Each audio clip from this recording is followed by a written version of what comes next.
500 years. For 5 whole centuries, I clawed my way through that cutthroat world of cultivation, a place that would eat you alive and not even spit out the bones. I started as an ordinary man who couldn't even bring himself to kill a chicken, and I climbed my way up over mountains of corpses and rivers of blood. By the end, I'd killed my way to the top, becoming the Tsangming immortal sovereign, worshipped by thousands, a nascent soul powerhouse who could crush an entire city with a flick of my finger. But just when I thought I'd long since made peace with life and death, fate kicked me right back to square one.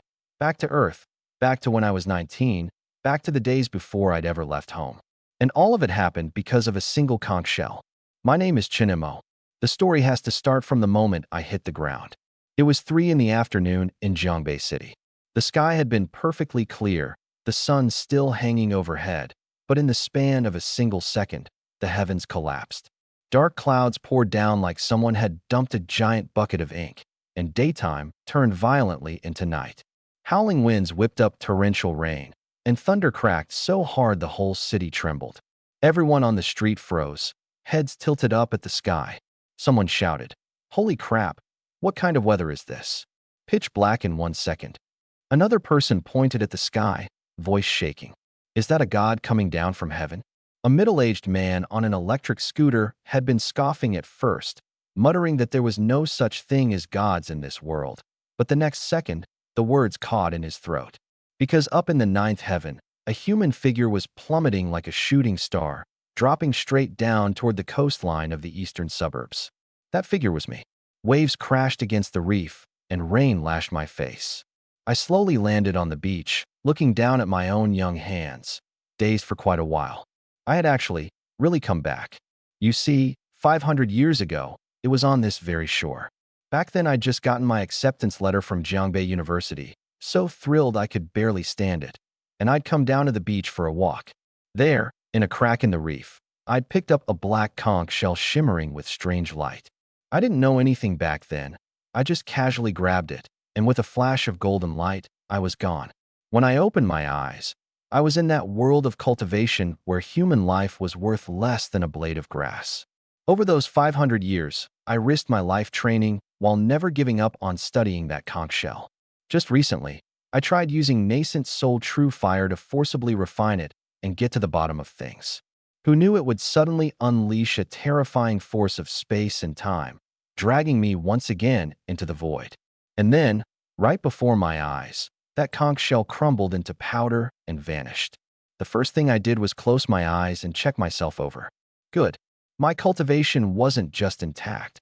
If anything, the tempering of traveling through time and space had made my foundation even more solid. I opened my eyes and scanned my surroundings, but my brow furrowed. The spiritual energy on this earth was pitifully thin. Trying to keep advancing here would be next to impossible. But none of that mattered. What mattered was, I was back. "Dad, Mom, are you still here?"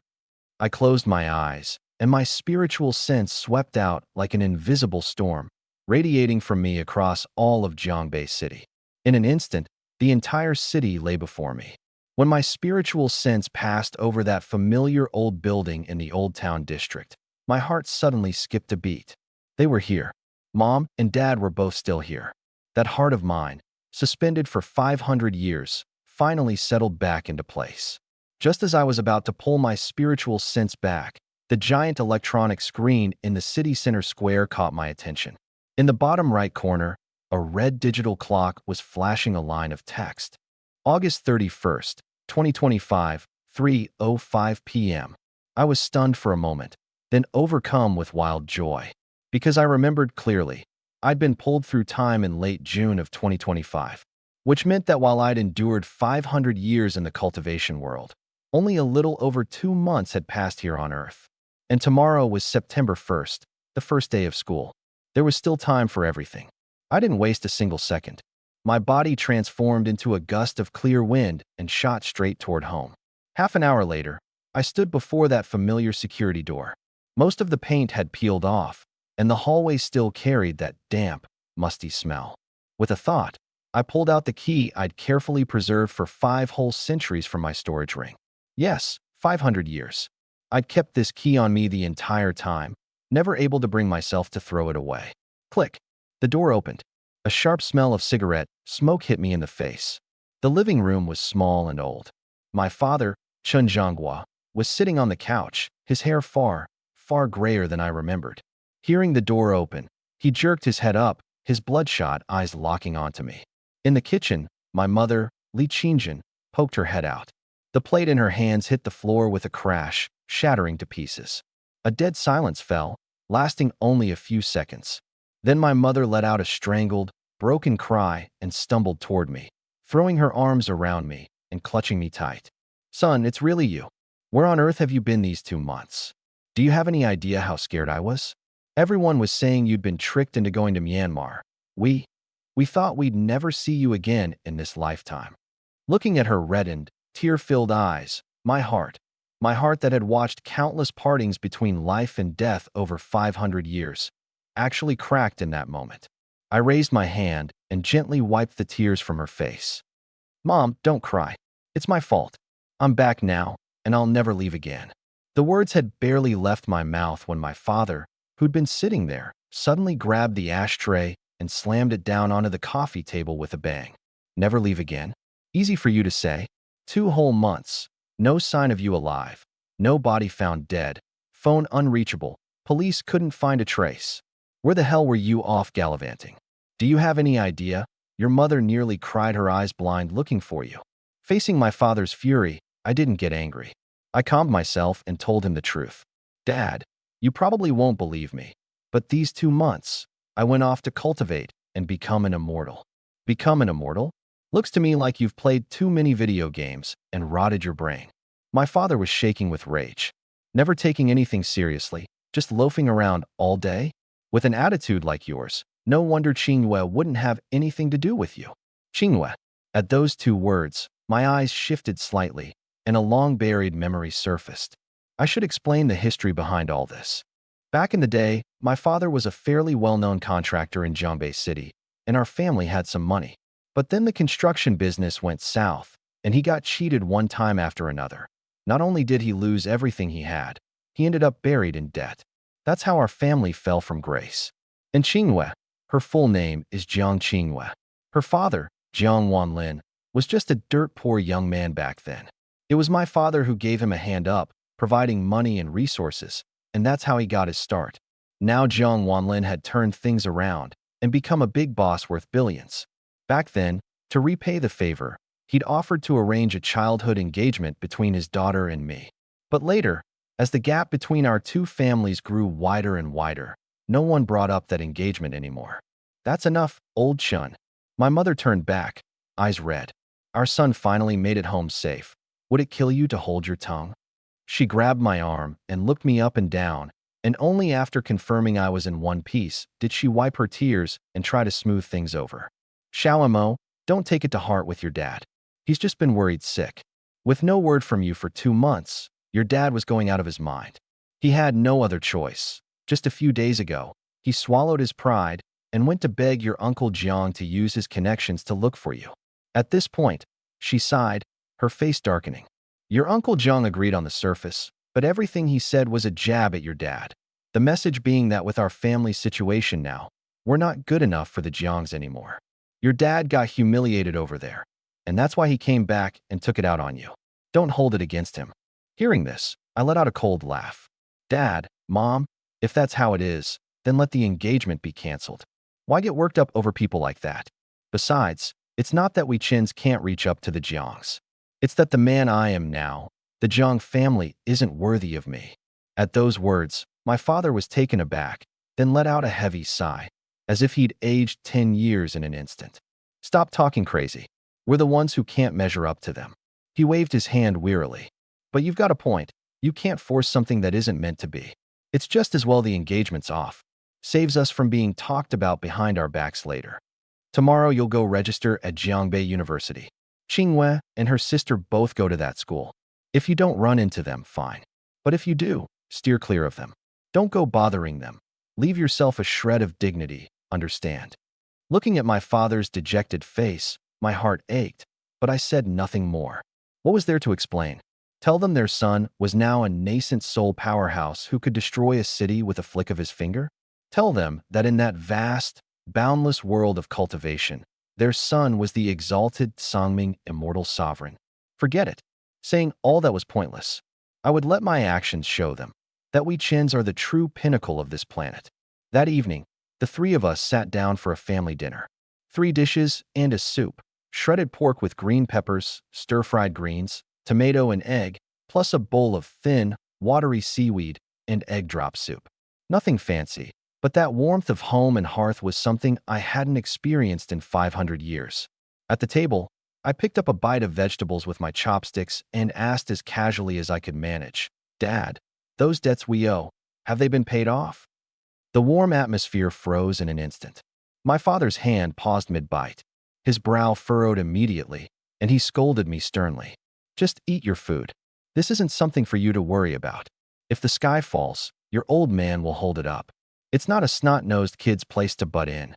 Under the table, my mother kicked him, then quickly plastered on a smile and put a big piece of egg on my plate.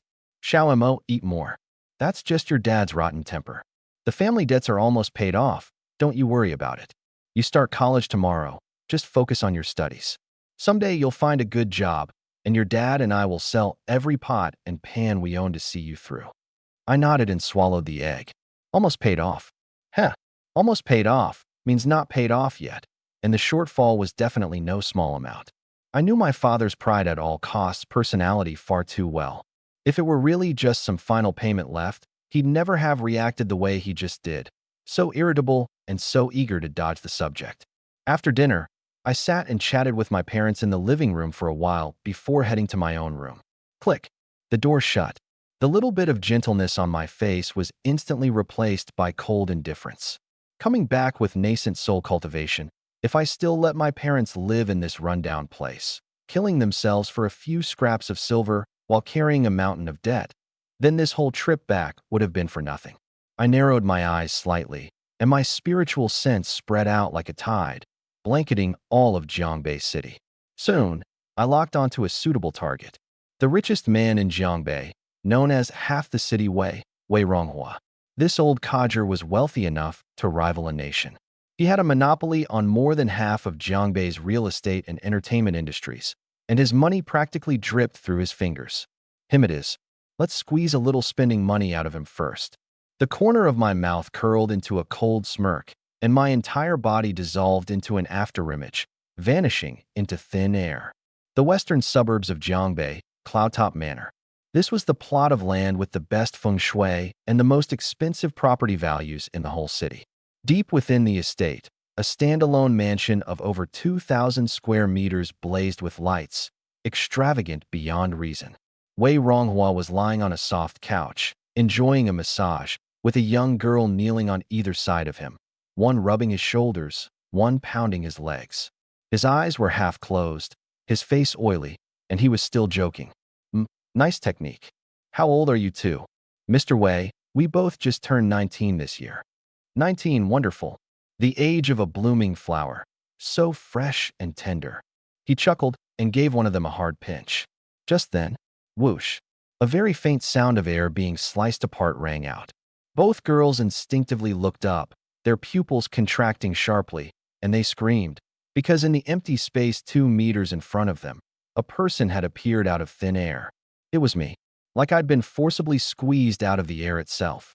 No warning, defying every law of nature. Wei Ronghua kept his eyes closed. Hearing the screams, he wasn't scared at all. If anything, it piqued his interest. Ooh, screaming pretty enthusiastically there. Getting impatient, are we? Fine, come serve your master together. Make me feel good, and I'll pay extra. But after waiting several seconds, no one threw themselves onto him. All he heard was the chattering of the girl's teeth.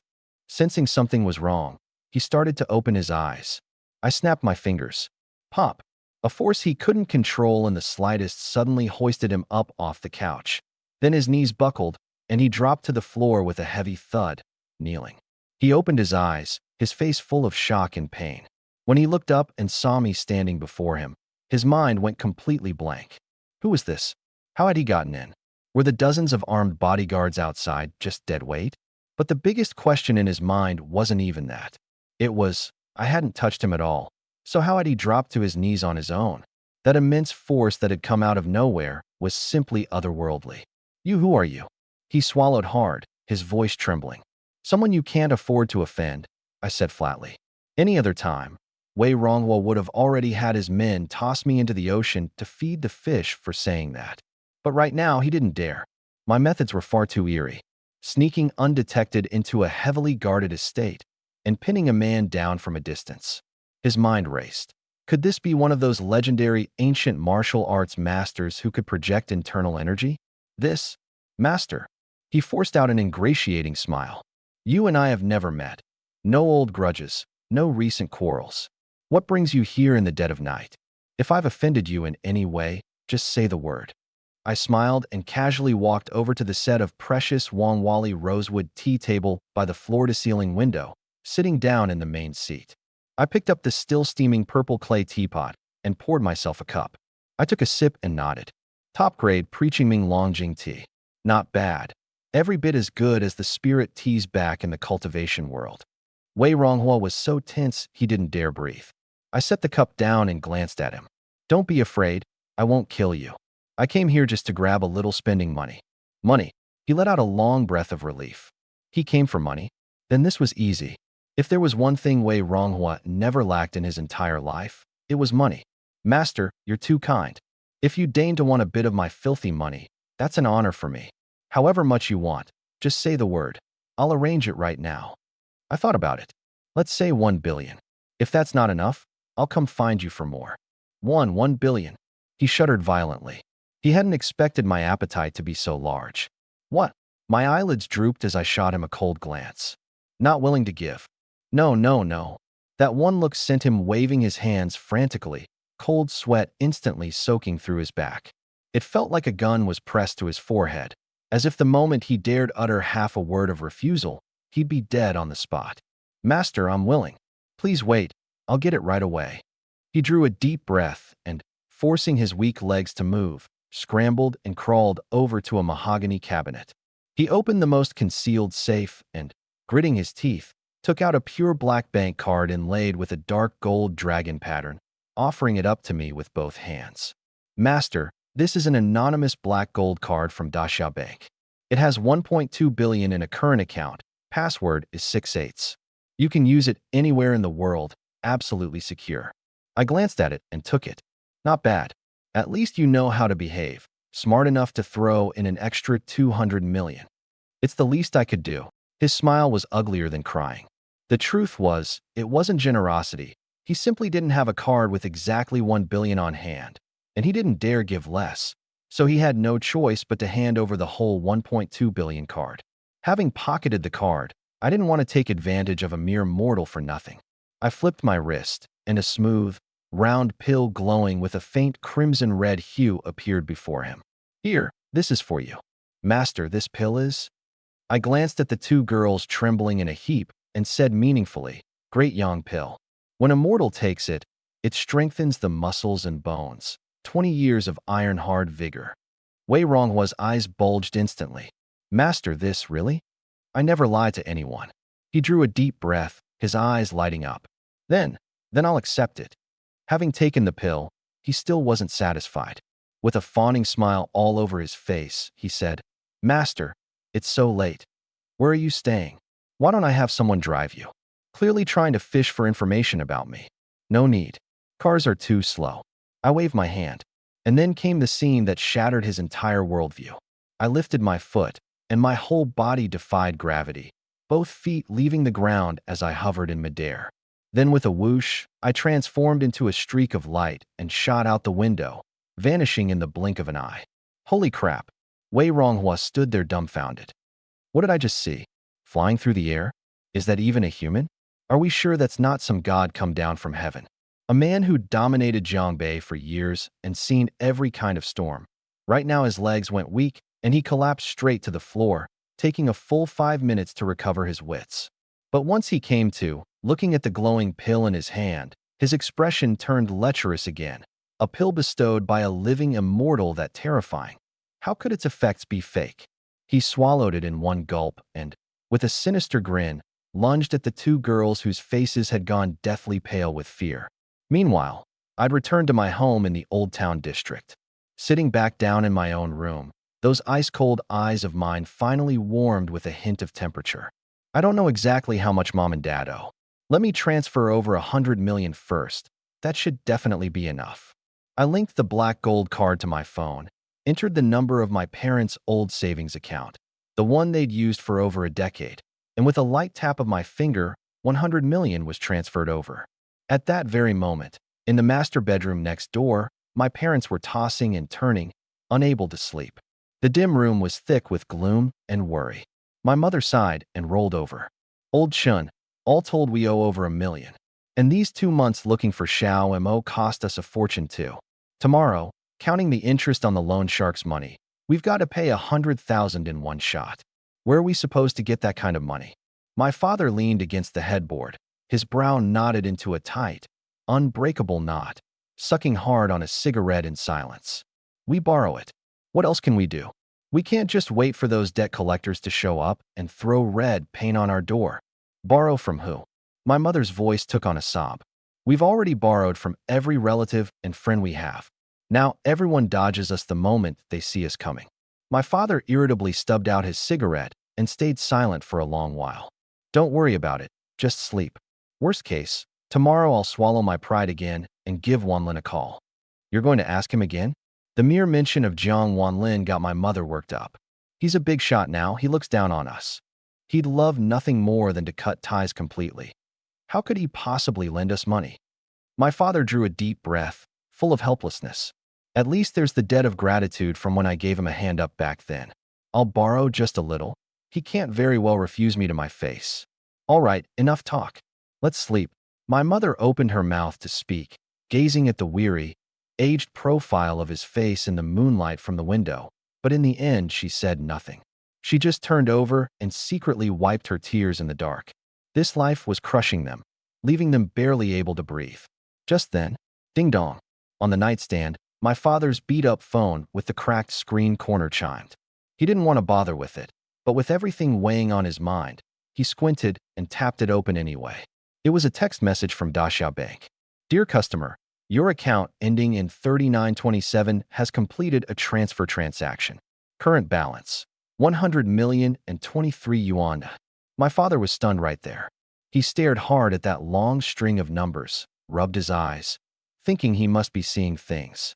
Ones, tens, hundreds, thousands, 10,000s, 100,000s, millions, 10 millions. He counted digit by digit. 100 million. His whole body trembling. He counted again. No mistake, it was exactly 100 million. What is it, old Shun? Making a fuss in the middle of the night. My mother, startled, leaned over. When her eyes landed on that string of zeros, she froze too. This is 100 million. She felt the world spin, her head buzzing. Old Shun, where did this money come from?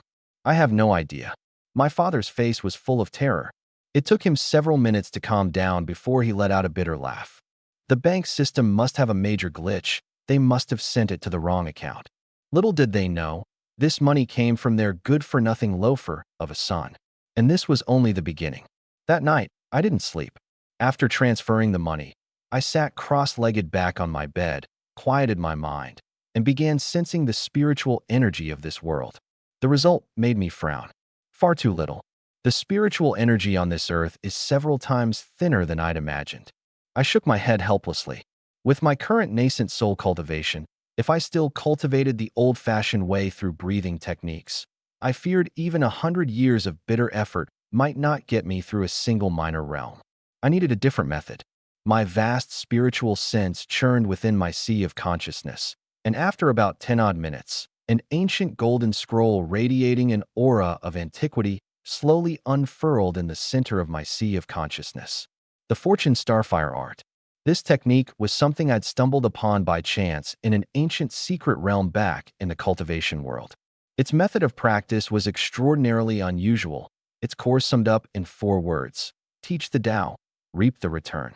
Put simply, you cultivate yourself by teaching others to cultivate. As long as I first plant a Tao seed in a suitable person and pass down the technique, then every bit of progress that person makes in their cultivation feeds back to nourish me, at 10 times or even 100 times the rate. But this technique had extremely high demands. The person receiving the Tao had to possess a special constitution or be one of those individuals with heaven-defying fortune. For an ordinary person, even if you planted a Tao seed, the return would be negligible. Back in the cultivation world, I found it too troublesome. Where was I supposed to find that many geniuses? On top of that, with spiritual energy so abundant and opportunities everywhere over there, rather than scouring the world for people, it was faster to just cultivate on my own with my head down. So this technique had been left gathering dust in a corner of my sea of consciousness. But now that I was on Earth, the situation was completely reversed. Earth's spiritual energy was thin, but there were so many people, billions of them, with a base that enormous. Surely some hid special constitutions that hadn't awakened or possessed astonishing destinies with heaven-defying fortune. In a place like this, cultivating alone was actually a dead end. Teaching others was the optimal solution. This it is, I decided on the spot. First I'll cultivate the Tao seeds. Then I'll search Jiangbei thoroughly and see if there are any good seedlings worth my while. Early the next morning, I was sitting cross-legged in meditation when a knock came at my door. Xiaomo, hurry up and get washed up for breakfast. It's your first day going to register at school. Don't be late. I opened my eyes, a flash of golden light passing through them. Coming. I opened the door and went out. On the dining table sat plain congee, fried dough sticks, and a few small dishes of pickled vegetables. But my parents' faces looked absolutely terrible. My father had two big dark circles under his eyes, chain-smoking cigarette after cigarette, his brow knotted into a tight ball.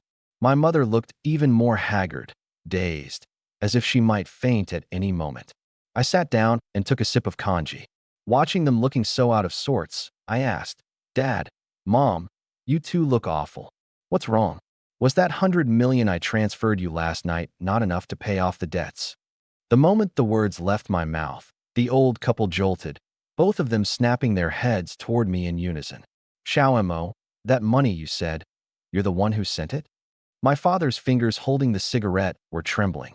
As it turned out, that transfer message had kept them both up almost all night. In the middle of the night, they'd even called the bank's customer service several times to verify, and the reps had politely replied. There was no problem with the transfer, and the source of the funds was absolutely legal and legitimate. But the more legitimate it was, the more terrifying it became. Who on earth would send them a full 100 million for no reason at all? They'd racked their brains all night and still couldn't make sense of it. "That's right, I sent it." I nodded flatly. "Xiaomo, don't scare your mother." There was no joy in my mother's eyes, only worry. "You're a kid who just graduated high school. Where would you get that kind of money?" My father spoke sharply too. Customer service said the sender was one of Daxia Bank's most distinguished black gold accounts. "How could you possibly?" "I got the money from Wei Ronghua," I said honestly. "Wei Ronghua? Half the city Wei, the richest man in Jiangbei." My father was completely dumbfounded. "That's the one." My father simply didn't believe it. He shot to his feet, his face grave. "Xiaomo, do you think your parents are old and muddle-headed? A dignified richest man in the city, a big shot with connections reaching everywhere. Why on earth would he give you money? You tell me the truth right now. Where did this money really come from?" Seeing them like this, I shook my head helplessly. I couldn't be bothered to explain anymore. I extended my right hand toward the cup of plain water in front of me and flicked a finger. Hum. The water in the cup shot straight up, transforming into a tiny water dragon that circled around my father once before coming to a steady stop in midair. "Dad, Mom, I told you yesterday. I went off to cultivate and become an immortal, and you didn't believe me. This is called the water manipulation art, the simplest of minor techniques. If you still don't believe me, want me to take you flying through the sky for a few laps?" At this, my parents were both dumbstruck. Water turned into a dragon? This scene was completely beyond anything they'd known in their entire lives. It took a good long while before my father managed to wave his hand. Flying won't be necessary." I picked up a bite of pickled vegetables and continued. "Dad, Mom, that money is clean. Spend it however you like. Pay off the debts first. If it's not enough, come to me anytime." My father didn't respond. He just stared at me blankly, still not recovered even now. How exactly had that water turned into a dragon? Even a magic trick couldn't be that uncanny. Could it be that my son had really gone off and become an immortal? It wasn't until I'd finished breakfast that my mother finally couldn't hold back any longer, opening her mouth with a trembling voice. Xiao Mo, tell your mother honestly. These 2 months, what exactly happened to you? That morning, at the breakfast table, facing my parents' shocked and disbelieving eyes, I gave the same answer as before. I became an immortal. I'd wanted to tell them everything about these 500 years from start to finish. But when I looked up and saw the clock on the wall, there wasn't time. Dad, Mom, let's have a good talk when I get back from school. Only then did my father come back to himself. All right, we'll talk when you're back. Go on to school first. It's your first day registering. Don't be late. I stood up and picked up the backpack they'd prepared for me long ago. Honestly, as a nascent soul powerhouse, I'd long since transcended the mundane world. By rights, I had no need whatsoever to go attend any university. But this Zhongbei University was different for me. 500 years ago, I'd studied hard for over a decade, and my greatest dream had been to get into this school. But the moment I got my acceptance letter, I was swept into the cultivation world, never spending a single day at college. That had become a regret buried deep in my heart throughout my long path of cultivation. On the path of cultivation, the most crucial thing is a clear and unobstructed state of mind. If there's a crack in your Tao heart, then when you attempt to break through to higher realms in the future, inner demons are most likely to arise. So going to Zhongbei University today wasn't just about attending school. It was about making up for that old regret and stabilizing my Tao heart. Before leaving, I still gave them one solemn instruction. Mom, Dad, that money is clean. Spend it freely, don't worry. I looked at my father again. Dad, that construction job of yours, go quit it today. Don't go put up with that humiliation anymore. When you two have some free time these next couple days, go take a look at the villa. It's about time you both enjoyed some peace and comfort. The old couple's brows furrowed. They hadn't even figured out what was going on. There was no way they'd dare touch that 100 million. To put my mind at ease, my mother nodded anyway. Okay, hurry up and go register. Don't worry about things at home. I gave an in reply. I'm off then. With a whoosh, I transformed into a streak of light and vanished from where I stood. Behind me, the old couple, who'd only just recovered their wits, froze on the spot all over again. That water into dragon trick earlier could barely be passed off as magic. But a living person flying off into thin air, there was no explaining that. It was something only the gods and the myths could do.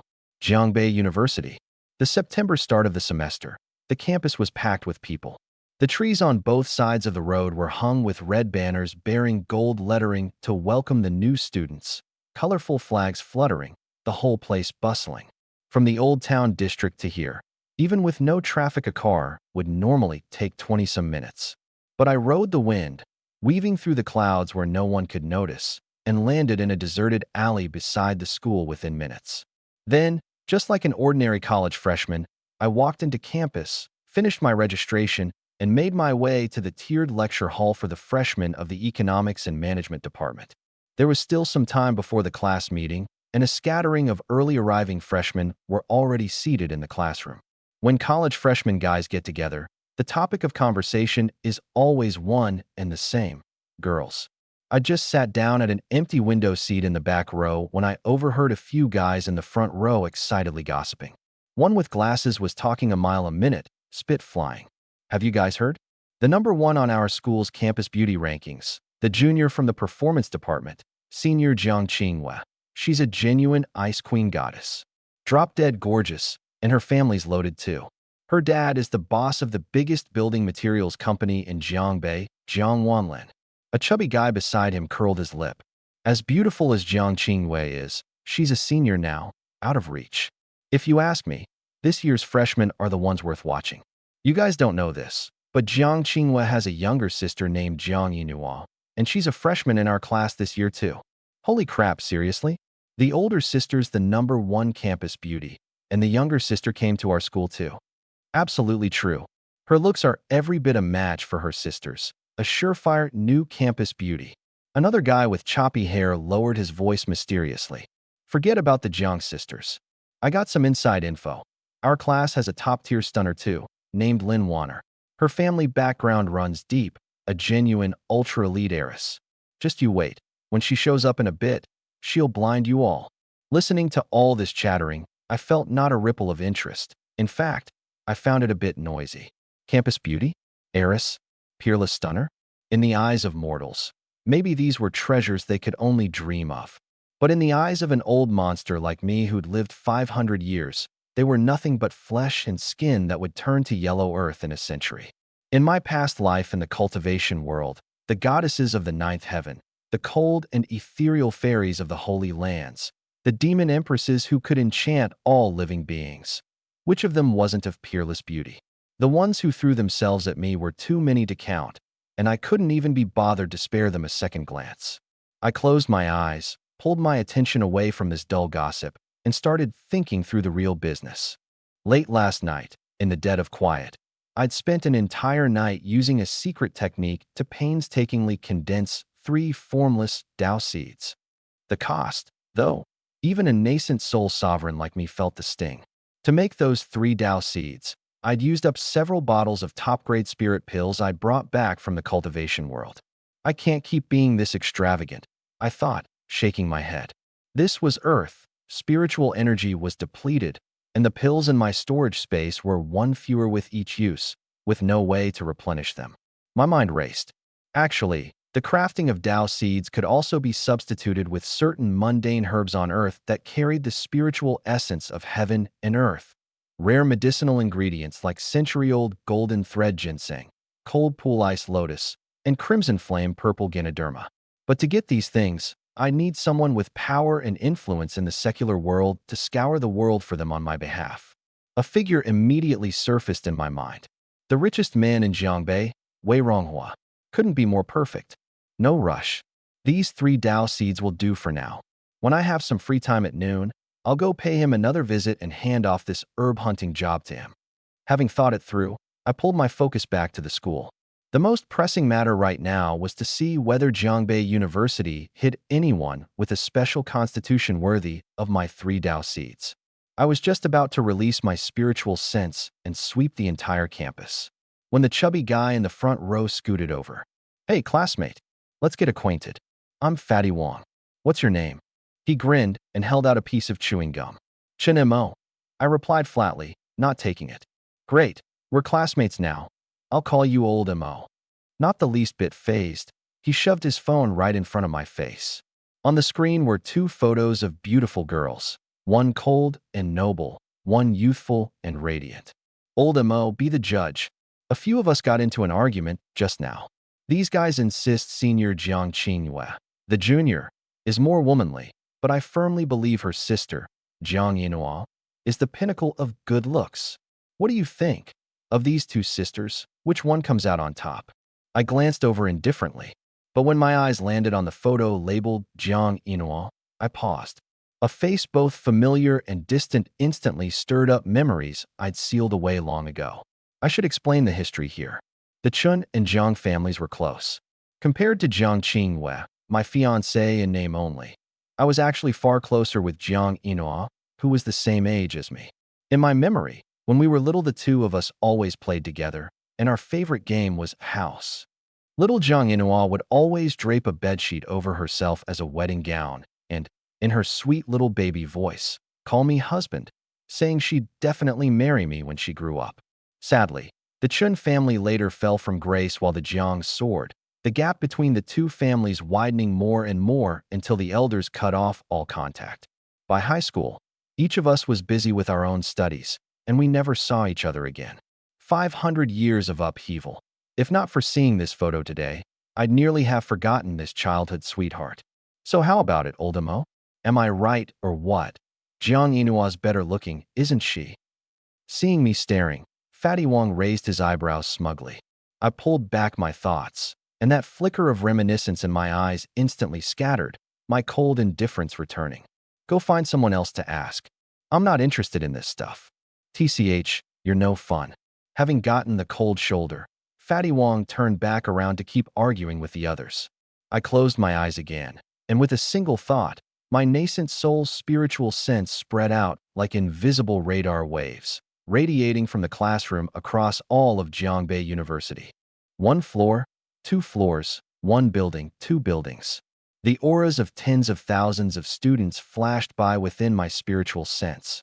After a good while, I pulled it back, somewhat disappointed. Just as I'd figured, Earth might have plenty of people, but finding a good seedling with a special constitution or heaven-defying fortune was no easy task. That whole sweep turned up nothing but the most ordinary mortal constitutions, not a single one that could even barely bear a Tao seed. Forget it, I'll wait a bit longer.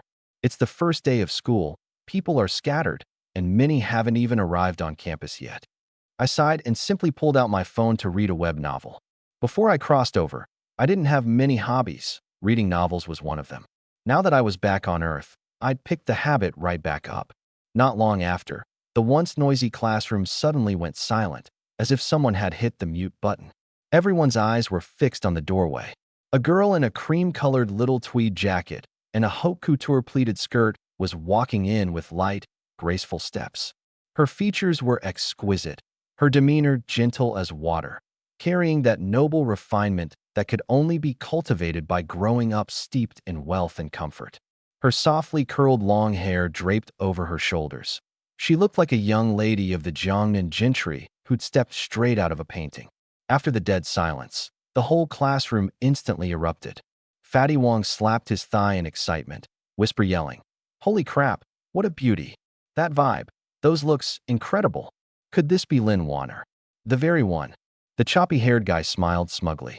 Every guy in the room lit up. A few who fancied their own looks and had a bit of money to their names immediately stood up, all smiles as they called out, "Classmate, sit here, the view's great. Classmate, the seat next to me's open. I wiped it clean for you." Lin Wanner only nodded politely and distantly. "Thanks, but no need." Having been the center of attention since childhood, she was long used to scenes like this, but she was also utterly sick of being gawked at like a panda in a zoo. She frowned slightly, her cool gaze sweeping across the room, searching for somewhere quiet. As she scanned, her eyes came to rest on the corner of the back row, by the window. Over there, every guy in the class was craning his neck to look at her. Everyone except one person, who was leaning back in his chair reading a novel, never once lifting his eyes from start to finish, looking like the whole class's excitement had nothing to do with him, like he didn't think she was worth a second glance. That person was me. This guy's a real clueless clam, she thought. That suited me just fine. Sitting next to a block of wood like that had to be quieter than sitting near that swarm of buzzing flies. So she ignored every invitation from the front rows and walked straight to the back, sitting down right next to me. The whole class of guys sucked in a collective breath. Their envious, jealous, resentful stares practically drilled holes through me. Fatty Wong's mung bean eyes went especially wide. What kind of dumb luck did old Mo have? A top-tier gorgeous rich girl was sitting next to him on her own. As she settled in, a faint, elegant scent of expensive perfume, carrying some sort of fresh herbal note, drifted over on the breeze. She'd just set down her bag, ready to enjoy a moment of peace. I frowned and turned my head to look at her. "You go sit somewhere else." "What?" Lin Wanner blinked, pointed at herself, and could hardly believe it. You're talking to me? Is this seat taken?" "No," I said, expressionless. "But your perfume makes me uncomfortable." Dead silence. A few guys nearby who'd been eavesdropping nearly slid out of their chairs, staring at me like I was insane.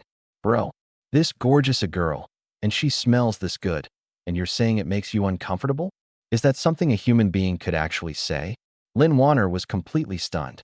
Her whole life, in every circle she moved in, what top-tier young master hadn't gone out of his way to flatter her? This was the first time anyone had ever brushed her off so bluntly, and with disgust on top of it. A wave of anger, part frustration, part disbelief, surged up in her. She bit her red lips, and instead of leaving, she sat up ramrod straight out of pure spite. "Classmate, this classroom belongs to everyone. It's my right to sit wherever I want." "Fine. So you won't leave." I just stopped talking altogether. My fingertip tapped lightly on the desk, and a wisp of spiritual energy, so faint no ordinary person could ever detect it, slipped silently down the desk leg and into the chair beneath her.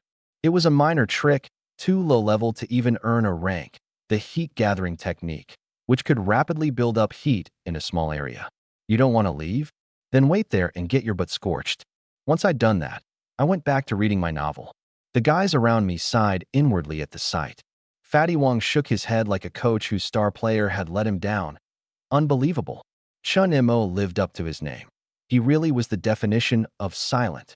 Sitting next to a campus goddess-level beauty, he'd first tried to shoo her away, and now he couldn't even be bothered to say a single word? Seeing that I'd gone quiet, Lin Wanner let out a cold snort and couldn't be bothered with me either. She pulled the latest tablet out of her bag, her fair fingers sliding across the screen as she pretended to read something. Though in reality not a single word registered, and out of the corner of her eye she kept glancing at me, getting angrier the more she thought about it. This guy actually looked down on her? What right did he have to look down on her? But right then, she noticed something odd. The chair beneath her seemed warmer. At first she figured it was just her own body heat and didn't think much of it. But not half a minute later, the heat, far from fading, kept climbing, from warm straight to burning hot. What's going on? A blush crept quietly onto her stunning cheeks. Why is it so hot? Is there a hand warmer hidden under this chair? Biting down hard on her lips, she snuck a hand under the chair and felt around, trying to find some kind of heating element. 1 minute, 2 minutes. She found nothing, but the chair's temperature had gotten downright unbearable, like sitting on a red-hot skillet. She couldn't take it anymore and shot up out of her seat. She moved so fast that she knocked the chair, sending it clattering with a dull thud. The noise instantly drew every eye in the class. Lin Wanner lowered her head in embarrassment, but she was the focus of the whole class, of the entire business and management department, even with countless pairs of eyes tracking her every move. How could she possibly go unnoticed? A few guys in the front rows rushed over. "Lin, are you okay? What's wrong? You're so red. Do you need to go to the infirmary?" She waved her hands, forcing a smile through her mortification. It's nothing. I'm just going out to get some air." With that, she grabbed her bag and hurried out like she was fleeing. The way she walked looked awkward no matter who watched. Her legs pressed slightly together, her steps stiff and a little limping, cautious, like she was hiding some unspeakable problem. Of course it looked awkward. Right now her rear end felt like it was on fire, like it had been scalded with boiling water, absolutely killing her. The whole class watched her sorry retreat and exchanged bewildered looks. What on earth was wrong with this gorgeous campus goddess? Suddenly, a good-looking guy in the front row with a slick-back hairstyle seemed to catch on to something. He raised an eyebrow, curved his lips into a confident, "I've got this all figured out" smile, stood up, and quietly followed her out. But 10 minutes later, Mr. Slickback came back. He'd left brimming with confidence and returned with his head hanging, looking like he'd been kicked. Sensing gossip, Fatty Wong led a few guys over, sidled up, and gave his shoulder a sly bump. "Hey man, what's the deal? You charged out there full of confidence. We thought you and Lin were going to have a little moment." Mr. Slickback collapsed back into his seat and let out a long sigh. "Don't even get me started. It's nothing but heartbreak." The truth was, he felt wronged and couldn't for the life of him figure out what he'd done wrong. A moment ago, Lin Wanner had been drenched in sweat with flushed cheeks, and drawing on his years of experience, he'd smacked his forehead. It had to be her time of the month, menstrual cramps flaring up. So, being oh so thoughtful, he'd sprinted 100 meters to the convenience store, mixed up a cup of hot brown sugar water, and carried it over with the tenderest look on his face. The result? Lin Wanner blew up on the spot and told him to get lost. Mr. Slickback was on the verge of tears. Why did all the pretty girls these days have such weird tempers? More than half an hour later, just as the class meeting was about to begin, Lin Wanner finally came back. She'd clearly taken care of things outside. Though she still walked deliberately slowly, her complexion had returned to its cool composure. She headed straight back to that seat next to me in the back row. But she didn't sit down right away. While no one was looking, she snuck a hand onto the chair and felt around. It was ice cold, not a trace of heat. Unwilling to accept it, she bent down and inspected the underside of the chair too, completely bare. No heating pad, no hand warmer, not even a single wire. This is downright bizarre. It's a perfectly ordinary wooden chair. How could it suddenly get that hot? Unable to figure it out, she just gave up on trying. She shot a glance at me, still reading my novel with my head down, and that stubborn streak flared up again. Gritting her teeth, she sat down next to me once more, out of pure defiance. The instant she sat down, I frowned. turned my head, and a flicker of surprise crossed my eyes. You're still going to sit next to me? What if I do? Having just gotten her, but scorched for no good reason, her tone carried a hint of gunpowder. Nothing. If you're not afraid of a burning butt, go ahead and sit. That casual little remark landed in her ears like a bolt of lightning out of a clear sky. She widened those eyes, clear as autumn water. You. How do you know my chair was hot? I get it now, you did this, didn't you? I told you to leave, I said flatly. You. Everything clicked. It was this guy's doing. A surge of rage shot up, and she wanted nothing more than to chew me out right then and there. But the words reached the tip of her tongue, and she forced them back down. In front of the whole class. How could she blow up? She could hardly shout, "This jerk scorched my butt," out loud. She was the daughter of the prestigious Lin family. If that got out, what would happen to her goddess image? You, what's your name? Chinemo. Chinemo, huh? Fine.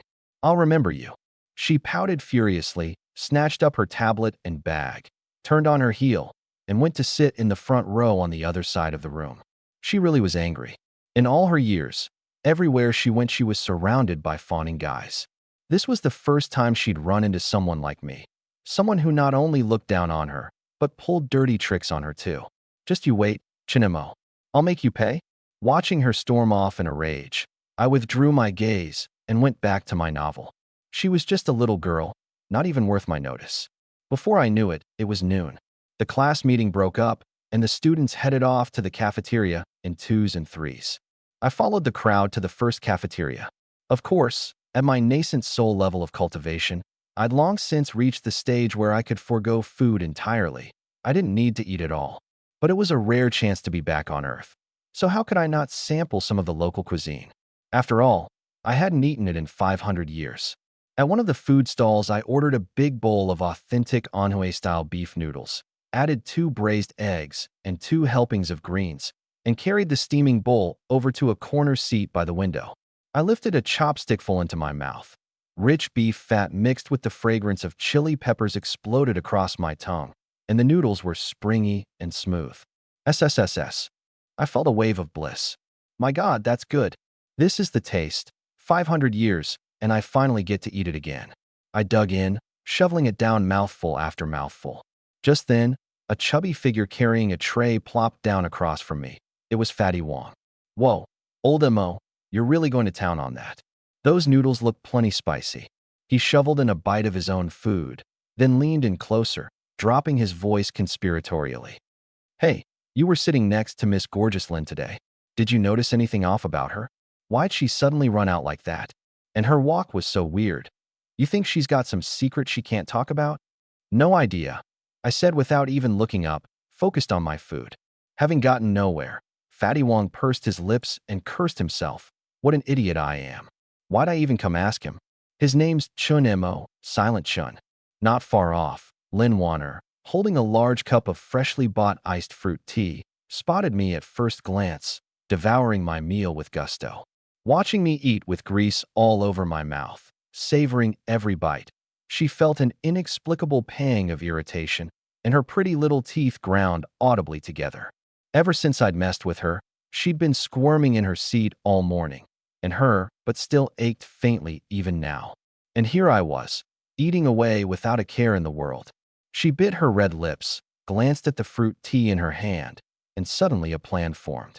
Eat, eat, eat. You love eating, huh?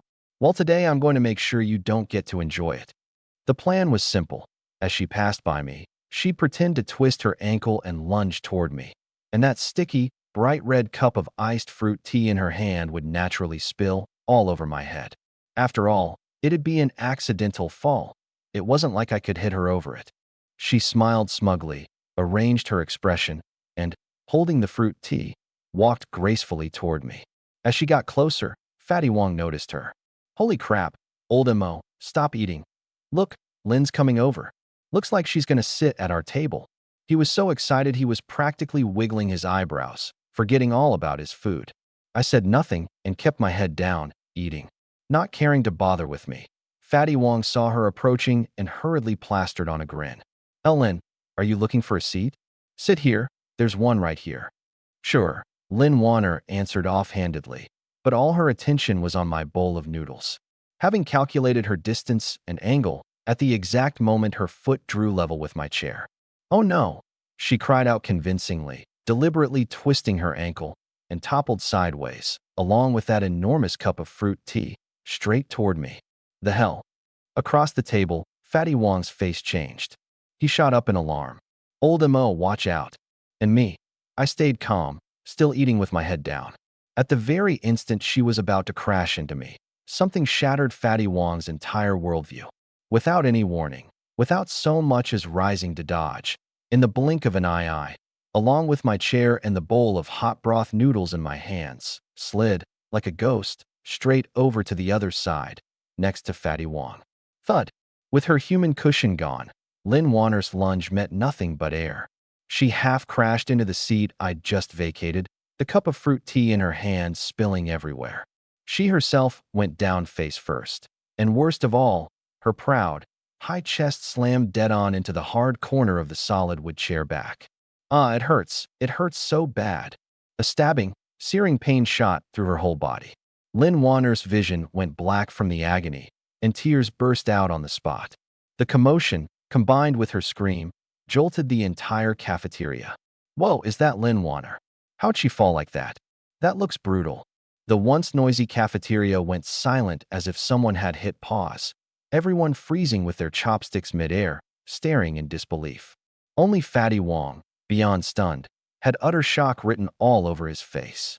His chopsticks clattered onto the table without him even noticing. He'd witnessed the whole thing. Just a second ago, he'd seen with his own eyes that I was sitting right next to Lin Warner. He rubbed his eyes, looked at Lin Warner curled up in the chair crying, then turned his head and stared at me, sitting on the other side, quietly eating my noodles, like I was some kind of monster. What is going on? 100,000 questions raced through his mind. Old Mo had definitely been sitting right there. Given the angle and distance of Miss Gorgeous Lin's fall, she should have landed square on top of him. How did he end up over here in the blink of an eye? Am I seeing things? Or is this a broad daylight haunting? Fatty Wong swallowed hard, feeling a chill crawl up his back. After the dead silence, someone in the cafeteria finally snapped out of it, and people crowded around. A few female students helped Lin Warner up. "Are you okay?" "Boo-hoo," Lin Warner sobbed quietly. The moment she was helped to her feet, she looked through her tear-filled eyes at me, sitting on the other side, wholly absorbed in eating. This guy, not a scratch on him. What in the world had happened? She'd clearly lunged straight at me. So how did I switch positions the instant she fell? The stabbing pain in her chest made it impossible to think it through any further. It hurt too much, a kind of pain only the girls who'd ever banged their big white rabbits would understand. Please take me to the infirmary." "Thank you." Okay. A few female students agreed. Only then did Fatty Wong come to his senses. He shot me a glance and went over to help too. Once they'd led Lin Warner away, he sat back down and finally couldn't hold it in, dropping his voice. "Old Mo, be straight with me. Just now, did you teleport?" "No," I said, finishing the last of my broth, my tone utterly unruffled. "No way." Fatty Wong got worked up, gesturing with his hands. "I've got 20/20 vision, perfect eyesight. I remember it clear as day. You were sitting right there in Warner's spot.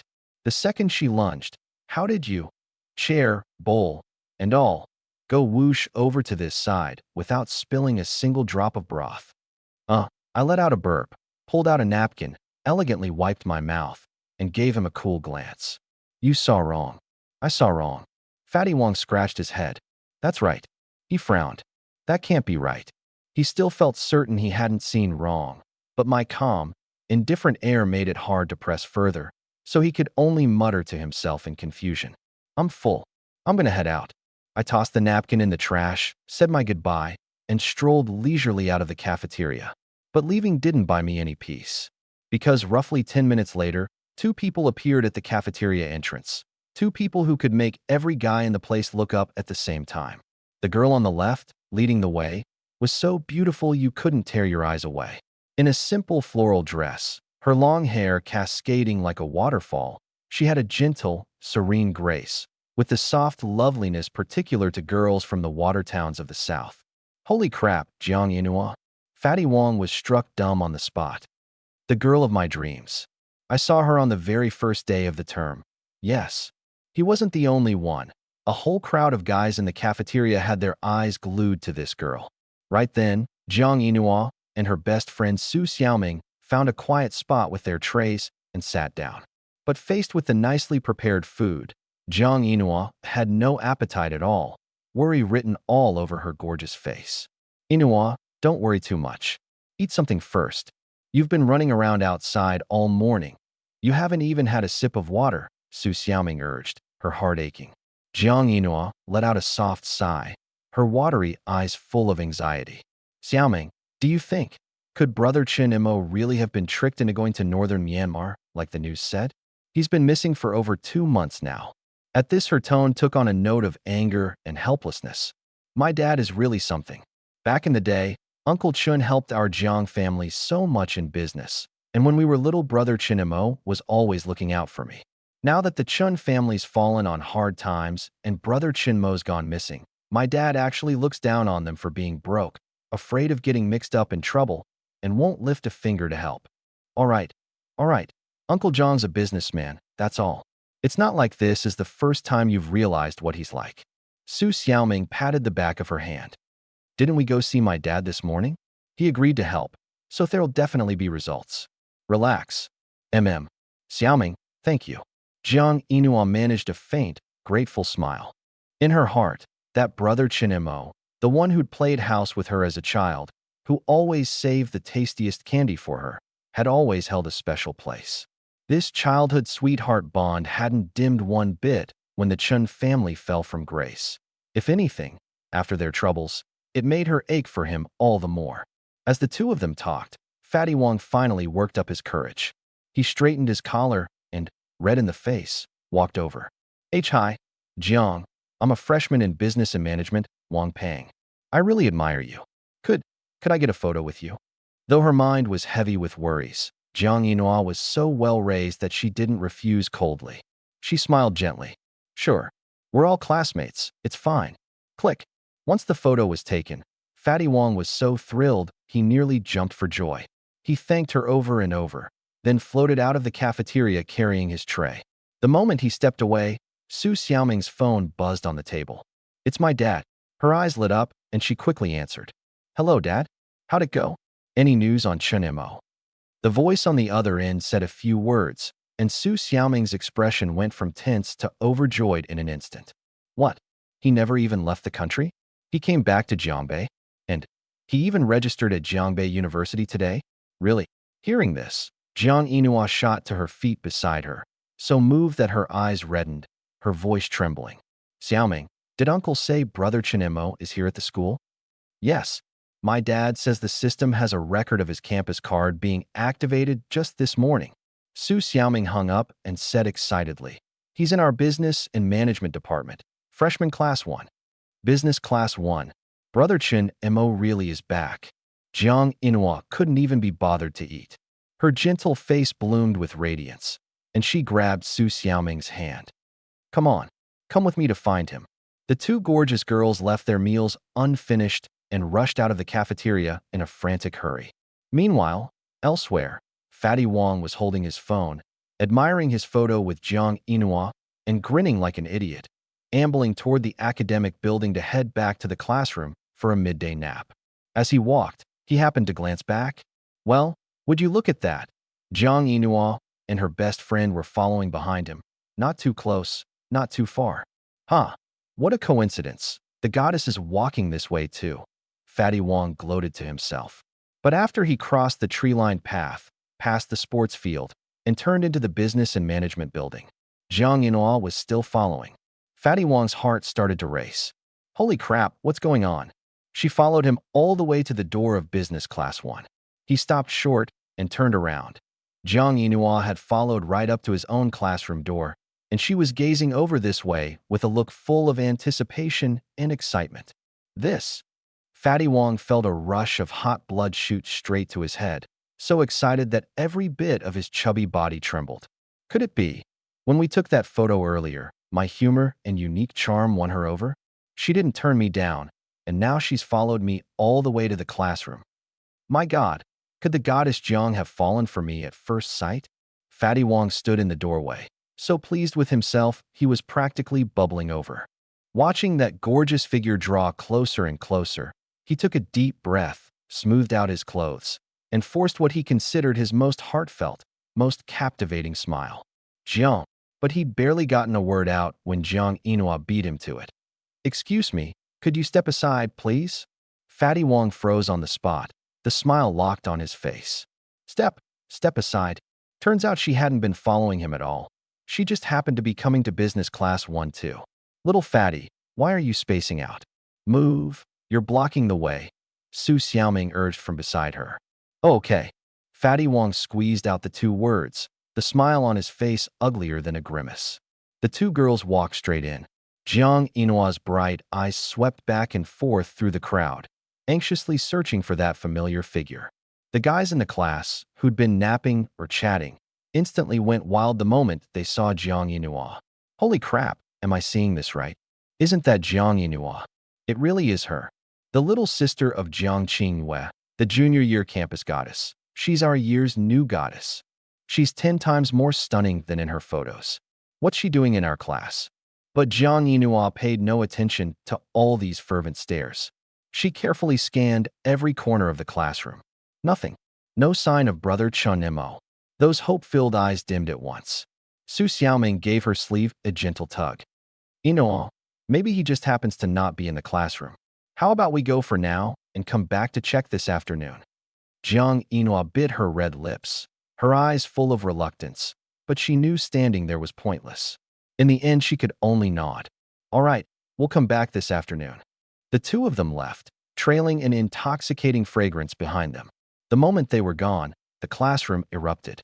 My God, the campus goddess was obviously here looking for someone. With that anxious, disappointed look in her eyes, she's got to be looking for her sweetheart. Who? Who is it? Which bastard in our class has that kind of charm? Come out and confess. Let the brothers hack you to pieces. But not a word of this racket registered with me. It was just some boring game played by mortal kids. I couldn't muster even a shred of curiosity, and simply found a seat and sat down. The guy next to me, though, was frowning and mulling something over. His name was Zhao Wenfeng. Crisp, stylish haircut, decked out in this season's trendiest brands, with a Richard Mille on his wrist. One look, and you could tell he was a rich second-generation kid. He'd also just gotten back from eating and had missed Jiang Inua. After a moment's hesitation, he stood up. Ahem. Everyone, stop guessing. I think. She must have come looking for me. The whole class went quiet and swiveled to stare at him. You? Zhao Wenfeng. He nodded, the corner of his mouth curling into a confident smile. There's something you all don't know. Jiang Inua and I have known each other for a long time. The moment he said it, the class exploded. Whoa, you know her. How? Zhao Wenfeng straightened his collar, brimming with pride. My dad is the general manager of the Jiang family's building materials company. I've been to Jiang Inua's house as a guest with him plenty of times. General manager of a building materials company? That had to be at least $1,000,000 annual salary, right? Damn, I'm jealous. Bro Zhao, who knew you were a rich kid? Buoyed by everyone's flattery, Zhao Wenfeng was over the moon inside, though he kept up a calm front on the surface. I just happened to be out when Inua came by. Aside from me, there shouldn't be anyone else in the class who knows her, right? Everyone looked at each other. Yeah, nobody else knows her. Bro Zhao, it's definitely you. So jealous. You didn't see the look in her eyes. That was totally the look of a girl gazing at her beloved. Is there something going on between you two? In truth, there was nothing at all going on between Zhao Wenfeng and Jiang Inua. Combined, they hadn't exchanged more than 3 sentences, all of them polite formalities. She was the esteemed second daughter of the Jiang family. Privately, she'd never paid him any mind. But egged on by everyone like this, even he got carried away. Could it be that Jiang Inua really did have feelings for me? That she'd always been too reserved because of our stations, and now, with the new term finally started, she couldn't hold back anymore and came looking for me on her own? At the thought, he couldn't help letting out a laugh, then forced back the corners of his mouth and waved a hand with feigned modesty. No, don't say such things. For now we're just friends, I guess. Friends now, girlfriend in a few days. The crowd kept up the enthusiastic flattery. In the back row, Fatty Wong pursed his lips. Watching Zhao Wenfeng look so smug and full of himself, he felt a surge of annoyance. TCH, hypocrite, show off, he grumbled under his breath. With that overindulged look of his, no way the goddess would go for him. He sure knows how to give himself credit. He turned his head and spotted me. Hey, old Mo. Fatty Wong scooted his chair over. Where'd you go after lunch? You disappeared the whole midday. Had something to take care of, I said flatly. Having just asked casually, he then pointed at Zhao Wenfeng, still basking in everyone's adulation up front, and dropped his voice with a look of pure contempt. Ugh, look at that guy gloating. His tail's practically wagging up to the sky. Old Mo, you don't think Jiang Yinhua really came for him, do you? I lifted my eyes to look at him. Do you have way too much free time? Fatty Wong scratched his head, choked into silence by my one line. It took him a while to squeeze out. Ugh, I just can't stand the sight of him. Wanted to vent to you a bit. You don't want to hear it, I'll shut up. I couldn't be bothered with him anymore. The whole afternoon passed uneventfully. Worth noting that gravely injured Lin Wanner didn't show her face all afternoon. And Jiang Yinhua, whom the whole class of guys was eagerly awaiting, for some reason never reappeared either. As classes were about to let out, the phone in my pocket started to buzz. It was Wei Ronghua. I answered, and his respectful voice came through immediately. Master, there's been progress on the matter you assigned. I pulled some strings and found a highly respected authority in the field of traditional Chinese medicine. However what? He paused, his tone cautious. That authority looked at the list of medicines you wrote and was absolutely astounded. He said several of the ingredients likely aren't mortal world herbs at all. He wants to meet with you in person. Otherwise, he's unwilling to lightly take on the task of finding them. Master, when might you have time to grant him an audience? I glanced at the time. Right now. Wei Ronghua was overjoyed. Excellent. I'll arrange a dinner banquet at once and personally send a car for you. No need, I said without a second thought. Then shall I send you the location? Not necessary, I said calmly. You make the arrangements. I'll get there myself. With that I hung up. Fatty Wong, who'd been eavesdropping intently the whole time, finally couldn't hold back. Old Mo, who was that? He sounded pretty polite to you. Wei Ronghua, I answered offhandedly. Oh, Wei Ronghua. He nodded, then, just as he turned away, snapped back like he'd been shocked. Wait, who did you say? Wei Ronghua. Holy crap, isn't that the richest man in Jiangbei? That's him. Fatty Wong was dumbstruck on the spot, but after 2 seconds of stunned silence, he shook his head and laughed, patting my shoulder. Nice one, Old Mo. You usually seem like such a clam, but who knew you could brag even more smoothly than Zhao Wenfeng? I said nothing. After class, I packed up quickly and walked out of the classroom. Jiangbei's most exclusive private club, Yinshui Residence. The place wasn't open to ordinary people at all, strict membership only. Those who could come and go here were all either rich or powerful, the heads of Jiangbei's great families, the top-tier elite. And at this moment, at the club's entrance, Jiangbei's richest man, Wei Ronghua, stood waiting respectfully, craning his neck in anticipation. The scene left the club's manager and the whole staff dumbfounded. They knew Boss Wei all too well, with his status and standing. Even if a few of the city's top-tier bigwigs came, he'd at most wait for them in a private room. He would never personally run to the entrance to greet someone. What had gotten into him today? Just what kind of unfathomably powerful figure was coming, that it could make the man who owned half the city strike such a posture? Wei Ronghua paid no mind to the looks from others, though inside his heart was pounding like mad. The private room and everything with Elder Lin had been arranged, but my words, "You make the arrangements, I'll get there myself," kept spinning in his head. What did that mean? Was I saying I knew his every move? As he was thinking this, at the far end of the street, a tall, lean figure came walking toward Yinshui Residence. Wei Ronghua looked closely, froze for a moment. Then it clicked. The master had arrived. He drew a deep breath, put on a face full of warmth, and trotted over to greet me. Master, you truly are like an immortal descended to earth. I never even sent you the address, and you found your way right here. That doctor of traditional medicine you mentioned, has he arrived? I asked coldly. He has. He's in the private room. This way, master. Without another word, I strode inside. The manager and staff at the entrance all turned their heads in unison, their eyes going wide. They'd assumed the person who could make the richest man in Jiangbei greet him in person had to be some silver-haired, highly esteemed senior official or a super tycoon with unfathomable connections. But who could have guessed the arrival was a young man? He looked barely into adulthood, still in school, surely? My God. Everyone felt their entire understanding of the world trampled. We entered the main hall and came to a luxurious private room. I pushed open the door, and inside sat an old man. His full head of silver hair was combed to perfection. He wore a traditional tongzhuang, and though advanced in years, his complexion was ruddy and his eyes sharp and bright, radiating the composure of someone accustomed to being in charge. The instant I laid eyes on him, my brow arched. Something about this old man's aura was off. Instinctively, I sent out my spiritual sense and swept it over him. He was actually a person of great fortune?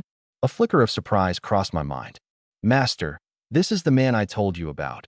A towering figure in the field of traditional Chinese medicine, Lin Songhai, Elder Lin.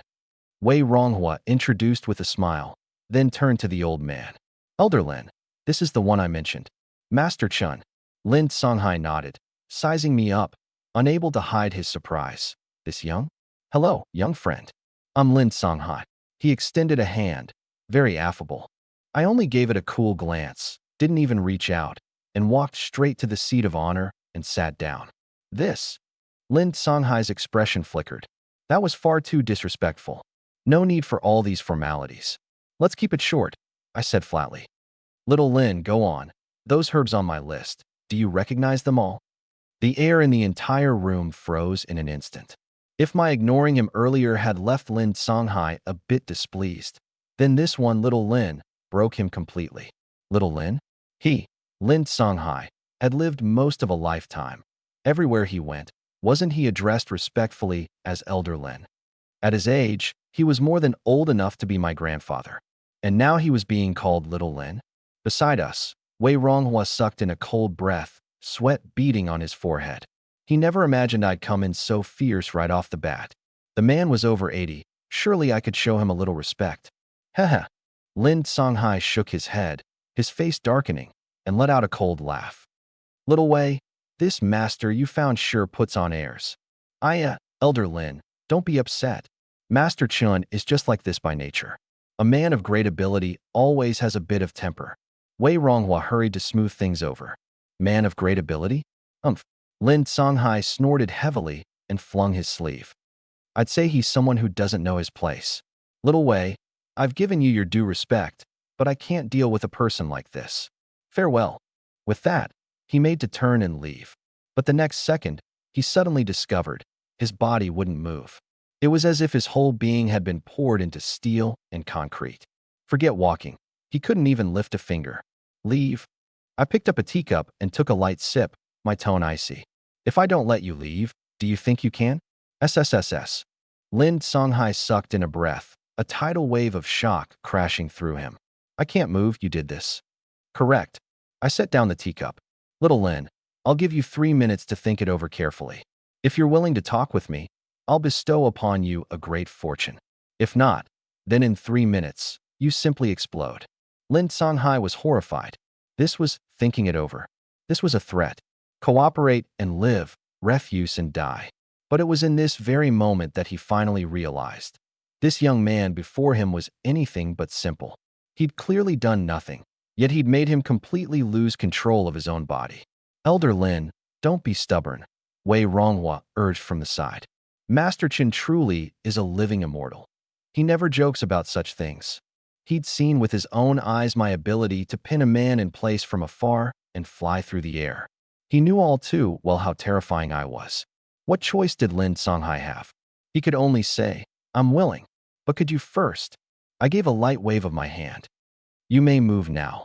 He quickly moved his limbs, confirmed he had control of his body again, let out a long breath, then bowed deeply.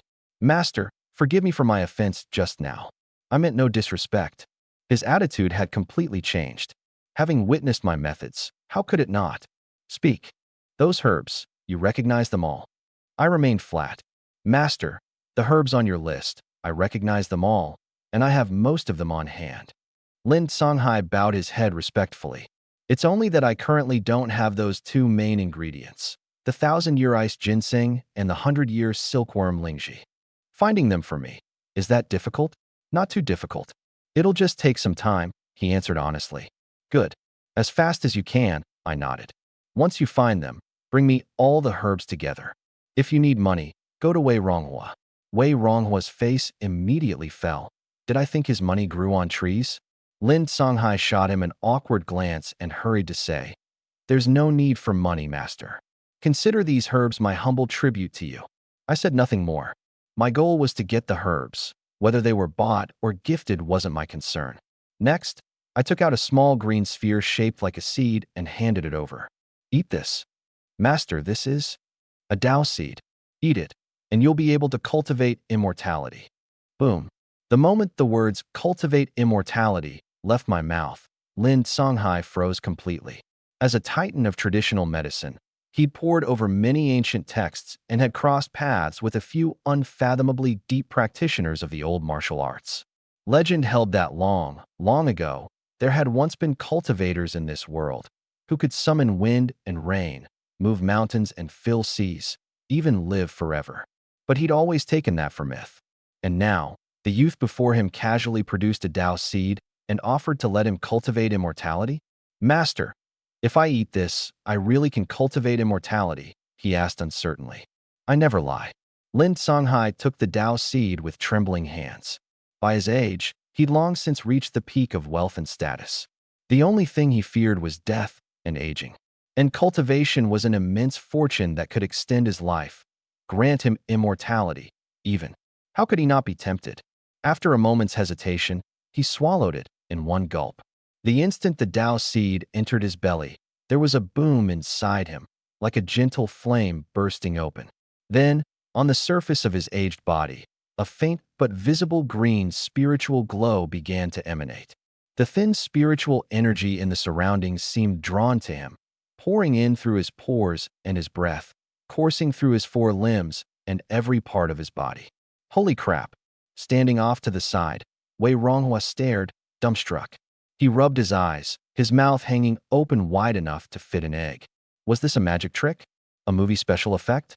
A perfectly ordinary man, actually glowing? About a minute later, Lin Songhai slowly opened his eyes, full of shock and even fuller of ecstasy.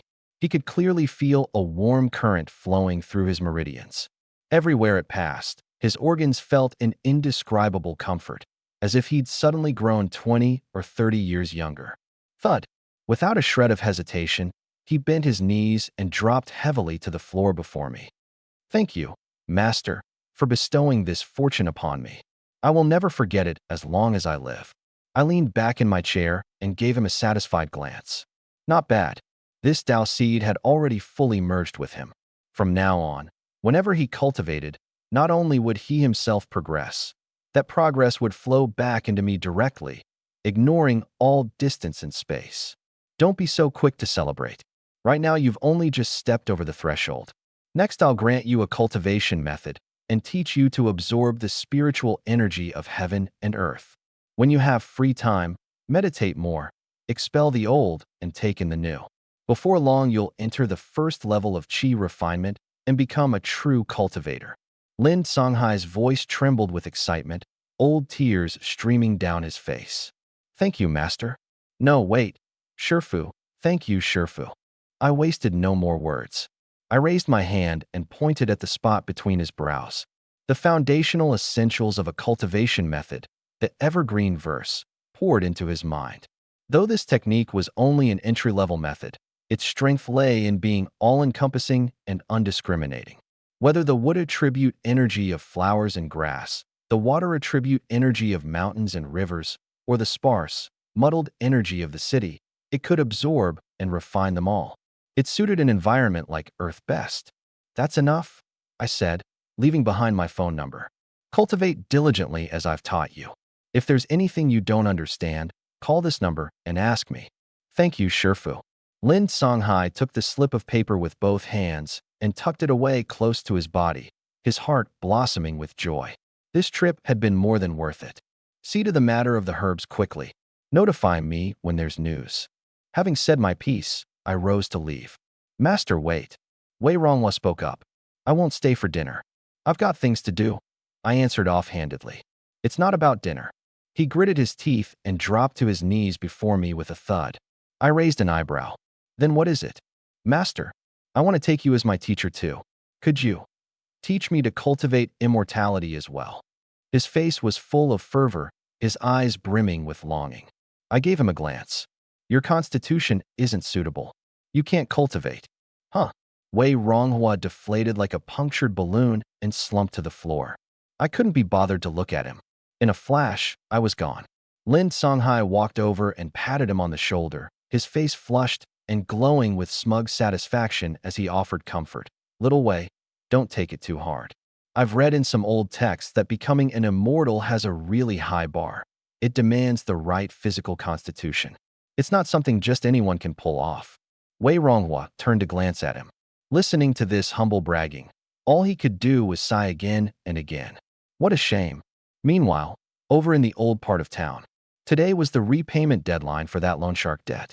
My dad had run around all day and hadn't managed to borrow a single cent. He'd called Jiang Wanlin, but the guy hadn't even picked up. The old couple had no choice. That afternoon, they dipped into that 100 million and paid off the loan sharks. Because they knew it was my first day of school, they hadn't dared call to talk it over with me. And precisely because they'd touched that money, the two of them were now sick with worry. After so many years of being terrified of poverty, even though they'd witnessed my powers, they still felt uneasy about that 100 million. Qingjin, it's already past 6. Why isn't Xiaomao back yet? My dad said, checking the time. He should be soon. Should we give him a call? My mom said. Go ahead. Just as my mom pulled out her phone. Bang, bang, bang. A violent pounding came from outside the door. Before my dad could even go open it, the door was kicked open. A few thuggish-looking punks swaggered in. The one leading them was bald, his face full of sneering menace, a thick gold chain hanging around his neck. My mom jumped in fright and quickly put on a smile as she went to greet them.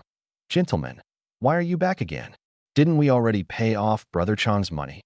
The bald man sneered and arrogantly pulled up a chair to sit down. Paid, sure, but not paid in full. There's still the late fee. Late fee? My dad was stunned. What late fee? Don't play dumb. You only paid this afternoon.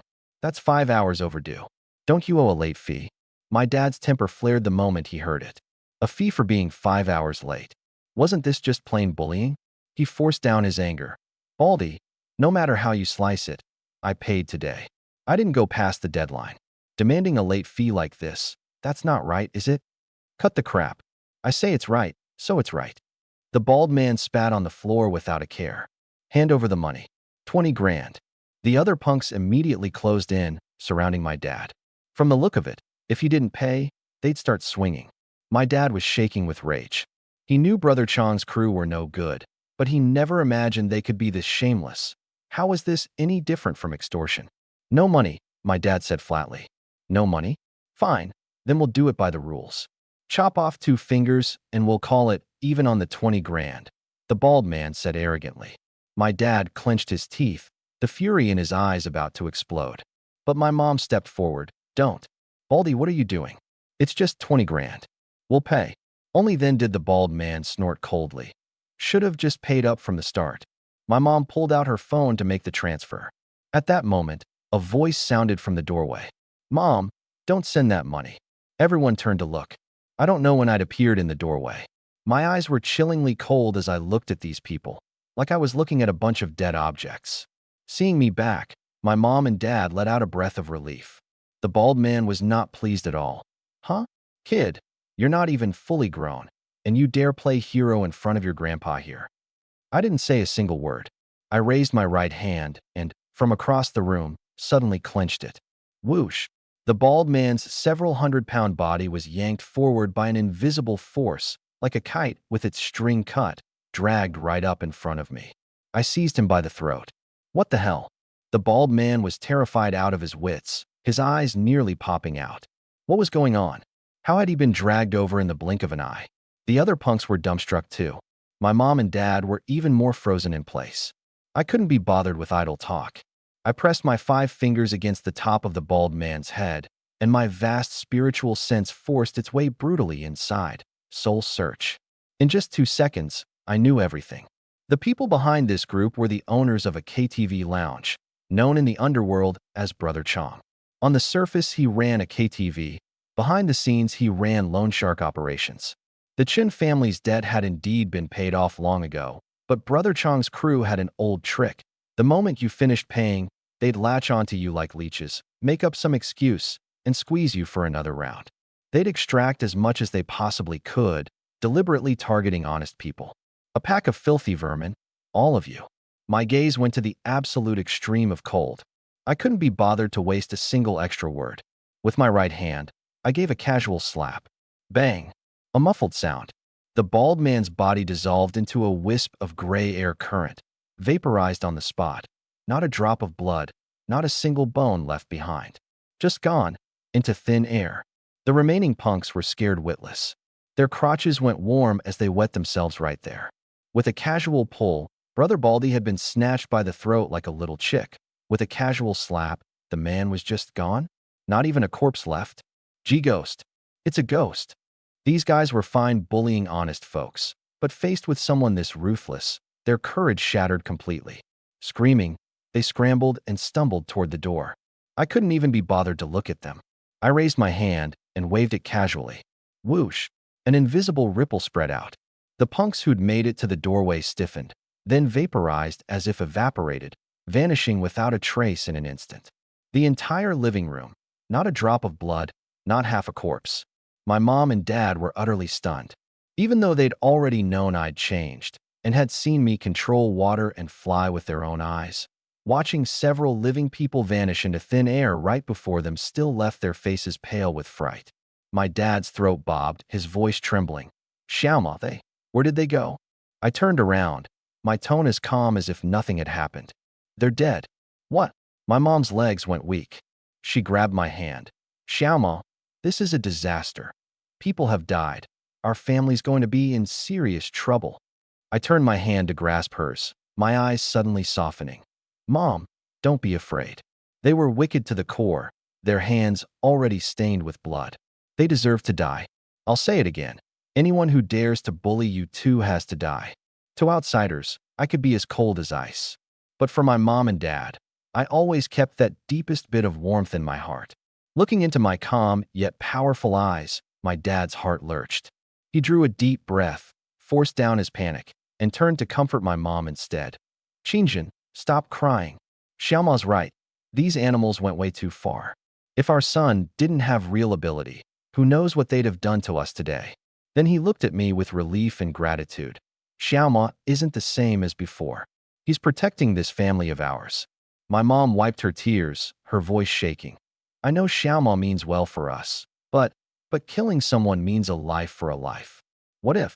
If there's any what if, then I did it, my dad said, his face turning serious. Worst case, I'll take the blame. I'm just an old set of bones, doesn't matter. Xiaoma's life is just beginning. He can't be ruined by scum like them. Hearing my dad's words, my heart, forged for 500 years in the world of cultivation, long since unshakable, couldn't help but stir. 500 years of scheming and betrayal. I'd seen too many fathers and sons draw blades on each other over resources. And yet here was my dad, ready without a second thought to take the fall for me. This long-forgotten warmth left my heart feeling warm. Dad, you don't need to take the blame, and no one is going to come arrest me, I said, a faint smile curling at the corner of my mouth. You both saw just now, what I used was nothing an ordinary person could do. In this world, no one can make me, Chunemo, pay with my life. Anyone who dares come make trouble, I'll just wipe them away with a wave of my hand. The old couple exchanged a glance. It was true. Those living, breathing thugs from a moment ago had been vaporized in the blink of an eye. Not a drop of blood, not a single bone left. How could an ordinary person do that? These were the powers of an immortal. The rules of the mundane world probably couldn't touch me at all. Once they understood this, most of the worry in their hearts finally settled, and they fully realized their son truly had changed. He'd become an otherworldly master with divine powers. All right, get some rest early. Remember to go pick out a villa tomorrow. This rundown place. We're not living here anymore, I said, offering a casual bit of reassurance as I turned to leave. Son, you're leaving again? Going to deal with that brother Chong, whoever he is. And at that very moment, in the Jiang family villa on the other side of northern Jiang, another scene was unfolding. In the luxurious living room, Jiang Wanlin was wearing a silk loungewear set, sitting on the sofa watching TV, his expression composed. Beside him sat his wife, Su Haiyan, in a designer silk nightgown, exquisitely maintained, except for a hint of pettiness in her brows and eyes. The door opened, and Jiang Yinhua changed her shoes and walked in. Why are you back so late? Su Haiyan frowned.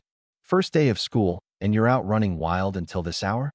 No, the student council had a meeting all afternoon to plan the welcome party for new students, Jiang Yinhua said, setting down her bag and sitting on the single sofa. After a moment's hesitation, she spoke up anyway. Dad, Mom, I have some good news. Big brother Chun Mo is back. He registered at school today. At the two words, Chun Mo, Jiang Wanlin shook his head and said nothing. Su Haiyan let out a cold snort, her face full of contempt. So he's back. What does that have to do with you? Mom, he's my big brother Chun Mo. And besides, he still has a marriage engagement with big sister, Jiang Yinhua said quietly. Uffed, don't even mention that engagement. With their family status now, are they even worthy of your sister? Su Haiyan said scornfully. Jiang Wanlin picked up his tea and took a sip, his tone bland. Yinhua, you know the Chun family situation perfectly well. From now on, at school, keep your distance from him. Those words made Jiang Yinhua very uncomfortable. Even though they hadn't been in contact for years, she genuinely hated her parents' condescending, dismissive tone. Dad, why should I keep my distance? We used to be good friends. That was before, Jiang Wanlin said without mercy. Things are different now. Chen Zhonghua owes over $1 million. He'll never dig himself out of it in this lifetime. I absolutely will not allow my child to hang around some poor man's kid. Jiang Yinhua simply couldn't accept her father's heartlessness. Dad, stop it. I'm tired. I'm going up to rest. She started to get up. Stop right there. Jiang Wanlin blocked her. Dad's words. You have to take them to heart, understand? Jiang Yinhua couldn't be bothered to argue and just nodded absently. Only then did Jiang Wanlin relax. He continued, I hear the richest man Wei's youngest son is also at Northern Jiang University. And there's elder Lin Songhai's granddaughter, Lin Wanner, she's there too. From now on at school, spend more time getting to know them. You're grown up now. You need to learn who's worth associating with and who to keep at arm's length. You can't be like a child, just going by your own likes and dislikes. The classic calculation of a businessman. The Chun family had fallen. They had no value, so cut them off. The Wei and Lin families were Northern Jiang's top elite, so get close. Jiang Yinhua said nothing. She was repulsed by this kind of arrangement, but she couldn't be bothered to argue back. After all, her father wasn't at school. Who she spent time with, what friends she made, he had no way to control. Half an hour later, the three of them sat down to dinner. Looking at the empty seat at the table, Jiang Yinhua felt a pang of emotion. Just like that, her sister had been gone for over 2 months. In those 2 months, her sister never replied to messages, never picked up calls. No one knew what she was actually off doing. Jiang Yinhua looked up and asked, Dad, when exactly is big sister coming back? At the name Jiang Qingwei, Jiang Wanlin and Su Haiyan both paused, their expressions turning a little unnatural. Jiang Wanlin set down his chopsticks, his tone calm. I just spoke with her on the phone today. She won't be coming back for now. Not coming back? So she's not attending classes now that school started? Jiang Yinhua was shocked. No classes, Jiang Wanlin said, shaking his head. Your sister is doing something big. Once it's done, our Jiang family will leap into the ranks of the truly top elite, 100, 1,000 times better than studying at university. Jiang Yinhua was completely confused. What big thing? Don't worry about it. When the time comes, you'll know. Jiang Wanlin waved his hand, invoking his parental authority to cut off the topic entirely. Jiang Yinhua obediently answered, Oh, but she kept muttering to herself inside. Dropping out of university entirely? What on earth was her sister doing that was so mysterious? And at this moment, I was already standing at the Golden Emperor International KTV. This was a fairly famous establishment in northern Jiang. The owner, Lu Chong, known in the underworld as Brother Chong, ran an entertainment venue on the surface, while keeping a crew of enforcers behind the scenes, specializing in dirty dealings like loan sharking. In the luxury VIP room on the top floor, the deafening music was still blaring. Lu Chong, reeking of alcohol, had his arms around a woman, groping her all over with a lecherous grin on his face. Suddenly, he noticed the light in front of him dim. Groggily, he raised his head and froze. In the dim light, at some point, another person had appeared in the room out of nowhere. It was me. What the hell? He rubbed his eyes, thinking he'd had too much to drink and was seeing things. But he looked again and again. The person was real. Who are you? How'd you get in? He shoved the woman out of his arms and turned off the music. I couldn't be bothered to answer. I gave a casual slap. Bang! Right before that woman's eyes, Lu Chong's nearly 180-pound body instantly turned to a wisp of smoke and dissipated into thin air. No idle chatter, no conflict whatsoever. This underworld boss just died, like that. The woman beside him was stunned. She could still feel Brother Chong's body heat a moment ago, and suddenly the space beside her was empty. She turned to look. The man was gone. She stared blankly at the empty sofa, her mind completely unable to process it. I didn't even glance at her. I turned and left. Over the next 10 minutes, the same scene played out again and again across several offices and VIP rooms in this KTV. Every single one. Everyone my spiritual sense swept over and confirmed to be a core member of the loan shark operation, a bloody-handed thug or enforcer, was vaporized in an instant before they could even scream. No fighting, no struggling. To me, this was no different from brushing dust off my clothes. Only after finishing all of this did I leave. It wasn't until long after I'd gone that the woman in that VIP room finally came to her senses. She screamed and scrambled out on her hands and knees. Somebody help. Something's happened. Brother Chong is gone. Something happened over here too. Brother Who is gone. Another woman came crawling out. Damn, what's going on? My guy's gone too. Before long, a whole crowd of low-level lackeys and hostess girls poured into the hallway, all of them ashen-faced, shocked to the extreme. About an hour later, in the KTV's largest conference room, the atmosphere was oppressively tense. Sitting on the leather sofa was a young woman of about 27 or 28, dressed in a form-fitting black gown that showed off her tall, sultry figure. She was strikingly beautiful, yet her features carried a cold, ruthless edge. Her name was Xinqing Wan. She was a true heavyweight figure in Northern Zhang's underworld circles. That arrogant Lu Chong was nothing more than one of her underlings. At this moment, she held a glass of red wine, swirling it gently, saying nothing. On either side stood a dozen sharp, capable men in suits. Before her knelt several surviving low-level lackeys, along with the woman who had watched Lu Chong die with her own eyes. Sister Luan. Brother Chong, he's gone. A small-time boss knelt on the floor, trembling all over. It's not just Brother Chong. The accountant, the loan collectors, several of our core people, all gone. No sign of them alive, no bodies dead. It was a young boy. The woman's makeup was streaked with tears, her words incoherent. He gave a casual wave in the room, and Brother Chong, his whole body just turned to ash, gone into thin air. Xinqing Wan sipped her wine, her elegant brows knitting slightly. Not slashed by a blade, not shot by a gun, but turned to ash out of thin air. This was completely beyond ordinary comprehension. But as a top-tier figure in the underworld, she had access to levels ordinary people could never reach. She knew that in this world, there existed a type of person who possessed power beyond the mundane. Martial artists. Only the legendary grandmasters of the martial path, capable of projecting internal force outward, could kill from a distance and reduce a person to ashes. Soon, a trusted aide named Xiaobai walked in carrying a tablet. Sister Luan, I've pulled up the surveillance. It's bizarre. This boy seems able to teleport. Xinqing Wan took it and looked. In the footage, the young boy hadn't entered through the main door at all. Like a ghost, he abruptly appeared in one VIP room after another. Go in, wave a hand, one dead. Come out, flash to the next spot, wave again, another dead. Strolling at his leisure, like death calling roll. After watching, a flicker of wariness crossed her eyes. She could basically be certain now. This person was without a doubt a martial artist, and from the way he killed, He very likely practiced some kind of evil art. A being like this must not be provoked lightly. Go. Use every connection we have. Find out who that boy is, she said, turning her head to instruct Xiaobai. Find out his name and his background. Remember, only investigate.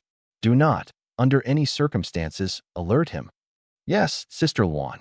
Only then did she turn to the several punks, her tone cold. Enough. Ah Chang did plenty of evil over the years and offended someone he couldn't handle. He's dead, so be it. Bad luck for him. This matter ends here. No one is to bring it up again. In a few days I'll send someone else to take over the venue. The punks were nobodies with no say. They could only bow their heads. We'll do as you say, Sister Luan. Having dealt with everything, Xinqing Luan set down her wine glass and stood, preparing to leave. But at that moment, her body suddenly went rigid. NGH. A wave of icy cold burst from her lower abdomen and swept through her entire body. Her face instantly went ghostly pale, her lower abdomen feeling as if pierced by an ice pick, an agony beyond bearing. Xiaobai, the medicine, get the medicine quickly, my condition's flaring up. This was a hidden illness she'd had for years. Every so often it would flare, each time more excruciating than the last. Xiaobai deftly pulled out a pill bottle, tipped out 2 pills, and handed them over. Trembling, she swallowed them, and only after a good while did she barely manage to suppress the piercing pain. Xiaobai, she drew a deep breath. Have you set up the meeting with Elder Lin?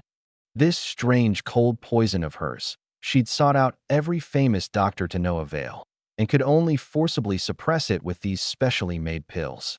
She figured that perhaps only the widely learned Lin Songhai could find a way to cure it. Unfortunately, Elder Lin's status was too exalted, and she'd never been able to arrange a meeting. Sister Luan, there's still no definite word from the Lin family. But I doubled the gift money and sent it over, so it should be soon. Xinqing Luan said nothing more, just waved a weary hand. She hoped she could see Elder Lin soon. She was afraid her body couldn't endure many more of these attacks. And she could never have dreamed that martial arts master, who had her treating him as a mortal threat, mobilizing every connection to investigate, was at this very moment sitting cross-legged at home in meditation, and early the next morning would sling a backpack over his shoulder and head to school just like any ordinary college student. As for my mom and dad, they'd already taken the 100 million I'd given them to settle the rest of the legitimate debts and to look at new houses while they were at it. I felt completely at ease. Last night, I'd already wiped every potential source of trouble clean off the face of this world. I walked into the classroom to a lively atmosphere.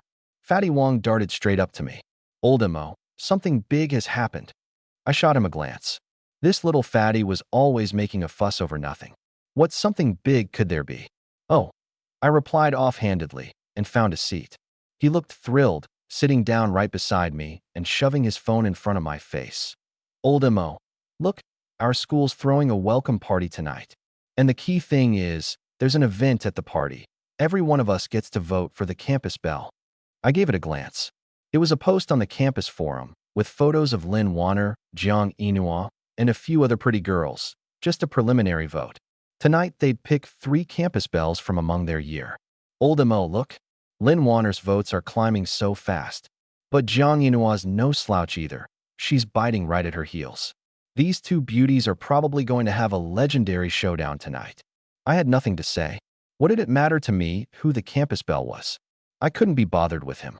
But the strange thing was, the more silent I was, the more this fatty loved chatting me up. Just then, the classroom doorway suddenly fell quiet.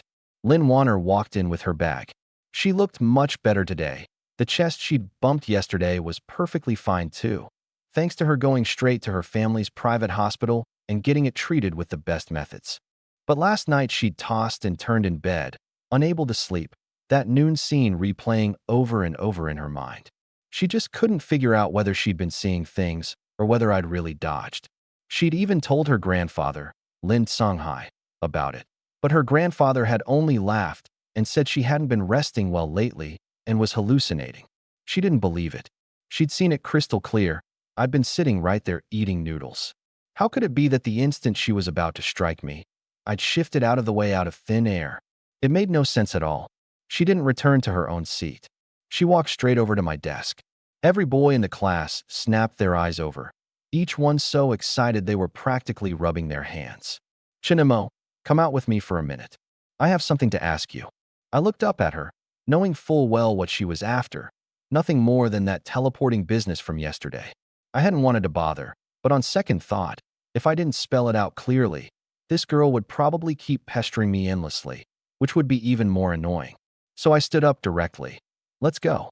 The two of us walked out of the classroom, one behind the other, and the class instantly erupted. Damn, what kind of dumb luck did Chun Emo step in? The great campus belle Lin's been glued to him every single day. Yesterday she actively sat next to him, and he was all cold about it. And today she comes looking for him again. I'm dying of jealousy. Zhao Wenfeng, sitting in the front row, frowned slightly, unable to figure it out either. Me, a tight-lipped clam. Why would a beauty of Lin Wanner's caliber come pestering me time and again? Only Fatty Wong stroked his chin and raised an eyebrow. The campus belle Lin. Could she be here to ask old M.O. about yesterday's teleporting? Behind the teaching building, beside a secluded, tree-shaded path, Lin Wanner stopped and got straight to the point. Chin M.O., did you teleport yesterday? I nodded outright. Yes. You? Her breath caught, and she nearly broke down on the spot. He'd actually admitted it. And so readily. He really teleported? Did such a thing actually exist in this world? She forced down her shock and warily took half a step back. Just who are you? To you, I suppose I'd count as a god, I said blandly. She was taken aback for a moment, then rolled her eyes. Quit trying to fool me. There's no such thing as gods in this world. She snorted coldly, wearing an expression of having seen through me. I get it now. You're an ancient martial artist, aren't you? As the young miss of the Lin family, she'd seen more of the world than an ordinary college student.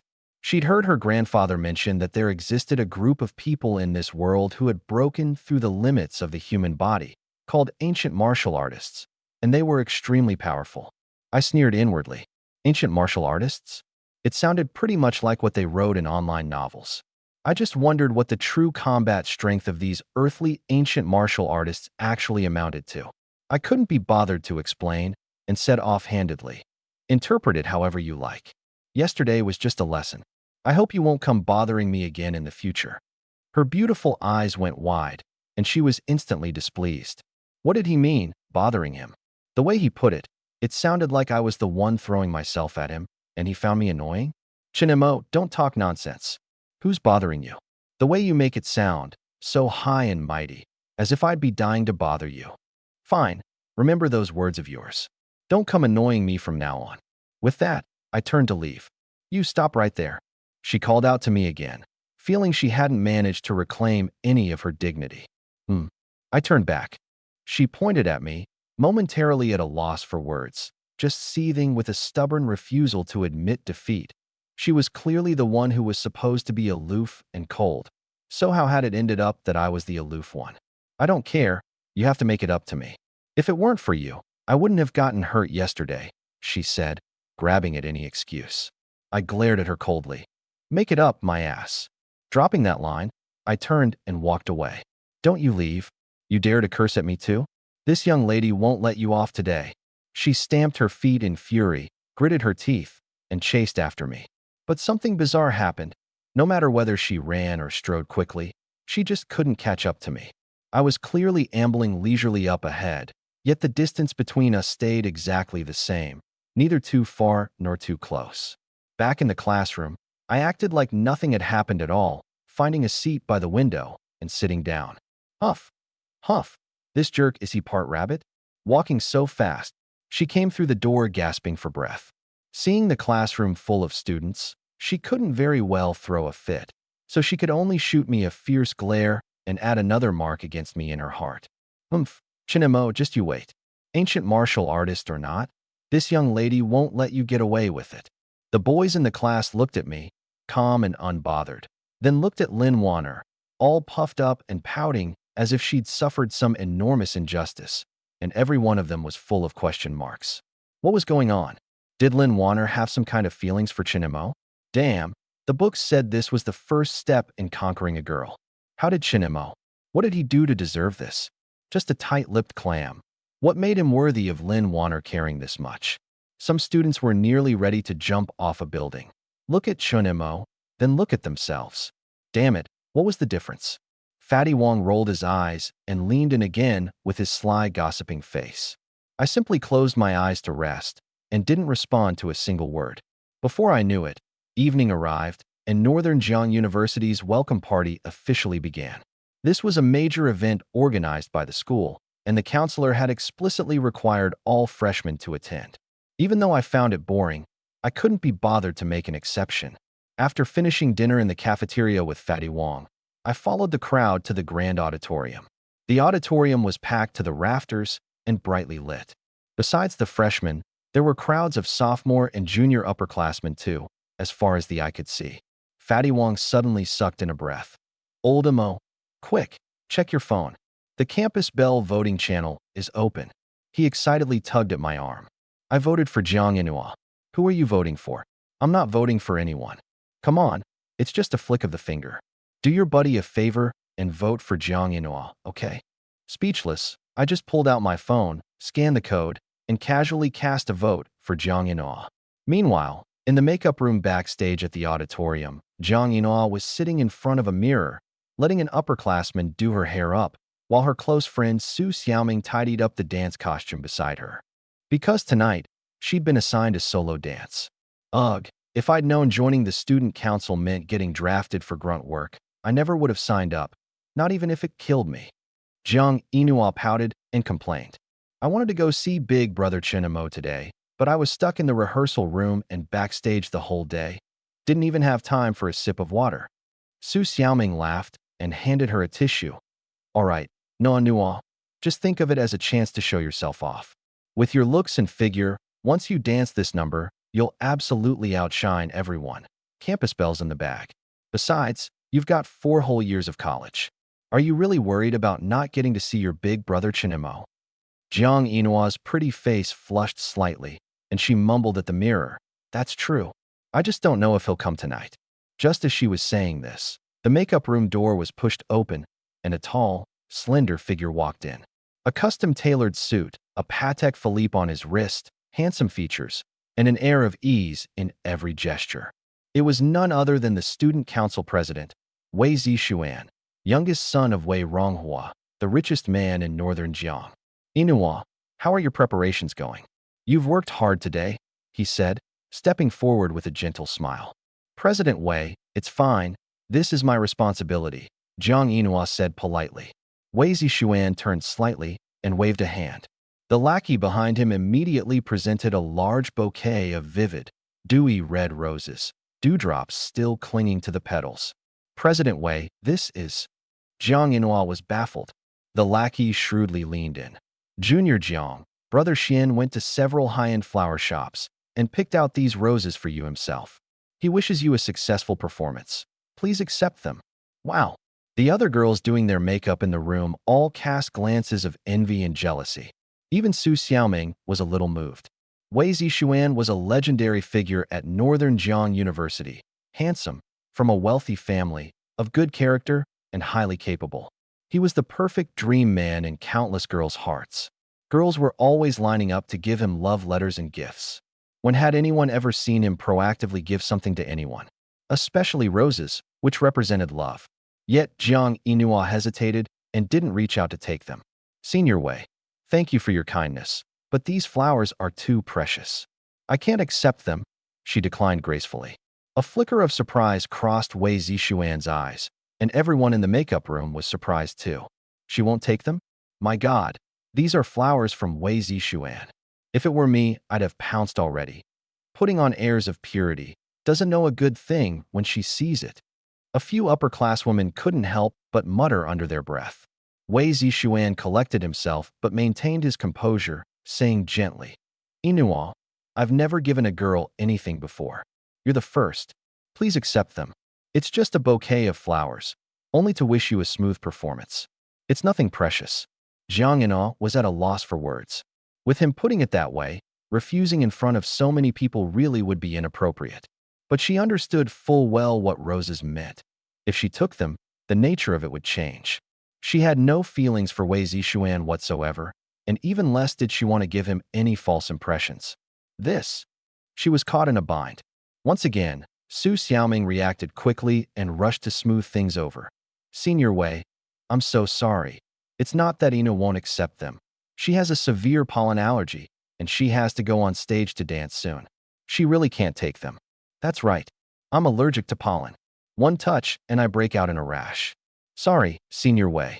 Jiang Yinhua quickly seized the excuse. Oh, that was thoughtless of me, Wei Zixuan said with a hint of apology. Since you're allergic, then never mind. After the party's over, if there's a chance, I'll treat you to a meal. Sure. Jiang Yinhua agreed, just to placate him for now. Wei Zixuan offered a few gentle words of encouragement, then left the makeup room with his lackey. In the hallway, the lackey grumbled indignantly. Brother Xian, this Jiang Ina isn't right. I didn't see her sneeze even once. She's not allergic at all. She just made up an excuse. But Wei Zixuan wasn't the least bit annoyed. On the contrary, he smiled. It doesn't matter. It's only the second day we've known each other. If she accepted my gift that easily, how would she be any different from a gold digger? The lackey nodded. True. But Brother Xian, this junior is pretty, but compared to her sister Jiang Qinghua, she's still a shade behind in looks and presence. What do you know? Wei Zixuan said, his eyes burning. A woman like Jiang Qinghua is too cold, too domineering. I feel nothing for her. Jiang Yinhua, on the other hand, is gentle and well-mannered. That kind of refined, graceful temperament is exactly to my taste. After a single day of interaction, he was already captivated by Jiang Yinhua. He'd known more girls than he could count, but the one he felt the most for was this one. Her every smile and frown, even every unconscious little gesture, struck him as so soft, so warm, so endearing. Back in the auditorium, Fatty Wong and I circled around a while before finally finding our class's section and sitting down. Lin Warner had arrived early. Seeing me walk over and sit down, she deliberately turned her head away, gave a cold snort, and shot me a sidelong glance, as if sulking, yet also as if deliberately trying to draw my attention. I didn't so much as lift an eyelid, ignoring her completely. The class was discussing the program lineup. Hey, did you all see? Jiang Yinhua's doing a solo dance tonight. For real? What a treat for the eyes. Plenty of people pulled out their phones to look, Fatty Wong included.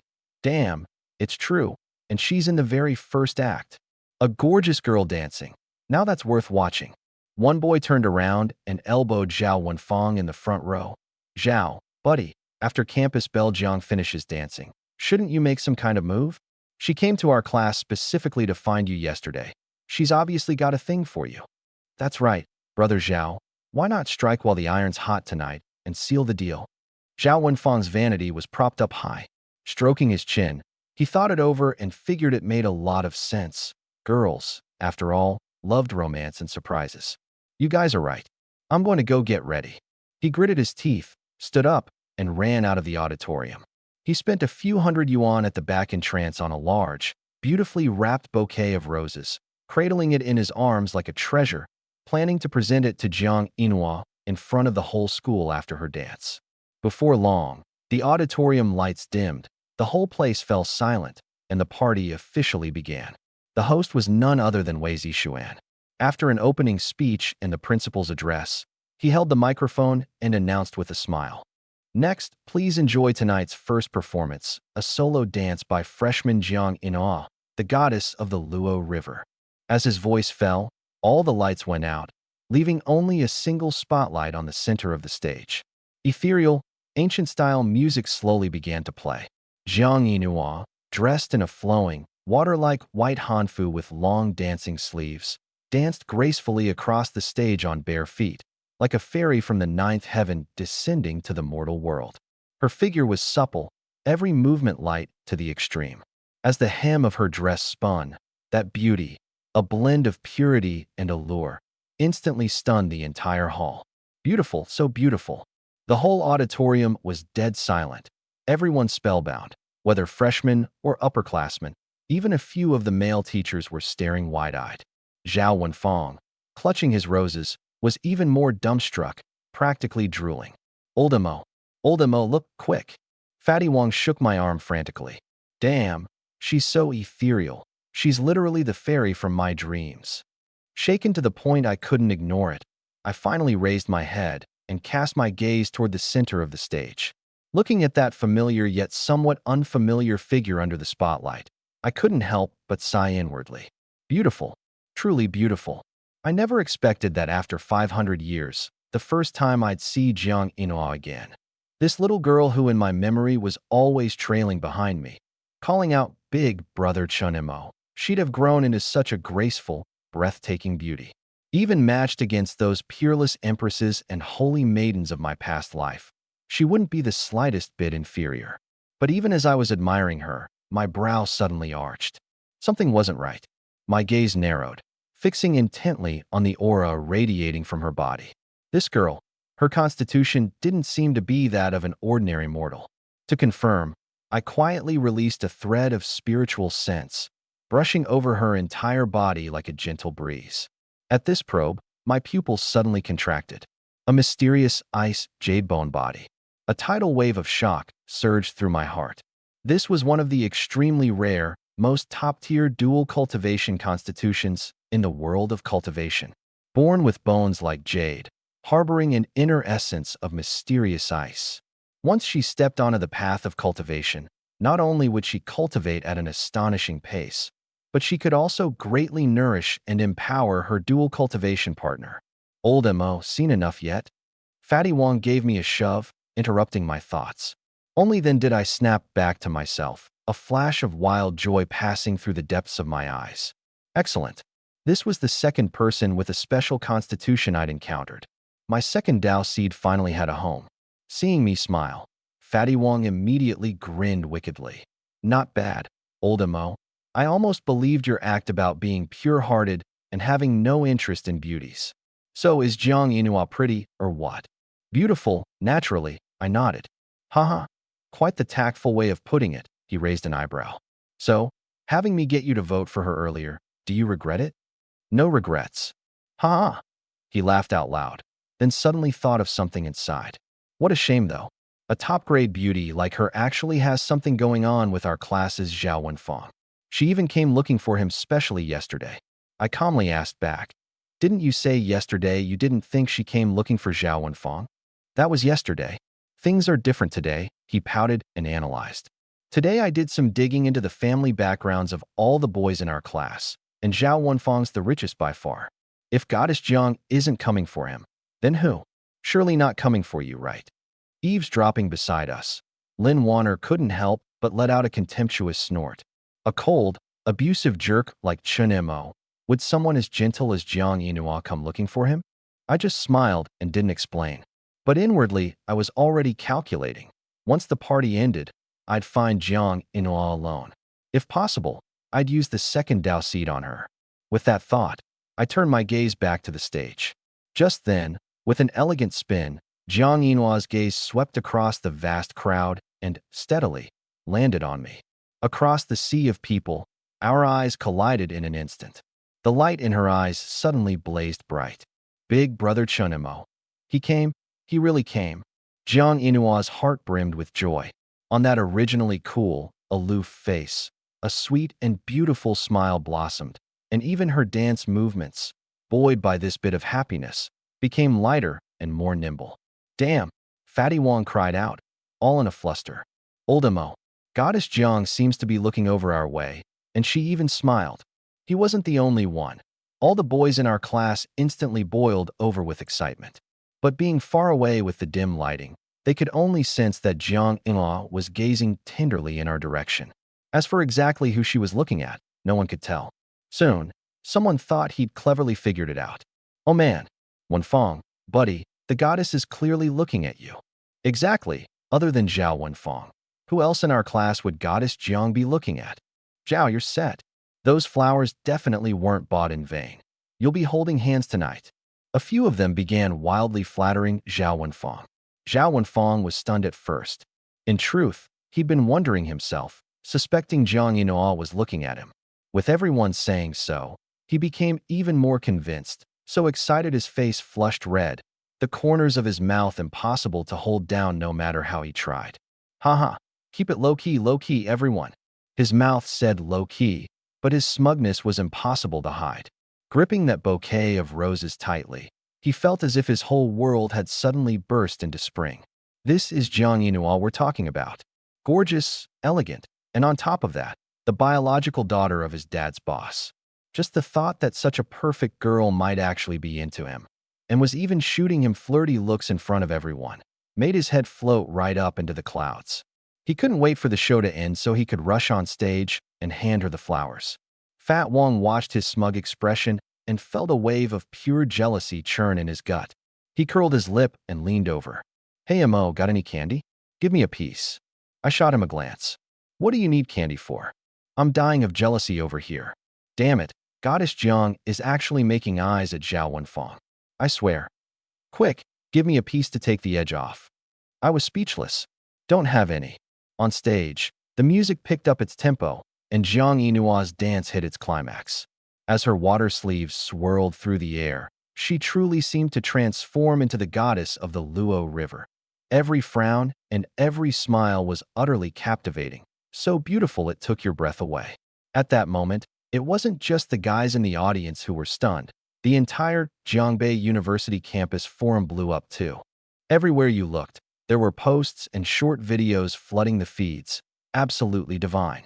Freshman Jiang Yinua's Goddess of Luo is out of this world. Where's the campus beauty voting link? Come on, guys, Goddess Jiang has got to take first place. Mom, I'm in love. This is what a real fairy sister looks like. A few minutes later, the music faded, and Jiang Yinhua struck a stunning final pose, setting off a storm of applause and screams throughout the hall. "Thank you, everyone." She gave a slight bow, lifted the hem of her dress, and exited the stage. Wei Zixuan walked back on stage, beaming, to continue hosting. On the surface he was calm, but inside he was a churning ocean. Watching her dance from the wings just now, he couldn't tear his eyes away. She'd nearly stolen his soul, and it only cemented one thought in his mind. This woman, Wei Zixuan, absolutely had to have her. Meanwhile, Jiang Yinua's mind was full of nothing but me. She hurried down from the side of the stage, planning to change clothes and rush straight to the audience seats to find me. But the passageway at the bottom of the stage was already packed solid with a crowd of frenzied guys. "Goddess Jiang, I love you. Yinhua, this is a gift from me. Please accept it. Goddess, add me on WeChat. I'm from the sports department." The whole crowd was riled up like they'd been shot full of adrenaline, thrusting jewelry, flowers, and handbags toward her. Zhao Wenfang was among them, clutching a huge bouquet of roses and shoving forward with everything he had. But he was scrawny and just couldn't push through, so he ended up stuck on the outer edge, swaying back and forth. "Yinhua, I'm over here, look at me," he shouted frantically. But Jiang Yinhua had no attention to spare for him. She just nodded politely, keeping her distance from the crowd.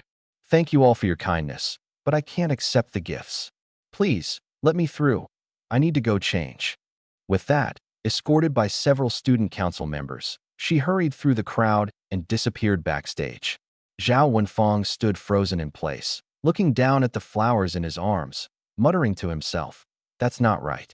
Fine, she didn't take anyone else's, but why not mine? Weren't you just shooting me flirty looks up there? But his mind worked fast.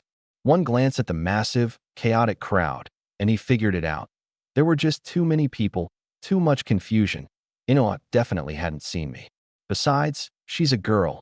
It wouldn't look right to accept only my flowers in front of everyone. With that thought, he relaxed again. No rush. We're at the same school anyway. There'll be plenty of chances down the road.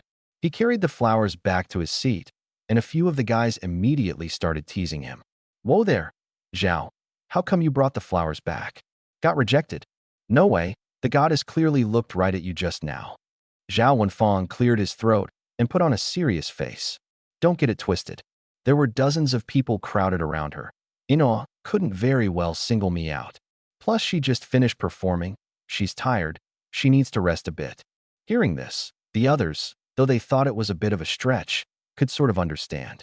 But Fat Wong, sitting in the back row, covered his mouth and snorted with laughter. He leaned over to my ear and whispered, "Old Mo, you see that? This punk couldn't even hand off his flowers, and now he's making up excuses to save face. I'm dying over here." My expression stayed flat. I couldn't even be bothered to comment. Soon the second act began, a guy singing Blue and White Porcelain. The song was fine, but his voice was a bit off. Compared to Jang Inua's performance just now, it was like night and day. A lot of people in our class couldn't be bothered to watch and gathered together to gossip about Jiang Inua instead. Suddenly, a girl in the front row pointed toward the aisle, her voice cracking. "Everyone look! Campus goddess Jiang is coming this way." That shout drew every eye in the class. Jiang Inua had already changed out of the elaborate hanfu and was now in a simple white t-shirt and jeans, barefaced and casual, yet still glowing white among the crowd. And more importantly, she was heading straight toward our class. "Looks like she's coming over here. Oh my God, what's she coming for?" The whole class instantly buzzed with commotion. Zhao Wenfeng jolted upright, his heart pounding wildly, instinctively convinced.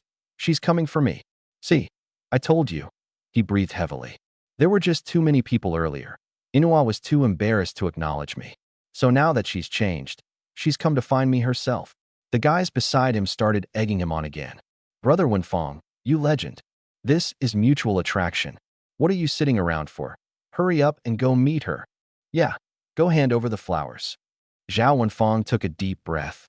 Thinking his buddies made perfect sense. She'd come over on her own, so as a real man, he couldn't just sit there and wait. That would be ungentlemanly. Phew. He stood up, first elegantly smoothing out his clothes, then gripped the bouquet of roses tightly. Amid a chorus of envious, jealous stares, he strode toward Jiang Inua with a face full of affection. Meanwhile, Fat Wong let out a long sigh, as if resigning himself to fate. "Old Mo, cover my eyes. I can't stand watching that punk Zhao Wenfeng enjoy his moment of glory. I couldn't even be bothered to lift my hand." "Close them yourself." "Damn, so cold-hearted." He rolled his eyes, then just shut them, pulled out his earbuds and stuffed them in, the whole out-of-sight, out-of-mind routine. I raised an eyebrow slightly at his ridiculous display. I didn't for a second think Jiang Inua was coming for Zhao Wenfeng.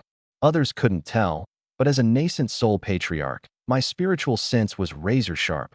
How could I not see it clearly? Just now on stage, those tender, affectionate glances of hers were aimed squarely at me. By now, Jiang Inua had reached the aisle. Zhao Wenfeng, clutching his roses, planted himself right in her path.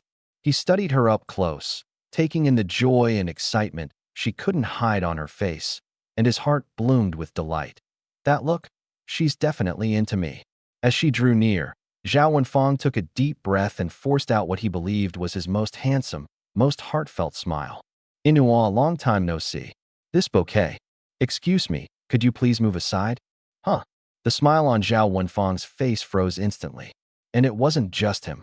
The classmates around him who'd been ready to cheer all froze in unison. "Inua, move aside. What do you mean?" He was baffled. Jiang Inua was exasperated, but still explained. "It means step aside. You're blocking my way." Zhao Wenfeng's mind completely short-circuited. "She's not here for me?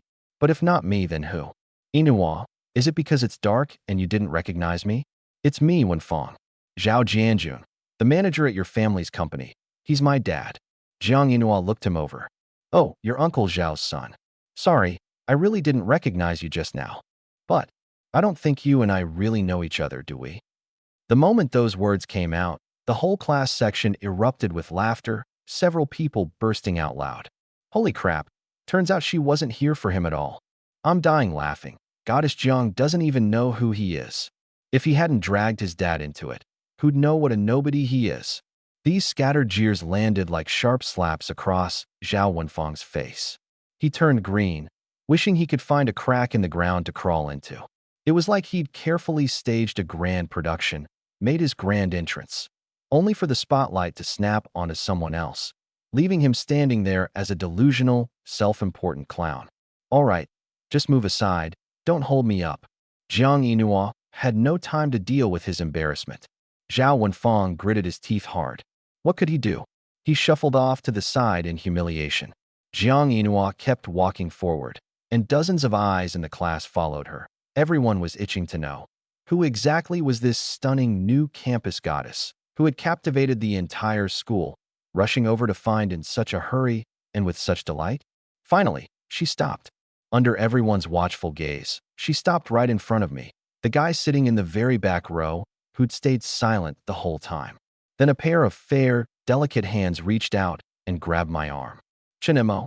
Sniff. This is wonderful. I finally found you. Her voice was a mix of hurt and joy. Where on earth have you been these 2 months? I heard you'd gone missing. Are you okay? Do you have any idea how worried I've been about you? Boom. The whole class exploded. Everyone's eyes went wide, faces full of disbelief, their whole worldview crushed by a magnitude 10 earthquake. They'd been guessing whether she'd come for the wealthy heiress Lin Wana. Who could ever have imagined? It was Chinemo. Fat Wong, wearing his noise-canceling earbuds and eyes shut, was sitting right next to me, and Jiang Inua's sweet cry of Chinemo still drilled its way into his ears. Huh, the goddess's voice? And she's calling out Chinemo? Am I dreaming because I got too worked up? He suddenly opened his eyes and yanked out his earbuds. When he saw the great campus goddess Jiang, who moments ago had looked like a fairy on stage, now standing right beside us, intimately holding my hand, he completely froze, mouth hanging wide open, his brain going bee as his CPU fried on the spot. As for Zhao Wenfeng, he was petrified in place, not even noticing the roses slipping from his hand to the floor. Chinemo? Jiang Inua actually came for Chinemo? How is that possible? He was a total dud, couldn't string 3 words together in a whole day. What right did he have to make such a perfect goddess travel all this way to find him, calling out to him so sweetly, so tenderly, like a wronged little wife who'd finally reunited with her husband? What gives him the right? Zhao Wenfeng screamed inside, so jealous his eyes turned red. I stayed pretty calm and smiled. Inua, long time no see. It's crowded in here. Let's go for a walk outside. I stood up as I spoke. Okay. She nodded emphatically. That suited her just fine. It had been 3 or 4 years, and she had a whole stomach's worth of things she wanted to say to me. The two of us left under the gaze of the entire class. It wasn't until our figures had completely vanished that the class snapped out of it. My God, old Mo is unbelievable. Fat Wong slapped his thigh, his whole face flushed with excitement. He never in a million years would have guessed the goddess had come for me. And even more incredible, I clearly knew Jiang Inu, yet had never breathed a word about it. Talk about keeping your cool. The other classmates were all sighing in amazement too. I'm so envious. Did you see the look in Goddess Jiang's eyes? She was practically melting. She obviously likes Chin Mo. The sky is falling. What exactly do I have that Chin Mo doesn't? First Lin Wanner was showing him favor, and now Jiang Inua shows up, 2 campus goddesses. This is torture, right? Lin Wanner has been clinging to him these past couple of days too. She's obviously into him as well. Chun Mo keeps such a low profile. Turns out he's a secret heartthrob. The moment those words came out, Lin Wanner was not happy. You want to gossip about Chin Mo? Fine, but leave me out of it. What do you mean I'm into him? I can't stand the guy. Hey, watch what you're saying. Who's into Chin Mo? I wouldn't look twice at him. He's a total jerk, a stinking idiot. Her pretty little face was indignant, and she trashed me to no end. But that petulant, sulky tone gave her away to anyone listening. Ah, come on, Wanner, we were just talking. What are you getting so worked up about? If you don't like him, you don't like him, but it kind of sounds like you're jealous. A few bolder guys couldn't resist teasing. You're all talking nonsense. Lin Wanner grew even more upset, stamping her foot in anger, her stunning little face flushing crimson. She just turned her head away and refused to speak, cursing me 100 times over in her heart. This whole scene was witnessed by Zhao Wenfeng. It hurt so much. What exactly does Chun Mo have going for him? 2 top-tier campus goddesses, one sulking with jealousy over him, the other going out for a walk with him. What gives him the right? Meanwhile, Jiang Inua and I had already left the auditorium and were making our way across campus. Along the way, plenty of students from other classes recognized her. The Jiang Inua who'd been radiant and heavenly on stage was now like a sweet, well-behaved girl, chatting and laughing at a guy's side. Oh my God, is that Jiang Inua? Who's that guy next to her? Look how her eyes stay glued to him. And she's smiling so sweetly. My heart is shattered. The guys pounded their chests and stamped their feet, so jealous they could grind their back teeth to dust. Some troublemakers even pulled out their phones to film videos, uploading them to the campus forum from all sorts of angles.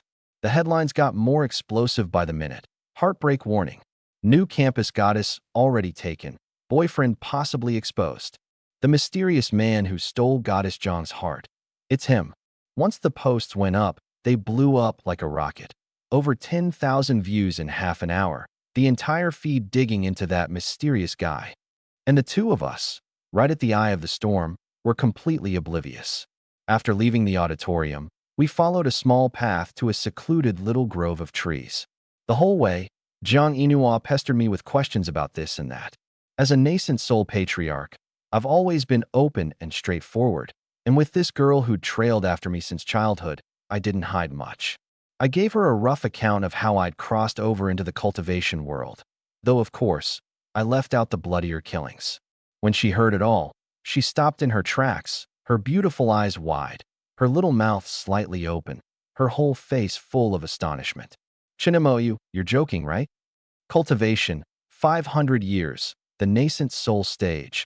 These words that only ever appeared in novels, spoken so earnestly from my mouth, struck her as utterly unbelievable. A girl raised in a materialist society, she'd never heard of anything like this. I just smiled. Explaining 1,000 times isn't worth seeing it once. Of course I'm not joking. If you don't believe me, want me to give you a demonstration? How would you demonstrate? She asked, curious. I didn't waste words. I reached out and slipped my arm around her slender waist, slim enough to hold in one hand. Eek! She gasped, her pretty face flushing bright red. Chinimo, what are you? Don't ask. Hold on tight. Though she didn't understand, she obediently wrapped her arms around my neck. The next moment, I channeled a wisp of spiritual energy. Whoosh! The two of us turned into a streak of light and shot straight up into the sky, soaring into the clouds. Ah! Jiang Inua's face went pale with terror, and she instinctively squeezed her eyes shut. The sudden weightlessness sent her heart pounding like a drum. I don't know how long passed before she realized how quiet it had gotten all around, and only then did she work up the courage to peek open one eye. The moment she did, she was utterly stunned. A golden halo of light enveloped the two of us, shielding us from the high-altitude winds. And below us, the dazzling nightscape of the entire city of Jiangbei spread out like a giant, glowing chessboard, all laid out before her eyes. Streams of traffic flowed, and the skyscrapers had shrunk to the size of building blocks. Looking up, the bright moon seemed close enough to touch. This, Chinimo, I'm not dreaming, am I? We're flying in the sky. That's right, we're flying. She sucked in a sharp breath, unable to calm herself for a long while. All of this went completely beyond anything she'd ever known. Anywhere you'd like to go? We've already flown out of Jiangbei. That pulled her back to reality. Her beautiful eyes studied me, gradually turning a little dreamy. Chinimo, did you really go off and cultivate to become an immortal? What else? She was left speechless. There was no other explanation for how the two of them could be flying through the sky. But it was all too dreamlike, too unreal. If she weren't experiencing it firsthand, no one would ever believe it. I glanced down at her and smiled. What are you spacing out for? Is there somewhere you want to go? I don't have anywhere. Do you? How about we go to Shanghai and check out the Bund? Okay. She nodded softly. Chinimo, wherever you say we go, we go. Hold on tight. I shifted my spiritual power. Whoosh. The golden streak of light suddenly accelerated through the night sky, like a shooting star tearing across the heavens, heading straight for Shanghai. From Jiangbei to Shanghai, even the fastest bullet train takes an hour. But with me flying through the air, in just a few minutes that dazzling international metropolis came into view.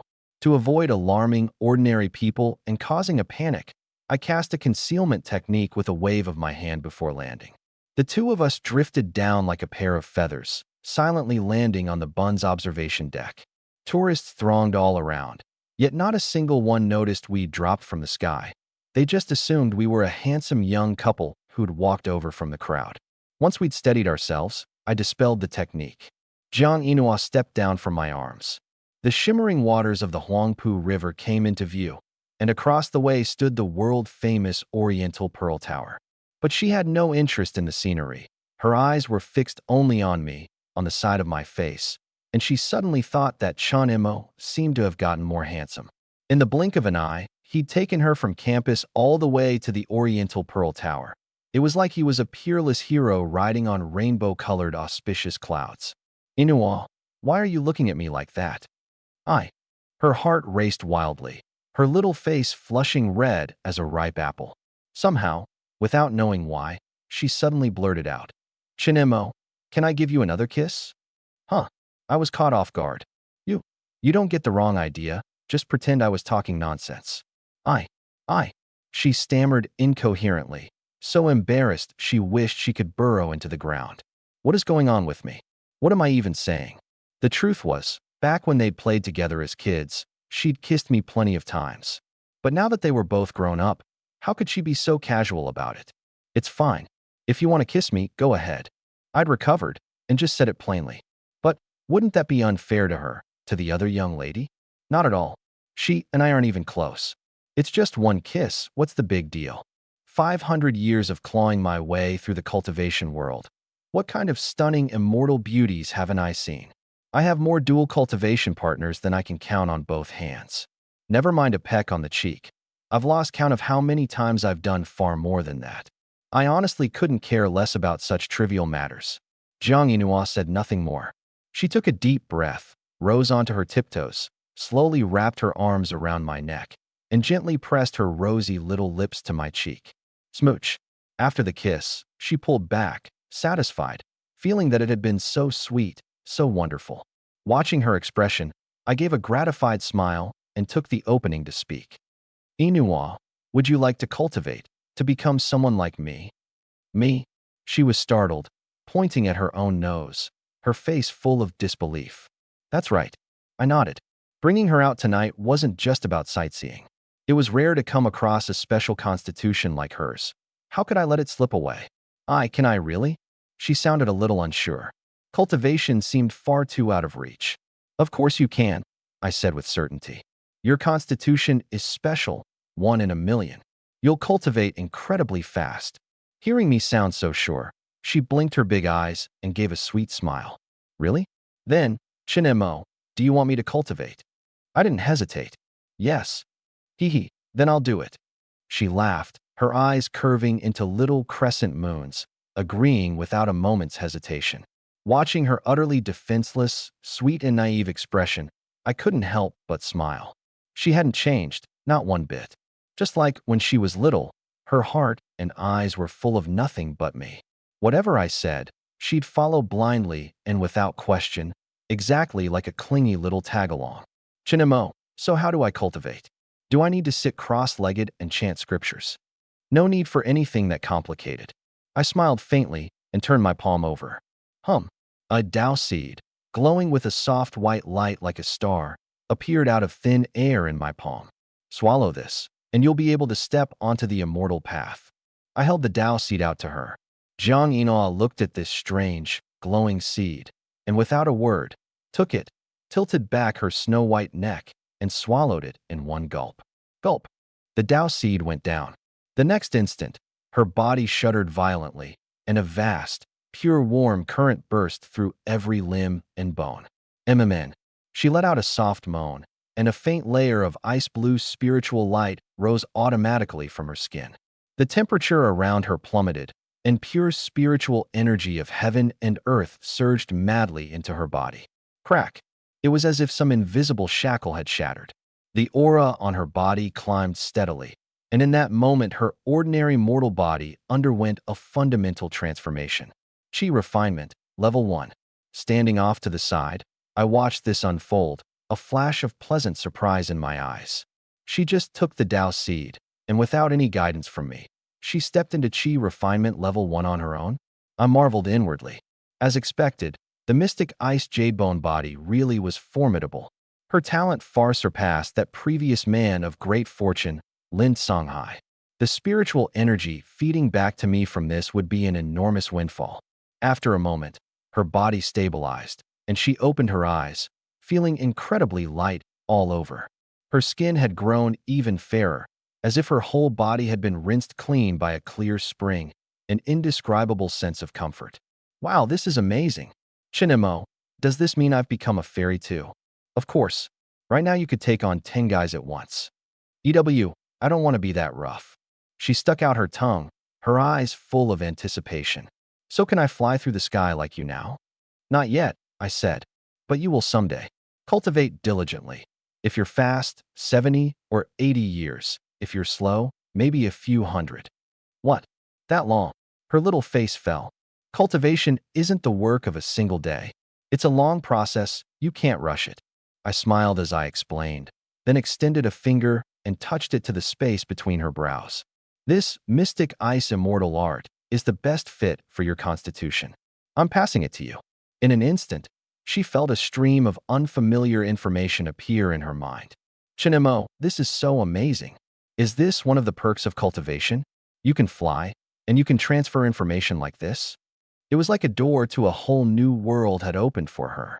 There are tons of perks to cultivation. Once your cultivation gets higher, you'll experience them naturally. For now, all you need to do is cultivate diligently. Understand? She nodded obediently, those clear eyes of hers full of admiration for me, along with a trace of joy she couldn't quite hide. The two of us strolled slowly along the bund, taking in the night view while chatting about cultivation. Once she'd more or less gotten the hang of how cultivation worked, I flew her back to Jiangbei, and we each headed home. Meanwhile, back at Jiangbei University, the evening gala had just ended. Wei Zixuan had changed clothes and was about to head home when one of his lackeys rushed over and thrust a phone in front of him. Brother Xian, you've got to see this. On the screen was the viral post from the forum. In the video, Jiang Yinhua and I were walking side by side, acting as intimate as a couple in love. Especially her, smiling so sweetly, her eyes full of affection whenever she looked at me. Wei Zixuan's face changed, and a wave of displeasure rose in his chest. Who's this guy? Brother, his name's Chinemo, also a freshman. Word is he and Jiang Yinhua knew each other before, and now everyone suspects they're a couple. Brother, you want me to get some guys to teach him a lesson? Wei Zixuan gritted his teeth and stared for a long while, then finally waved his hand. Forget it. I don't do that kind of throwing my weight around bullying. He gave a cold snort. Tomorrow, go give him a warning. Just tell him to know his place and keep his distance from Jiang Yinhua. Got it, brother. I'll go tomorrow. Meanwhile, I'd made it home. My parents were still up, sitting in the living room waiting for me. When I came in, my dad pointed at the bank card on the table. Xiao Mo, all the family's debts are paid off. There's still over 98 million left on the card. Let me transfer it back to you. I quickly refused. Why transfer it to me? Keep the money to buy a villa and a car, like I already told you. My parents exchanged a glance, both looking uneasy. To them, taking something for nothing didn't sit right, even if it was their own son's money. Besides, they weren't that old yet, still had working hands and feet to earn their own keep. They couldn't very well spend the rest of their lives comfortably living off their son's savings, could they? My mom sighed. Forget it, Xiaomo. This old place is perfectly fine to live in. As long as our family is safe and sound, that's all that matters. I felt a bit helpless, but also warmed. Mom, safety is the foundation, but you should get to enjoy life too. You two have worked hard for half your lives. It's time to enjoy some comfort. Neither of my parents said a word. After a while, my dad finally gave a little. Then, we'll hold on to the 90-some million for now. But the house, really, let it go, don't buy it. I sighed. I knew their temperaments too well. With that money in their hands, I could talk myself hoarse and they still wouldn't bring themselves to buy a house. Well, in that case, fine. If you won't buy one, I'll arrange one for you. As I spoke, I pulled out my phone and dialed Wei Ronghua. Xiao Mo, don't. My mom tried to stop me. But the call was answered almost instantly. From the other end came Wei Ronghua's exceedingly respectful voice. Master, good evening. What can I do for you? Buy me a villa, the very best one.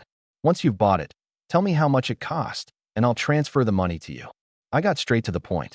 Hearing this, Wei Ronghua was startled. What? Transfer money? Master, Wei Ronghua, may not have much else, but I've got plenty of houses and money. I'll just gift you this villa directly. No need. Business is business. Master, the fact that you'd even let me buy you a house means you think highly of me. How could I possibly take your money? Please, absolutely not. Do not give me any money. He got flustered. What else could I say? I couldn't be bothered to argue. Fine then. Wei Ronghua was overjoyed and quickly went on. Master, how about a villa in Haiyabei? That's the most luxurious villa district in all of Jiangbei. I have several units there. I raised an eyebrow. He wasn't wrong. Haihubei was extremely famous in Jiangbei, a district of seaside villas where most of Jiangbei's wealthy lived. That works. Great. Then would you have time to come by tomorrow so we can handle the property transfer? No problem. I agreed straight away, then hung up. The living room was so quiet you could have heard a pin drop. My parents stared at me wide-eyed, their faces full of shock. I'd had it on speakerphone just now, so they'd heard the entire conversation. They knew I'd become a cultivator with abilities beyond ordinary people, and they knew Wei Ronghua had given me a sum of money before. But they never imagined that, when dealing with their own son, the richest man in all of Jiangbei would behave like a servant, casually handing over a villa in Haihubei just like that. As Jiangbei natives themselves, they knew all too well what Haihubei meant. Rumor had it that even a small unit there cost upward of 100 million. The old couple's worldview took another hard jolt. Dad, Mom, pack up tomorrow morning. I'll take you over there myself. They drew in a deep breath. You heard it just now. Wei Ronghua and I already settled it. Don't refuse anymore, I reminded them. With things at this point, what more could they say? They could only nod. Early the next morning, I called a private car and took my parents to Haihubei. I didn't just fly them there through the air directly. My parents' mindset was too conservative. They still hadn't fully processed this whole cultivation thing, so I figured it was better to play it safe going forward. As for school, I took the morning off. At Jiangbei University, military training was only for sophomores, and there were no classes these few days anyway, so getting the time off was easy. Half an hour later, the car pulled up at the entrance of Haihubei. The moment I got out, I spotted Wei Ronghua. The old guy had obviously come to wait early, and the moment he saw me step out, he came trotting over to greet me, a young, pretty female secretary in black stockings following behind him. Master, you've arrived. Wei Ronghua greeted me respectfully, then looked toward my parents and probed. And these two? They must be your honored father and mother? I nodded. My dad, Chen Zhonghua, had done business before and knew full well what a powerful, well-connected figure Wei Ronghua was in Jiangbei, so he greeted him stiffly. Hello, Mr. Wei. Uncle, you're far too polite.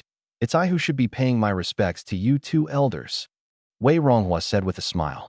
At these words, my parents were startled, the muscles in their faces twitching a few times. Uncle? What kind of a way to address someone is that? They were clearly about the same age. Wei Ronghua's hair was already half gray, and he was calling my dad uncle. It grated on me to hear it too. I frowned. Aren't you getting the generations mixed up? Wei Ronghua froze, then suddenly caught on.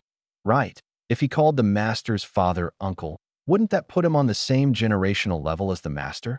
He immediately corrected himself. Oh, right. The master is correct, my mistake. Hello, Grandpa. Hello, Grandma.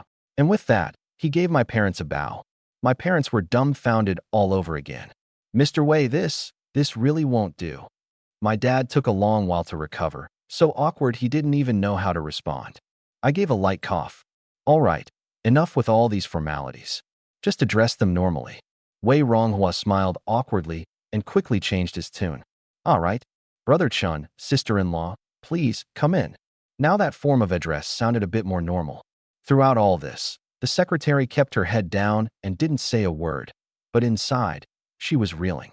She simply couldn't believe there existed a person in this world who could make Mr. Wei so courteous, to the point of practically fawning. Just what kind of background does this family have? We boarded a sightseeing cart and drove into the villa district. Haihubei truly lived up to its reputation as the very top-tier wealthy area in Jiangbei. Nestled against mountains and beside the water, one turn of the head, and you could see the vast, magnificent sea. The community was lush with greenery, dotted with rare and precious flowers and plants. The air so fresh it felt like an earthly paradise. Sitting in the cart, my parents took it all in, dazzled, unable to stop marveling inwardly. They'd known Haihubei was a paradise for the rich, but without seeing it with their own eyes, they'd never have grasped what that paradise really felt like. Before long, the sightseeing cart stopped in front of an imposing, standalone villa. Wei Ronghua introduced it attentively. Master, Brother Chun, this is it. Haihubei number 1. Over 2,000 square meters of land. It's the largest, best-positioned crown jewel property in all of Haihubei. I took a look and thought it was decent, then turned to ask my parents, "Are you two happy with this place?" My parents were looking it over too. Happy hardly covered it. A home this luxurious was something they wouldn't have dared dream of even in their sleep. Never mind now that they'd gone bankrupt. Even back when their business was at its most booming, they couldn't have afforded this villa. "It's wonderful. Mr. Wei, thank you so much," my dad said politely. "What's there to thank me for? Brother Chun, don't be so formal. You're Master Chen's parents, which makes you my very own parents," Wei Ronghua said heartily. "Never mind one villa. Even if you asked me to split half my fortune with you, I wouldn't say a word against it." My parents' faces were full of gratitude, and they gave me another gratified glance. All of this was because their son had made something of himself. We went inside and had a look. The decor was lavish, the furniture and appliances all top brands, spotlessly clean. Clearly someone had been maintaining it all year round. "Master, I basically never lived here after I bought this place. It's practically brand new. You can move in with just your bags," Wei Ronghua explained. I nodded, satisfied. "Not bad. You've been thoughtful. It's the least I could do, the least I could do." He grinned from ear to ear. I looked at my parents. "You two have a look around and figure out how you want to settle in. I'll sit this one out." My dad nodded. Wei Ronghua, ever quick on the uptake, shot his secretary a look. "Yinzi, what are you standing around for? Show Brother Chun and sister-in-law around." The secretary immediately led my parents off. Once they'd left, I sat straight down on the sofa. Wei Ronghua immediately moved to fetch the tea set to pour me a cup. "No tea for me." I stopped him and got right to the point. No beating around the bush. "I can't take this house for nothing. I'll give you two choices." Wei Ronghua's expression turned serious, and he straightened up. "Master, what two choices?" "First," I held up one finger, my tone even, "I'll give you a life extension pill. Once you take it, it will add 20 years to your lifespan and guarantee you won't suffer from any illness for the rest of your days." Boom. Wei Ronghua sucked in a sharp breath, trembling all over with excitement. An immortal pill. This was absolutely an immortal pill. A priceless treasure you couldn't trade for mountains of gold and silver. He wanted to agree on the spot, but his merchant's instinct made him swallow hard, and he couldn't help asking, "Master, then what's the second choice?" "I can do one thing for you." "Anything at all?" he asked, mustering his courage. "Of course, as long as it's nothing that goes against my conscience." Wei Ronghua fell into thought. Both choices were far too tempting. He really wanted to ask whether he could have both, but looking at my steady expression, he didn't dare open his mouth. "Hurry up and choose." "My patience is limited," I pressed. Wei Ronghua gritted his teeth. "Master, I choose the second one." He was still shy of 60, and longevity mattered to him. But there was one thing that had always been a knot in his heart. I looked at him and calmly said two words, "Out with it." "What do you want me to do?" Wei Ronghua rubbed his hands together, and for once, his weathered old face flushed. He spoke cautiously. "Master, Lu Xiaohong, you know of her?" I nodded. Lu Xiaohong was a veteran actress, a huge star in her youth, extraordinarily beautiful. Even my dad had been quite fond of her back in the day. "Master, I want her." Wei Ronghua paused, then just said it outright. I was taken aback, then just went speechless. I'd thought he wanted me to help him crush a business rival, but this was it? "Are you sure? This is worth far less than a life extension pill." I raised an eyebrow. "Master," Wei Ronghua sighed, "I'm sure. This is my obsession. I've wanted her for 30 years. Back then I was too poor, couldn't even get near a woman like her. Later, after I made it big, no matter how much money I threw at her, she still wouldn't have anything to do with me. This has practically become a lifelong regret weighing on me. Master, I have no other requests, just this one. I beg you, help me." I shook my head and chuckled. The mortal desires of the red dust truly clung to with laughable stubbornness. But for me, this was as easy as flipping my hand. I casually turned my palm over, and a light pink pill appeared in it. I tossed it to him. "This is an infatuation pill. Do with it what you will. Just get her to take it, and she'll fall 100% in love with you, utterly devoted. The more time passes, the deeper she'll love you." Wei Ronghua cradled the pill like a priceless treasure, trembling all over with excitement, tears nearly spilling out. "Thank you, Master. Thank you for granting me this pill." I gave a casual wave of my hand. Before long, My parents came back from touring the villa, happy as could be. Wei Ronghua quickly tucked away the pill, finished the property transfer paperwork, and then warmly arranged a sumptuous lunch. After eating, I said goodbye to my parents and headed straight back to school. At noon, the moment I stepped into the classroom, I instantly became the center of everyone's attention. After last night's spectacle, I was now a campus celebrity. Fat Wong was the first to sidle up, waggling his eyebrows. Old Mo, you sly dog. Where'd you take campus goddess Jiang last night? And you skipped this morning too. Come on, did you two go get a room and, discuss the meaning of life? Don't talk nonsense. I couldn't be bothered with him. Fat Wong wouldn't let it go, dropping his voice excitedly. Oh, by the way, you don't know yet, do you? The campus goddess rankings came out this morning. With that goddess of Luo dance, Goddess Jiang absolutely crushed Lin Wanner and became the new #1 campus goddess of our school. Old Mo, you actually landed the #1 campus goddess of our year. Brother, I bow to you. He said it quietly, but more than half the class still caught it. Yeah, Chin Mo, I never in a million years thought you could land campus goddess Jiang. I'm so jealous. Were you two already a couple? Tell us your love story. A whole crowd of classmates swarmed around me, and I was thoroughly exasperated. Zhao Wenfang and Lin Wanner, sitting in the front row, were even more exasperated, and beyond exasperated, mostly just miserable. Especially Lin Wanner, whose face looked like she'd swallowed a fly. Losing the campus goddess title didn't mean much to her, but I was just too much in the limelight. All morning, the class had talked about nothing but me and Jiang Yinhua, and some people were practically hyping me up like a god. The more glory I got, the more suffocated she felt inside. Chinemo, just you wait. I, Miss Lin, will absolutely get my revenge. Lin Wanner bit her red lip and swore silently to herself, determined to vent this fury one way or another. Beside her, Zhao Wenfang's expression was equally ugly, but there wasn't a single thing he could do about it. It wasn't until the afternoon, when the counselor came in to teach, that the class finally quieted down. I couldn't be bothered to listen, so I pulled out my phone to read a novel. Suddenly, my phone buzzed. It was a message from Jiang Yinhua. Chinemo, big brother, I didn't see you at lunch. Did you not come to school this morning? I replied, yeah, I took the day off. Did something come up?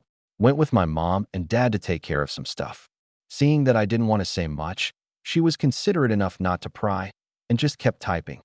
So do you have time tonight? What's up? Shouldn't we grab a meal together?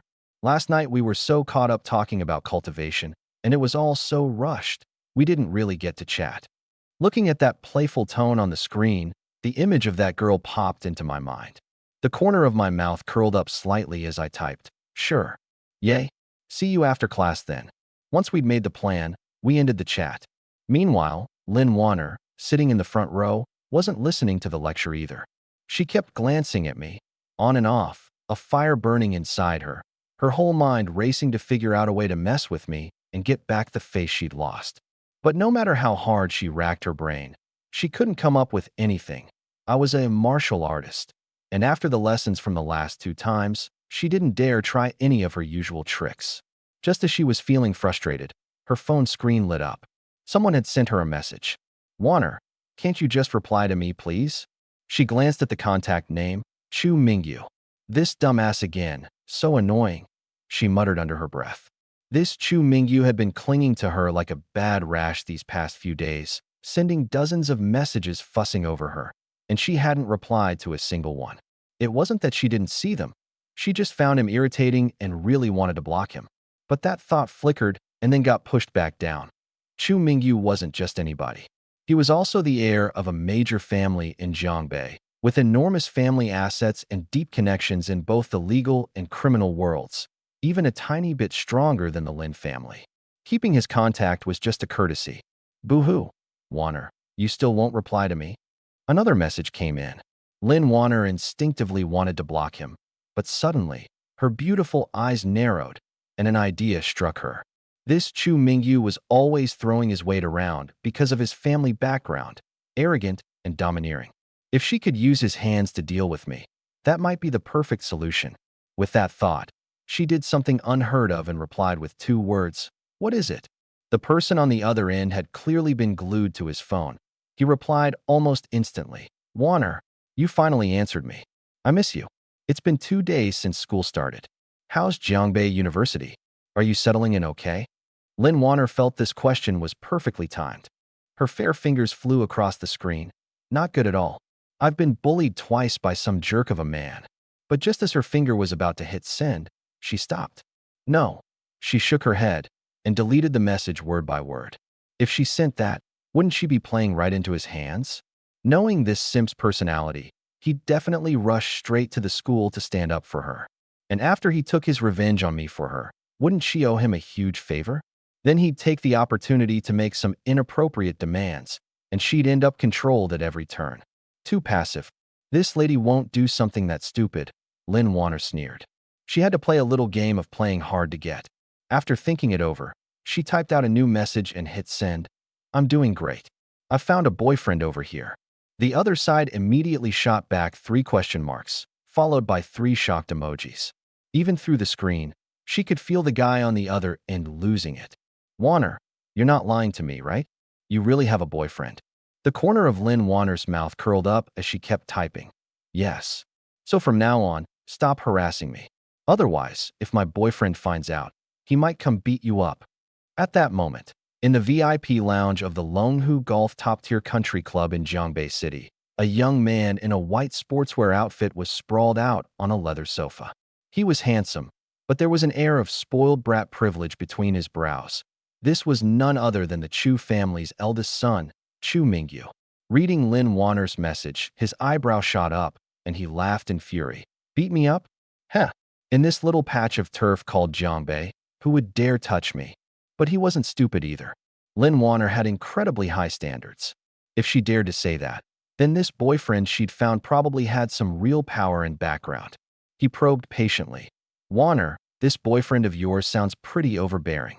Is he some rich young master from Beijing or Shanghai? Back in the classroom, Lin Warner looked at her phone and gave a sly smile. Perfect. This idiot was walking right into the trap, step by step. She replied casually. No, he's just an ordinary local guy from Jiangbei.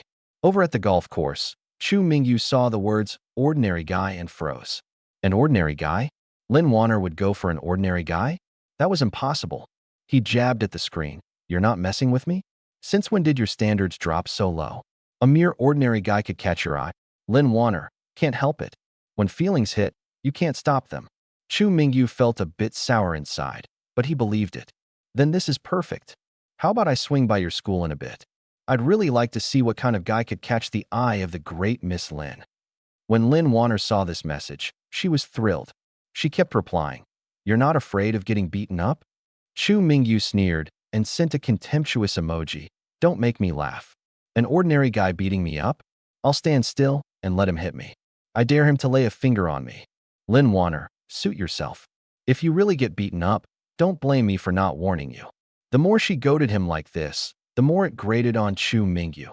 He was absolutely going to Jiangbei University now. Then it's settled. I'll come find you when your classes are almost done. After sending that, he slapped his phone down on the table and narrowed his eyes.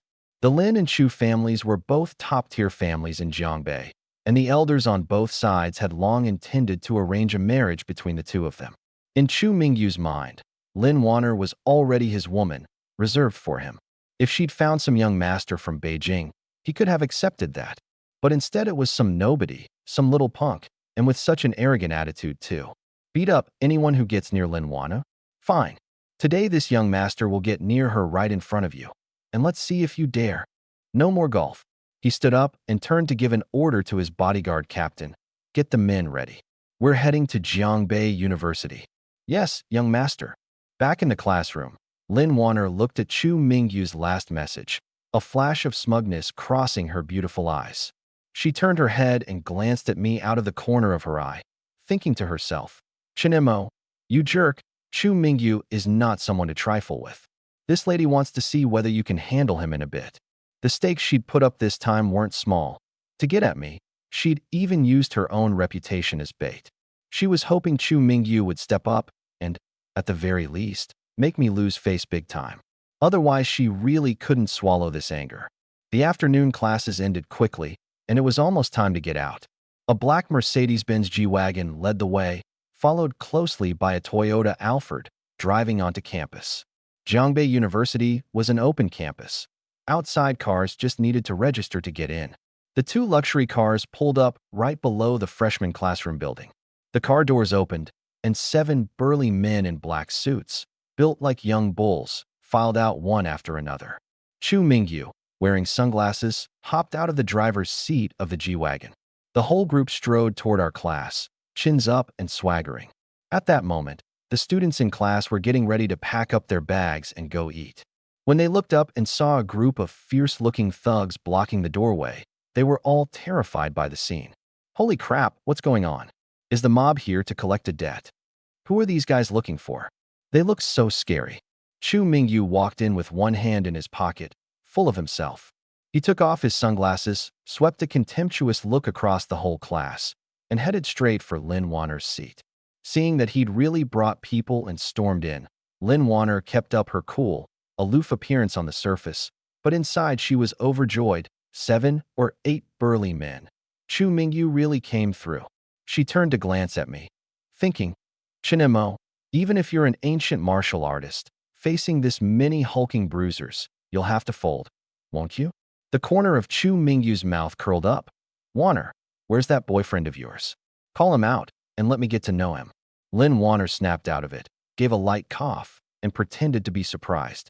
You actually came? Of course, Chu Mingyu sneered. I've got to see who's so amazing that he could win over Chu Mingyu's sweetheart.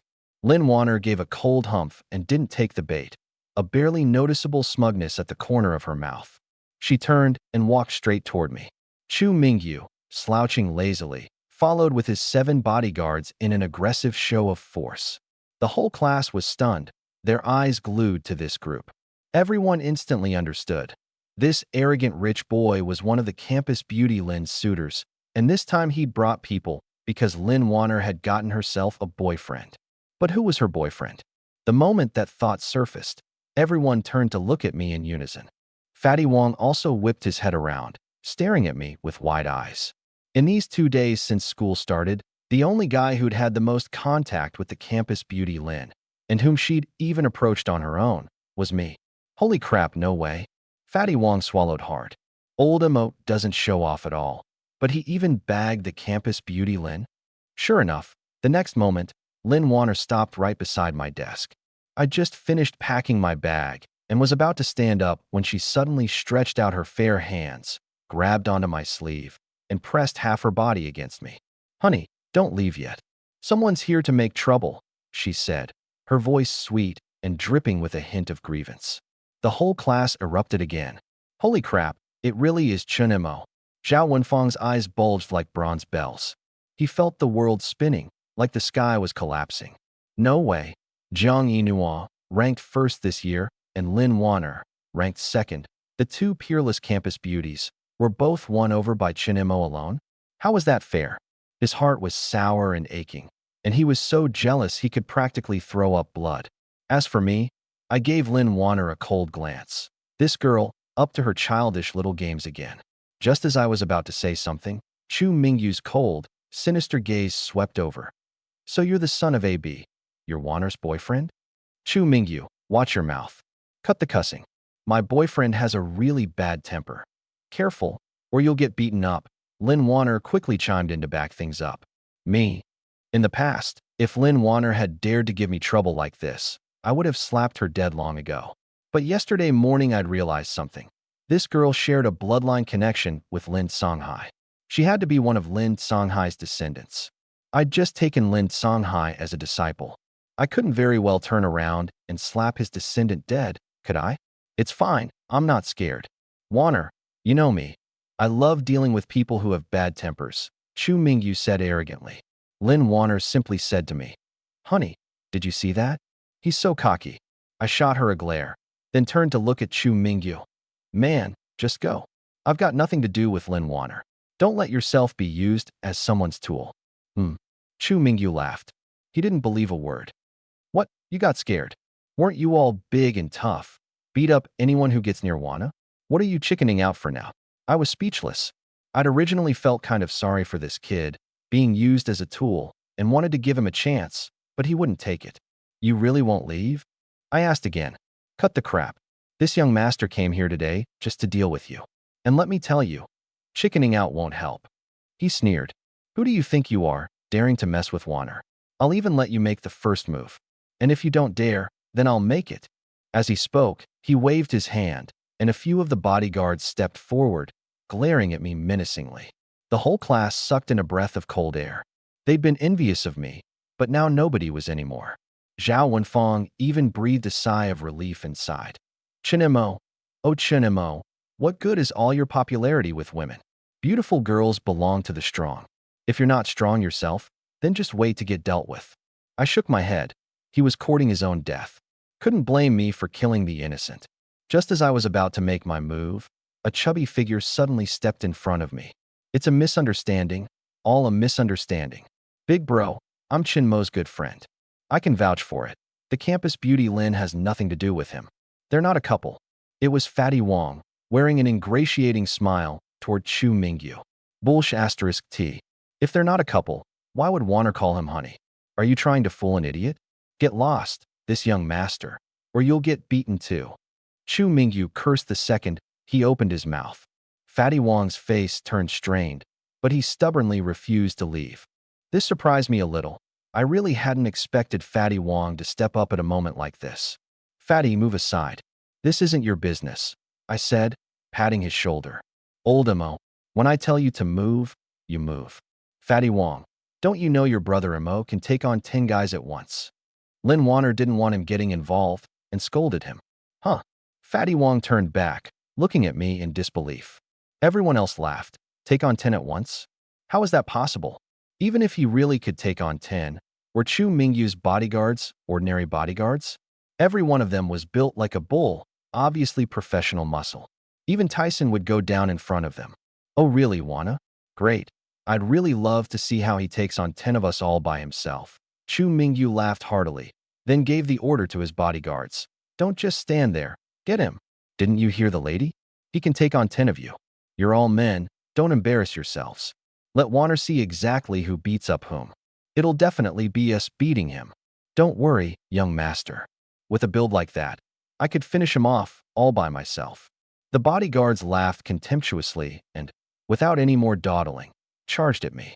I narrowed my eyes, a flash of coldness passing through them, and stirred a single thought. Fatty Wong, who was standing in front of me, suddenly felt his legs go numb. Completely out of his control, he stumbled backward several steps and slid straight off to one side of the hallway. Next, I flicked my finger, channeling a strand of domineering spiritual energy into Lin Warner's body. The next moment, Lin Warner realized to her horror that her own body wouldn't obey her. She stepped forward and, like a shield, planted herself firmly in front of me. Lin Warner's stunning eyes went wide in an instant, countless question marks popping up in her mind. Strange, how did I end up in front of Chun Mo myself? The bodyguards, halfway through their charge, saw this and froze, slamming on the brakes one after another. The few of them exchanged glances. Why had the great Miss Lin suddenly rushed forward to protect him? This threw them completely off. The Lin family was also a top-tier wealthy family in Jiangbei. If Lin Warner was shielding Chen Mo, they really wouldn't dare pull any dirty moves. Just as the few of them were about to turn and ask Chu Mingyu what to do, Lin Warner moved.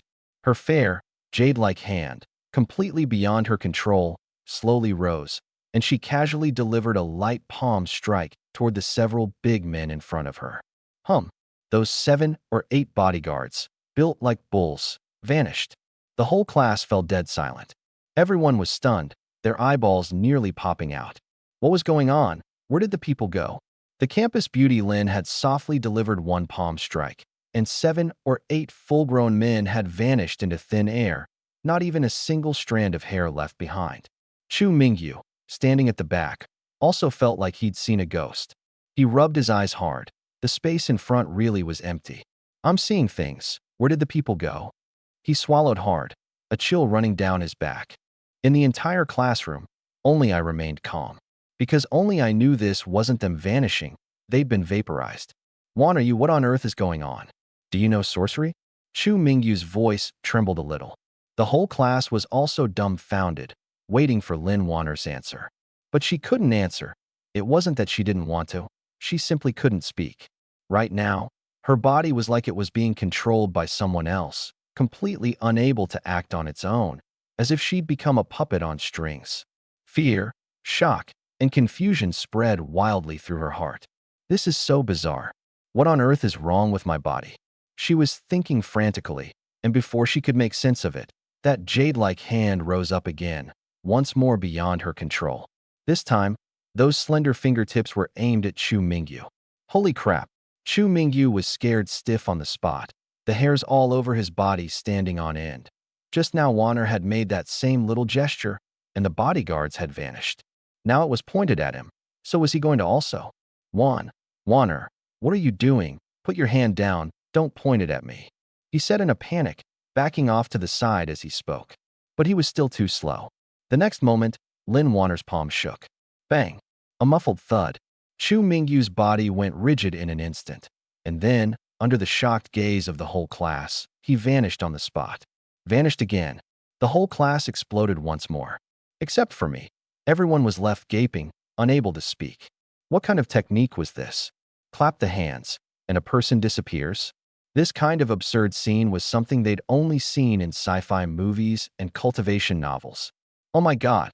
The students sucked in cold breaths, staring at Lin Wanner with faces full of shock and dread. In their eyes right now, this great campus beauty Lin was utterly shrouded in mystery. Was she a fairy descended to the mortal world? Or a person with superpowers? All sorts of guesses grew wildly in each of their hearts. As for Lin Wanner herself, she was even more bewildered, her beautiful eyes wide as saucers, her whole self in a daze. Where's Chu Mingyu? Where did he go? What on earth is wrong with my body? Countless questions flashed through her mind. Suddenly, a thought struck her. Chen-mo. Could all of this be his doing again? He controlled my body. Oh my god. If that's true, it's too terrifying. Can ancient martial artists even control other people's bodies? Just then, a warm, big hand patted her on the shoulder.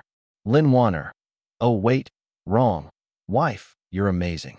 That technique of yours is like something out of an immortal's arsenal. I really learned something today. It was me, smiling faintly at her. Learned something, my foot. Seeing how calm I was, Lin Wanner was basically certain now. It was him. It had to be him controlling her body. I've got some things to do. See you tonight. I gave her a meaningful look, then turned and walked away. The moment I left, Lin Wanner's body went limp, and only then did she realize she could move on her own again. Chen-mo, wait. She took a deep breath, biting her red lips, and instinctively chased after me to get some answers. But by then the students had come to their senses.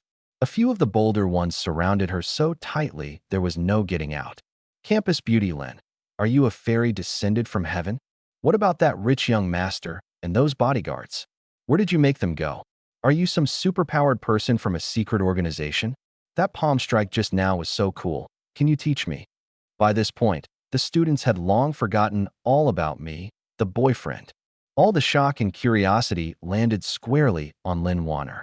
Surrounded in the middle, Lin Wanner couldn't get away at all. But she was no fool. Chu Mingyu was the Chu family's eldest son. He'd just vanished into thin air. What if he was dead? A blame this enormous. She couldn't take the fall for it even if it killed her. Everyone, don't get the wrong idea. It wasn't me, she quickly explained. I'm not a fairy, and I don't know what happened either.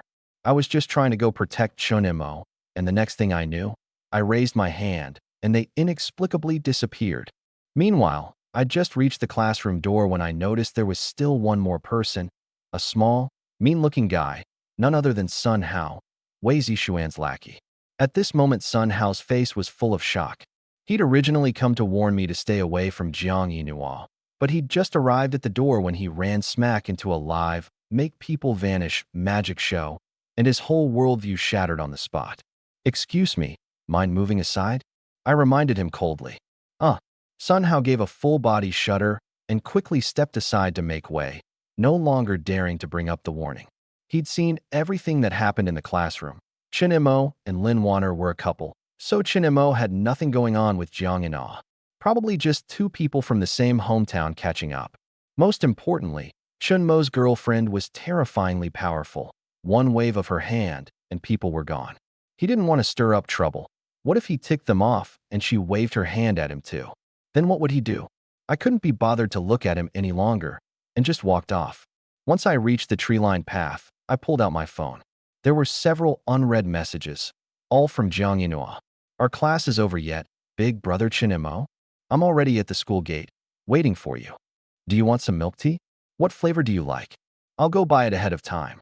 Looking at these messages, so full of youthful energy, even I, the decisive, ruthless nascent soul patriarch, couldn't help shaking my head, a genuinely warm smile rising to the corner of my mouth.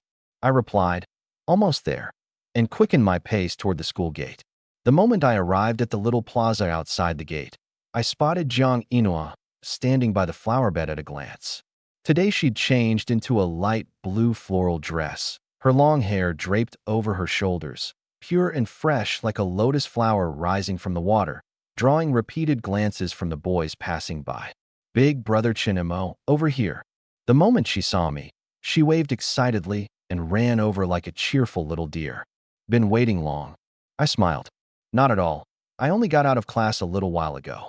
She smiled sweetly and held out a cup of milk tea to me. Big brother Chinemo here. You really bought me milk tea? Of course. I didn't know what flavor you like, so I just got you what I like. Oolong bubble milk tea, light ice, 30% sugar. I took the milk tea, lowered my head to insert the straw, and took a light sip. The sweet aroma of tea and milk spread across my tongue. Though it couldn't compare to the immortal nectars and divine elixirs of the cultivation world, it carried a flavor called the warmth of mortal life. So, is it good? She tilted her little face up, her eyes full of anticipation. Not bad. I ruffled her hair and said with a smile, sweet enough, smooth enough, plenty of flavor. Hee hee, glad you like it. Jiang Yinhua smiled sweetly. I went on to ask, by the way, Yinhua, is there anything you want to eat? What about you? What do you want to eat? She asked back. Anything's fine. I'm not picky about food, I said casually. At my level of cultivation, I'd long since given up eating grain. Eating mortal food was just to satisfy the taste and to revisit that flavor of the warmth of mortal life along the way. Jiang Yinua's eyes darted around. She seemed to have had something in mind all along, and she said with a bit of anticipation, Big brother Chinemo, I know a Western restaurant called Starry Sky in the city center. Their steak is especially delicious, and the atmosphere is nice too. How about we go there? Sure. I nodded. The moment she heard me agree, she was overjoyed and instinctively reached out with both hands, naturally linking her arm through mine. I didn't think much of it, and the two of us set off side by side. It happened to be the after-class rush hour, with people coming and going at the school gate. Jiangbei University's newly crowned top campus beauty was actually linking arms with a boy on her own. Naturally, this intimate scene fell into the eyes of countless students. Damn, isn't that campus beauty Jiang? It's her. Oh my god, she has a boyfriend? Who's that guy? Didn't you see the forum post yesterday? That's the same guy who was walking with campus beauty Jiang last night. Holy crap, it's confirmed. This guy really is campus beauty Jiang's boyfriend. Quite a few boys who secretly had a crush on Jiang were so jealous their eyes turned red. Some gossipy students were quick on the draw, pulling out their phones and snapping a photo of our backs, then immediately posting it to the campus forum. Within 10 minutes, the forum blew up again. Confirmed. The mystery guy from last night is officially campus beauty Jiang's boyfriend. Draw your swords, brothers. The punk who stole goddess Jiang took her out on a date today. Naturally, Jiang Yinhua and I knew nothing about all this uproar and didn't care in the slightest. The two of us just took a cab straight to the Starry Sky Western restaurant. It was a high-end place. The moment you walked in, the lighting was dim and soft, and everywhere you looked were couples speaking to each other in soft whispers. I shook my head and glanced at Jiang Yinhua. This girl really knows how to pick a spot. We sat down at a table by the window. Jiang Yinhua called over the waiter and asked me, Big brother Chinemo, what would you like to eat? You order. That's fine. That would be so embarrassing. She said, a bit shy. There's no need to stand on ceremony between the two of us. Then I'll order. She composed herself, deftly opened the menu, and said, 2 beef Wellingtons, medium. A black truffle mushroom soup. 2 orders of French pan-seared foie gras, and add a tiramisu at the end. From the way she ordered, she was clearly an old hand at Western dining. Once the order was placed, Jiang Yinhua was just about to chat when my phone suddenly rang. Let me take this call first. Okay, big brother Chinemo. She nodded understandingly and quietly settled down like a good girl, though her pair of pretty eyes stayed fixed on me almost the whole time. I couldn't be bothered with her. I picked up. It was Lin Songhai calling. Little Lin, what is it? Master, there's news about the medicinal herbs. On the other end, his voice carried a hint of excitement. Oh, let's hear it. 3 days from now, there'll be a secret martial artist trade fair in the western suburbs of Jiangbei.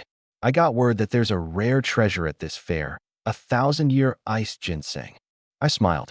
Lin Songhai's efficiency was pretty good.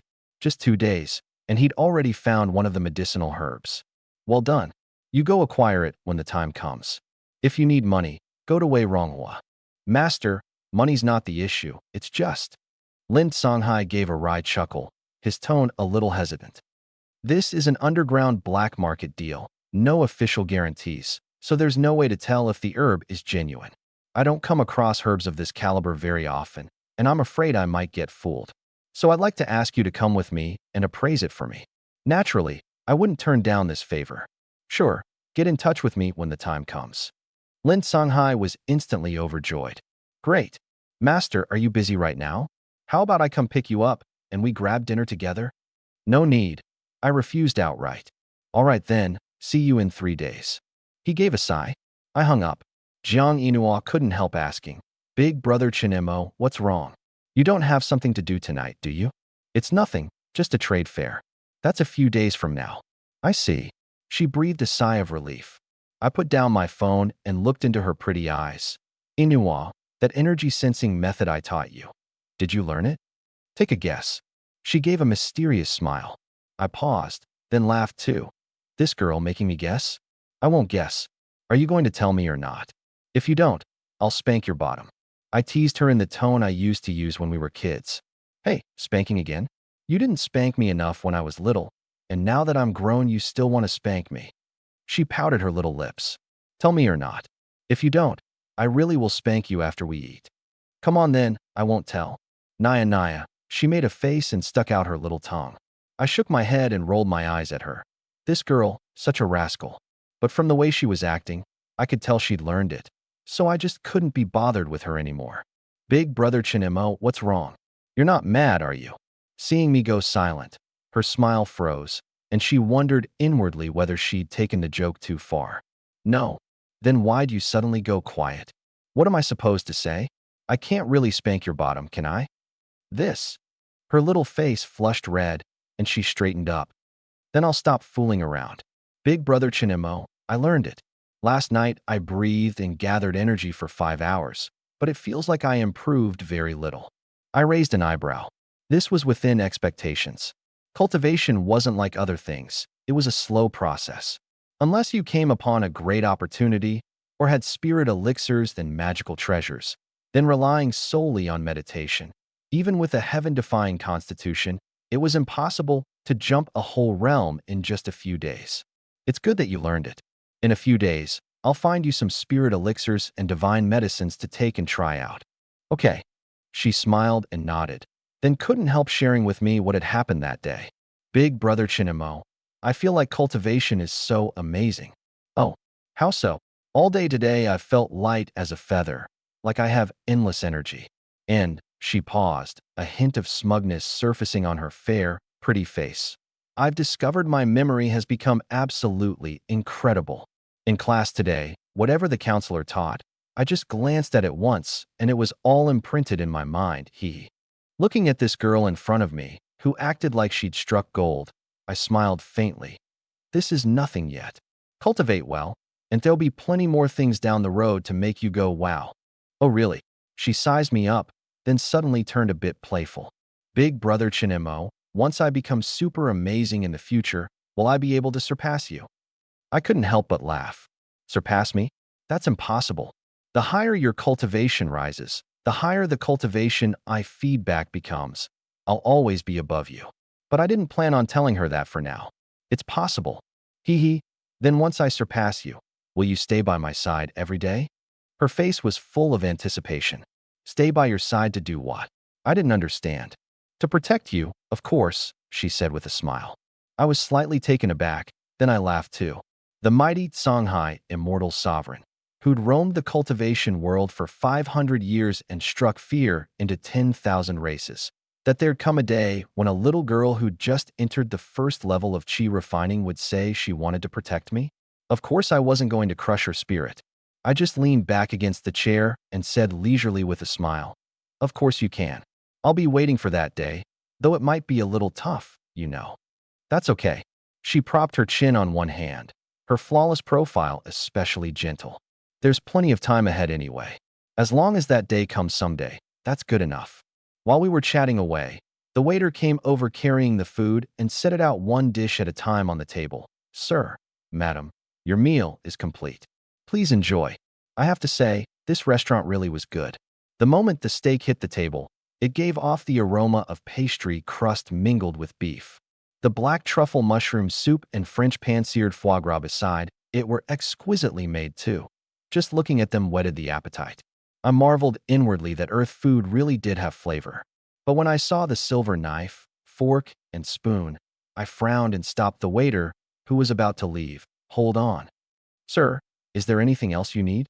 Bring me a pair of disposable gloves." Huh? Disposable gloves? The waiter was stunned for a moment, then quickly nodded. "Of course, one moment please." Jiang Inua also flashed a hint of confusion. "Big brother Chinemo, what do you need disposable gloves for?" Cutting back and forth. "The knife and fork are too much of a hassle." I said casually. "It's easier to just eat with my hands." Hearing this somewhat bold answer, Jiang Inua was stunned at first, then burst out laughing. "Eat with your hands? But this steak just came out. You'll burn yourself grabbing it directly." "It's fine. I can't get burned." "You've got to be kidding me. A nascent soul big shot like me. Forget this steak. I could grab molten lava and play with it like mud." "Forget it, big brother Chinemo. If you think the knife and fork are too much trouble, how about I feed you?" She was still a little worried. I refused. "That's not really appropriate, is it?" "What's inappropriate about it?" She pouted her moist red lips. "Didn't you just say a moment ago that there's no need to stand on ceremony between the two of us?" For a moment, I actually couldn't find a word to say back. Seeing that I hadn't refused again, Jiang Yinhua stood right up, went around the table, and plopped down next to me. A fragrance unique to a young girl instantly wafted over. What else could I say? I could hardly shoo her away. So I just relaxed and leaned back on the sofa, letting her do her thing. "Inua, then I'll have to trouble you." "Hee hee, it's no trouble." A flash of secret delight crossed her eyes as she turned her attention to the steak. Her movements cutting the steak were very practiced and elegant, her left hand holding the fork to steady it, her right hand gripping the knife, gently cutting along the grain into evenly sized, bite-sized pieces. I couldn't help sizing her up, and suddenly felt that the sight of this girl earnestly cutting steak for me was especially gentle, carrying a kind of intelligent beauty. It was something I'd never experienced from any woman in 500 years in the cultivation world. Once she'd cut a piece, she carefully speared it with the silver fork, but instead of rushing to hand it over, she first brought it to her lips, pursed them slightly, and gently blew on the steam. Only when she felt the temperature was right did she bring the fork to my mouth. "Big brother Chinemo, here you go, open wide." I found this way of talking rather cringy, and I hesitated a bit. Seeing me not move, she thought I was afraid it was too hot, and pushed the fork forward another half-inch, coaxing softly like she was coaxing a child. "Come on, I already blew on it. It's not hot anymore." "Okay." I just opened my mouth and swallowed it in one bite. Seeing me eat what she'd fed me by hand, her eyes instantly lit up, and she leaned in close, her face full of anticipation. "So? Is it good?" I slowly chewed and swallowed. "It's good. Tastes great." Her eyes curled into pretty little crescent moons. "So is it my cutting that tastes good, or the chef's cooking that tastes good?" I smiled faintly. Of course I couldn't let her down. "It's definitely your cutting that tastes good. Hee. If you like it, I'll cut it for you every day from now on." She smiled happily and was about to keep feeding me. But just then, she suddenly noticed that a little bit of black pepper sauce had accidentally gotten on the corner of my mouth. She froze for a moment, then instinctively pulled out a napkin, leaned her upper body slightly forward, and was about to wipe my mouth for me. Inuwa, what are you doing? I frowned. Big brother Chinemo, you've got some sauce on your mouth. Let me wipe it for you. The corner of my mouth twitched. I'll do it myself. As I spoke, I raised my hand to take the napkin. Don't move. She dodged my hand. Let me do it. She was being so earnest that I didn't have the heart to ruin her fun, so I could only lower my hand. The spot where the two of us were sitting was rather conspicuous, and this scene fell right into the eyes of the other customers in the restaurant. The looks on many of the male patrons' faces instantly turned complicated. Jiang Inua, such a beautiful girl, her features as exquisite as a little fairy, her aura both stunning and refined. Yet here now, this drop-dead gorgeous, peerless beauty was like a gentle little kitten, not only cutting steak for her boyfriend with her own hands and feeding it to his mouth, but now even wiping his mouth for him. Who could hold up against treatment like that? For a moment, the whole restaurant filled with an air of jealousy, countless men looking at me with envy so intense they could practically bleed.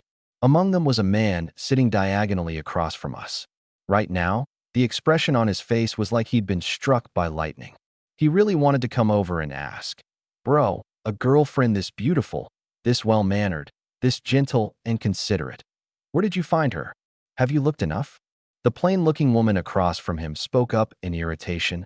She was his girlfriend. The man turned back to look at her, feeling utterly drained.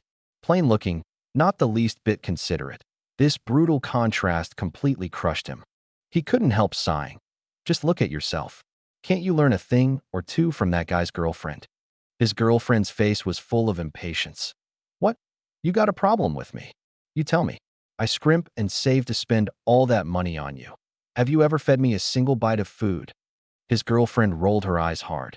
Isn't that just how it should be? You think I sleep with you for free?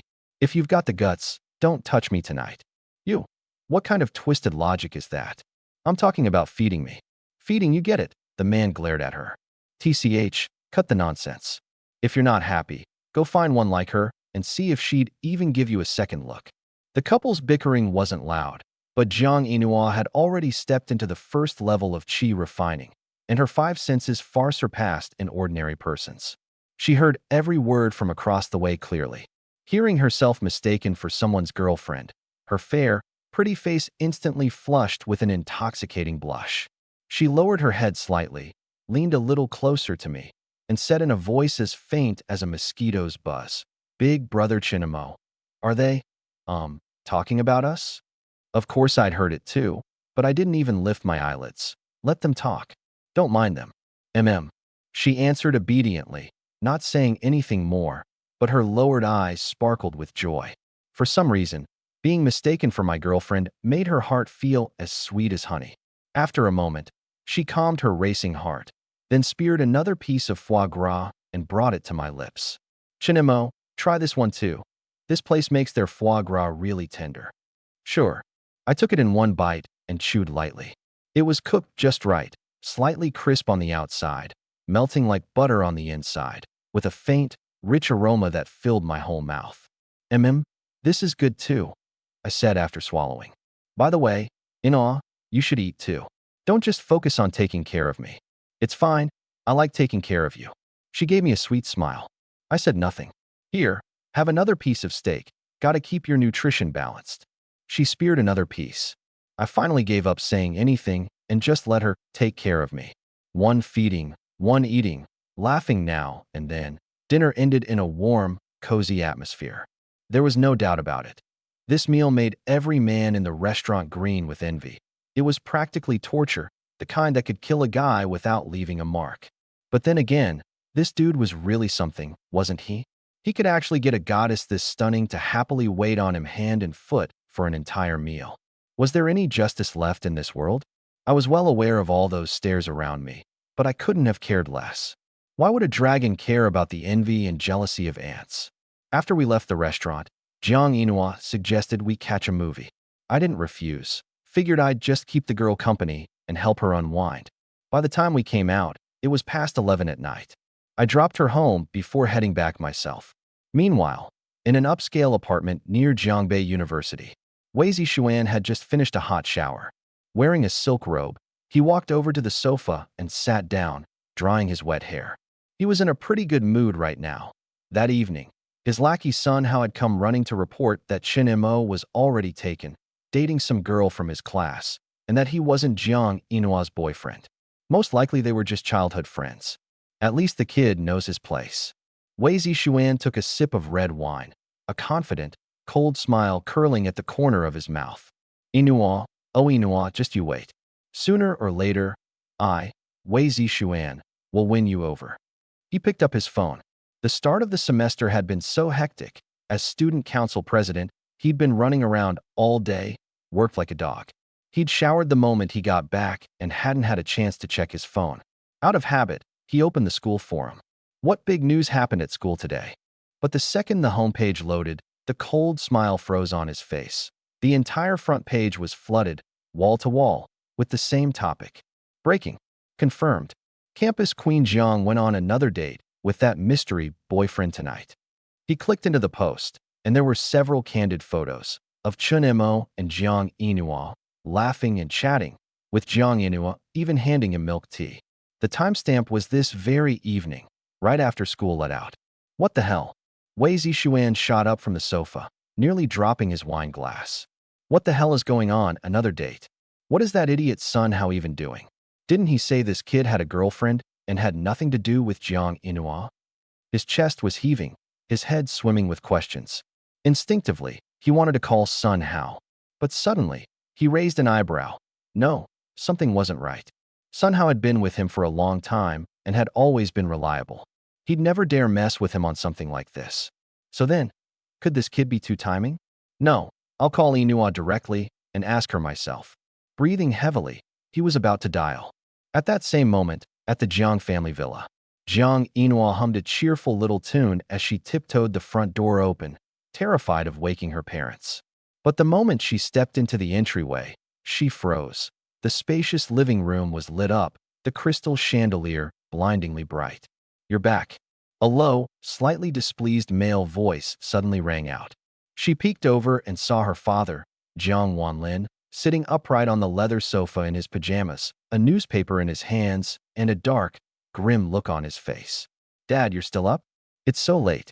She changed her shoes, feeling a little guilty. You come home this late. How am I supposed to sleep? Jiang Wanlin slammed the newspaper down on the coffee table with a cold snort. Jiang Inua pressed her lips together.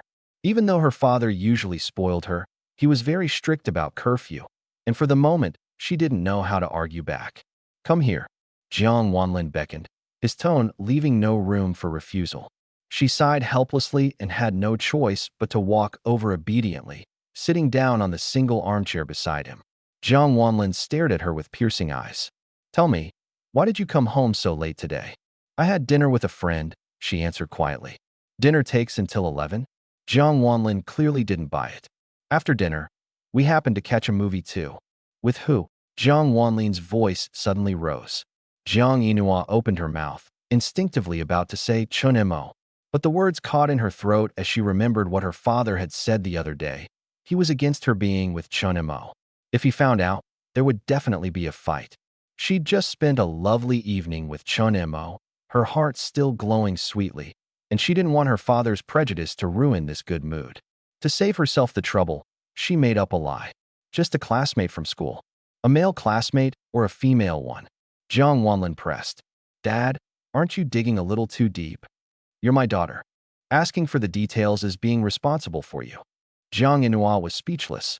She figured she'd just say a female classmate to brush it off. But right at that moment, ring, ring. A phone ringtone suddenly blared through the living room. Jiang Inua's heart lurched. Who could be calling this late? It couldn't be Chen Mo, could it? She quickly stood up, clutching her bag. Dad, I need to take this call. Hold on. Jiang Wanlin's face darkened. Take it right here. Is there anything you can't let your own father hear? Dad, it's not convenient. She bit her lower lip.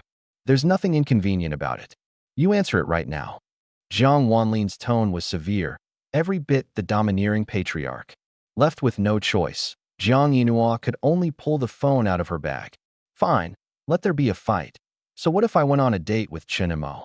Lock me up if you dare. But when her eyes landed on the screen, she froze completely. The caller ID showed 3 characters glaring back at her, Wei Zishuan. Her delicate brows knitted together. Why him? What was he calling about in the middle of the night? Why aren't you answering? Jiang Wanlin raised an eyebrow. Seeing his daughter's shocked, stunned expression, he grew even more suspicious. Who's calling you? Is it Chinemo? Did you go on a date with him today? His gaze was sharp as he blurted out all his worries at once. And that wasn't all. He stood right up, walked over, and snatched the phone from her. But the moment he saw the name, Wei Zishuan, he was dumbfounded. This? Wei Zishuan? Inua? Is this Wei Zishuan the youngest son of Jiangbei's richest man, the Wei family? Yes. Jiang Inua nodded, exasperated. Ahem. Jiang Wanlin cleared his throat and awkwardly handed the phone back. Inua, if it's young Master Wei, then hurry up and take it. Oh no. Wait. It really isn't convenient to talk here. Go back to your room and answer it.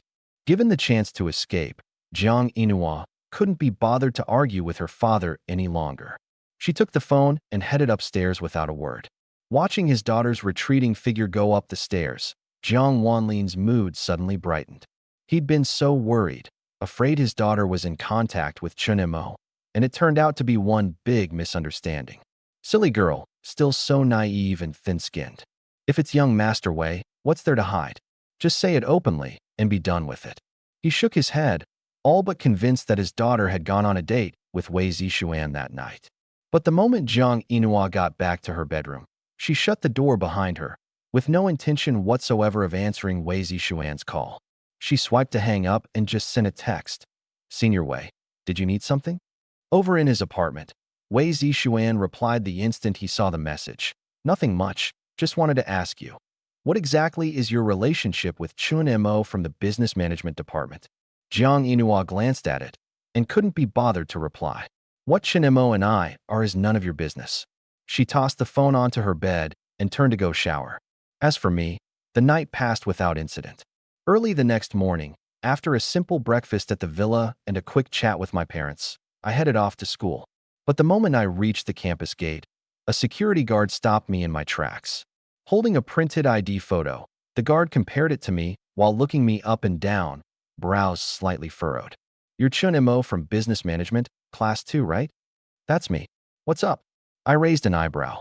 Finally found you.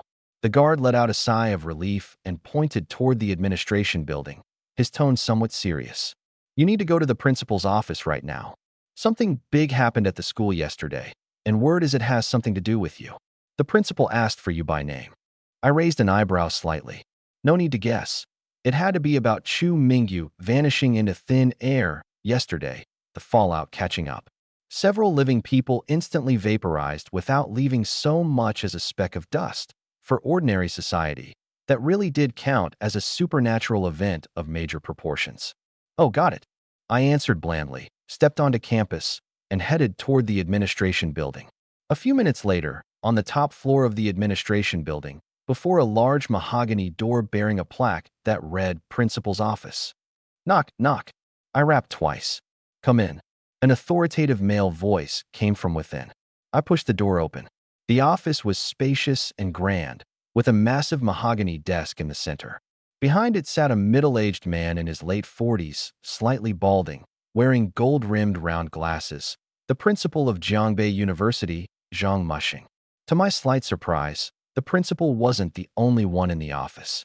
Sitting on the leather sofa off to the side was a familiar, tall figure, none other than Lin Wanner. Today she wore a fitted trench coat that traced out her enviable curves, but her exquisite, pretty face carried a hint of exhaustion. Clearly, she hadn't slept well last night. You must be Chun Mo? Principal Zhang looked up and studied me. I nodded, neither humble nor arrogant. Principal, what did you want to see me about? Seeing an ordinary freshman face him so calmly, a flicker of surprise crossed the depths of Principal Zhang's eyes, quickly covered over by seriousness. Have a seat first. I didn't stand on ceremony. My gaze swept the room, and I plopped down on the sofa right next to Lin Wanner. Seeing me sit down beside her, Lin Wanner gave a cold snort and turned her head away, practically hating me to death. Yesterday had been rough on her. The second Chu Mingyu disappeared, it not only alarmed the principal, but even the Jiangbei authorities. The authorities immediately clamped down on the news, strictly forbidding it from getting out. And she, Lin Wanner, had been questioned for 3 whole hours. At first, she insisted Chu Mingyu's disappearance had nothing to do with her, but the interrogators simply didn't believe her. In the end, it was her grandfather stepping in personally that got her out. She'd thought that with her grandfather's clout, the matter would be dropped, only to be summoned again first thing this morning. I was getting a bit impatient waiting. Principal, what is this all about? Can you just tell me straight? Chinemo, don't rush, wait a bit. They'll be here soon. Principal Zhang sighed. They? I raised an eyebrow. People from the Martial Artists Association. They want to ask you some questions. Principal Zhang explained. The Martial Arts Association? Hearing those words, a flicker of interest crossed my eyes. Looks like Earth's martial way had developed to a certain degree. There was even an organization like the Martial Arts Association? That's right. Principal Zhang nodded. But Chen Mo, don't be nervous.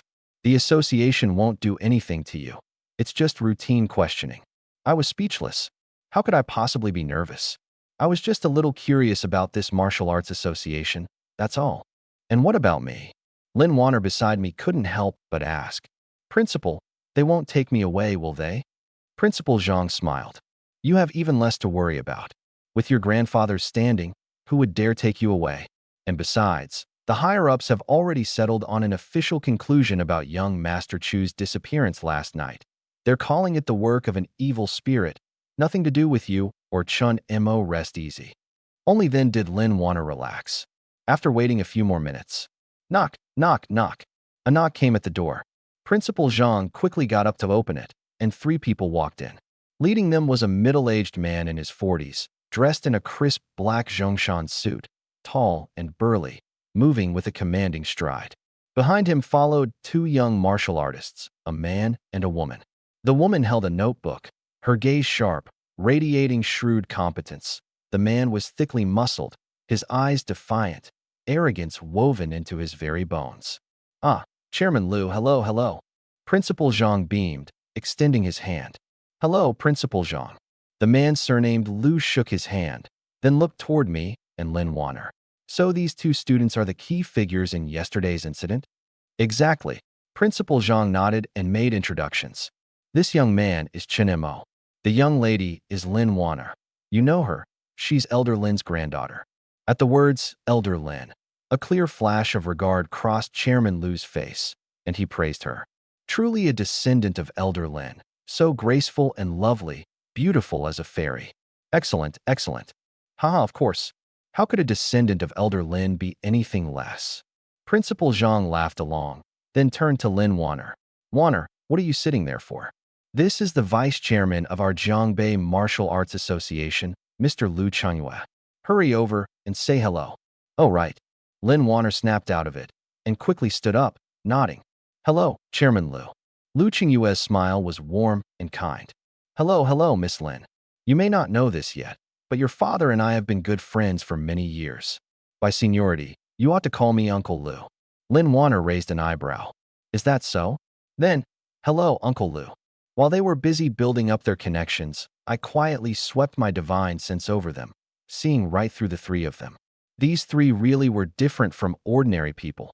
They carried a certain energy about them, similar to spiritual energy, but not quite. It was even 100 times weaker than spiritual energy, and muddled and crude to boot. It left me speechless. I'd been hoping to use this chance to learn a bit about Earth's martial way, and this was the best they had? This was pathetic. All 3 of them combined probably only amounted to the strength of the chi refinement stage. I shook my head, completely losing interest in these martial artists. Not wanting to listen to their nonsense any longer, I spoke up directly. Hey, quit rushing to play up your family ties. Weren't you here to ask questions? Get on with it. Can we not waste time here? At those words, Liu Changyue, who'd wanted to chat a bit more with Lin Wanner, was taken aback. And not just him, the 2 young martial artists behind him, along with Principal Zhang, were all stunned too. Yes, we came here to ask questions, but was it your place to prompt us like that? When we ask, how we ask, since when does an ordinary student get to butt in? Ahem, watch your attitude, student. Liu Changyue said nothing, but the male martial artist behind him darkened and issued a warning. That's my attitude. If you don't want to hear it, get lost. I replied coldly. You. The male martial artist's face fell right there, and then, that tone made it clear I didn't take them seriously at all. Lu Qingwei also raised an eyebrow and glanced at me. As vice chairman of the Martial Arts Association, for all these years he'd been greeted with warm, eager smiles wherever he went. He'd never once encountered anyone like me, cold and indifferent toward him, even carrying a hint of contempt. But he didn't dwell on it. Just started college. Young, a bit of a temper, that was normal enough. Lu Changyue said politely. Chinmo, was it? Don't worry, we'll ask quickly and won't waste your time. I leaned back on the sofa, then cut the chatter and asked. Lu Qingwei was speechless. Lin Wanner was speechless. Principal Zhang could only shake his head, sighing inwardly. This Chinmo really is a kid from an ordinary family, so clueless about how the world works. Do you have any idea who Lu Qingwei is? How could you talk back to him twice in a row? Chairman Lu, please don't take offense. He's still young and doesn't know any better. Afraid Lu Changyue would get angry, Principal Zhang quickly smoothed things over for me. It's fine. Lu Changyue waved his hand generously. I'm not that petty. Principal Zhang, shall we begin? Of course. Principal Zhang pulled over a chair and invited him to sit. Chairman Lu, please. Lu Qingwei sat down and first looked toward Lin Wanner. Miss Wanner, I've read the transcript of your questioning yesterday. Let me confirm once more. Do you still stand by yesterday's statement that the disappearance of Chu Mingyu and the others had nothing to do with you? It absolutely had nothing to do with me. I can swear to it. Lin Wanner said with total conviction. All right, wait a moment. Lu Changyue gave no indication either way, signaling the female martial artist beside him to take notes, then turned to look at me, his gaze sharpening. Lu Changyue sat up straight, his eyes settling on my face as he began the routine interrogation. Chinmo, did you see anyone acting suspiciously at school yesterday? No. I answered crisply. What about recently? Counting from the day you started here. No, again. Anything strange? Have you run into anything unusual? I nodded. I have. Oh, what was it? Lu Qingwei perked up. Beside him, the female martial artist in charge of note-taking, Su Qinghe, also raised an eyebrow and gripped her pen. Even Principal Zhang and the male martial artist named Han Lai held their breath, all of them fixing their eyes on me, waiting for me to spill some key clue. Being stared at like that left me a bit exasperated. Why are you all looking at me like that? Don't you all already know about this? We know. Lu Qingwei raised an eyebrow. Yeah. Yesterday afternoon, Lin Wanner here put on quite the display of power. She just casually waved her hand, and Chu Mingyu, along with his 7 or 8 bodyguards, whoosh gone. At this point, I feigned shock. My jaw practically hit the floor. In all my life, I'd never seen anything like it. The atmosphere in the office froze in an instant. The corner of Lu Qingyue's mouth twitched hard, and Su Qinghe's pin-gripping hand hung frozen in midair. Everyone was dumbfounded. They'd thought the kid was about to drop some earth-shattering bombshell. And after all that build-up, this was it? Sitting on the other side, Lin Wanner couldn't help but shoot me a fierce glare after hearing that. Yesterday's mess was clearly my doing, and now, in front of the Martial Arts Association, what was I playing at? Trying to pin the blame on her. After a beat, Lu Changyue cleared his throat and patiently explained to me. Chinmo, it's completely normal for you to be shocked. After all, you're just an ordinary person, and you know very little about this world. Let me tell you clearly now, the disappearance of young Master Chu and the others has absolutely nothing to do with Miss Lin Wanner. Behind it all, there's an evil spirit at work. An evil spirit? I raised an eyebrow slightly. That's right. You can think of it as a kind of unclean thing. He spoke cryptically. Oh, I see. On the surface I was calm and indifferent, but inwardly I nearly burst out laughing.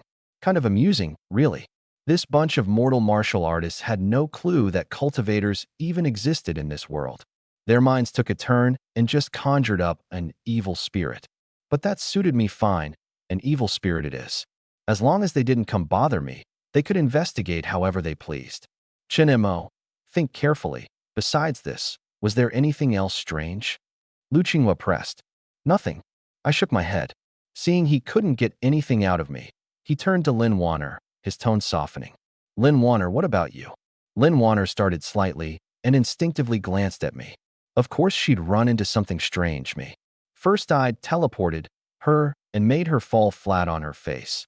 Then yesterday, she hadn't done a thing, yet her hand had risen completely against her will and slapped Chu Mingyu out of existence. What is it, Miss Warner? Did you think of something? Seeing her odd expression, Lu Chungyue quickly pressed. Lin Warner snapped out of it. No, Uncle Lu. I haven't run into anything strange either. She'd been questioned for 3 hours yesterday without mentioning me once, so naturally she wouldn't now. If it really came down to it, she wasn't entirely blameless in this either. If she hadn't lured Chu Mingyu over, would anything have happened to him at all? All right then. Lu Qinghua didn't push and glanced back at Han Lai. Han Lai caught the cue and immediately stepped forward, pulling 2 wooden tokens from his chest, strung with red cords and covered in carved runes, and held them out to me and Lin Warner. These are ward talismans specially made by our association, sealed with a trace of gang energy inside, Han Lai explained. We still can't figure out this evil spirit's motives. In case you two are its targets, at least these talismans might save your lives. Lin Warner reached out and took hers. Thank you, Uncle Lu. Thank you, big brother. Han Lai was quite pleased, then turned to urge me. Shinemo, don't just sit there, take it. I waved my hand. I'll pass. A fortune teller said my birth chart is strong. Ordinary little ghosts and evil spirits can't get near me. Han Lai was taken aback. A strong birth chart? Shinemo, that doesn't conflict with your strong birth chart at all.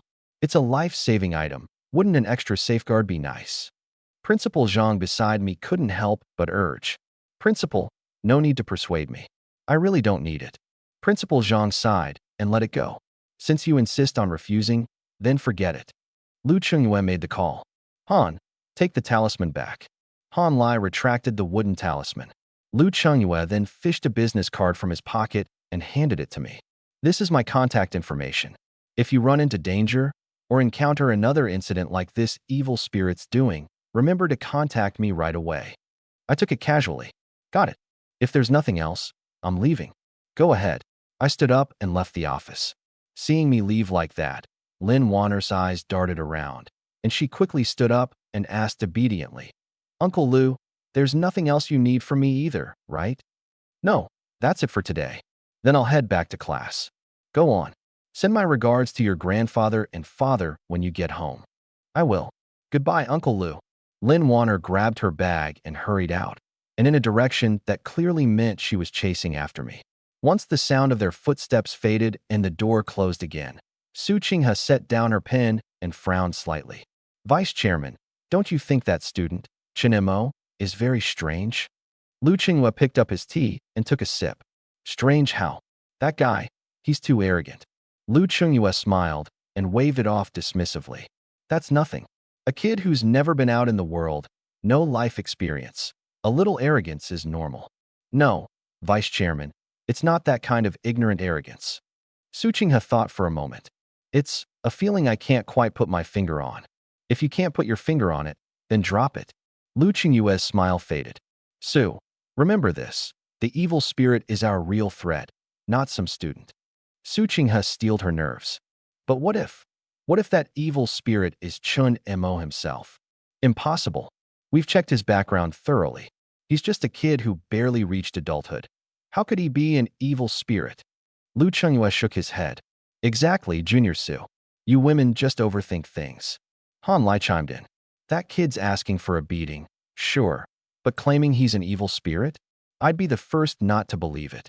But Su Qinghe still wanted to say more. Lu Qinghue gave her no chance. No more buts. I order you to stop this wild speculation immediately and put all your focus on dealing with the evil spirit. Yes. Su Qinghe pressed her lips together and could only nod. Meanwhile, after walking out of the office, the first thing I did was toss that business card into the trash. I could sense Lin Warner trailing behind me, so I simply cut into a secluded little grove where hardly anyone went. Deep within the grove was a quiet artificial lake, with a few benches along its shore. I walked over and calmly sat down. Sure enough, in less than a minute, a set of crisp footsteps approached. Lin Warner, in her fitted trench coat with her lithe, graceful figure, appeared, slightly out of breath. Seeing me sitting on the bench, she bit her red lip.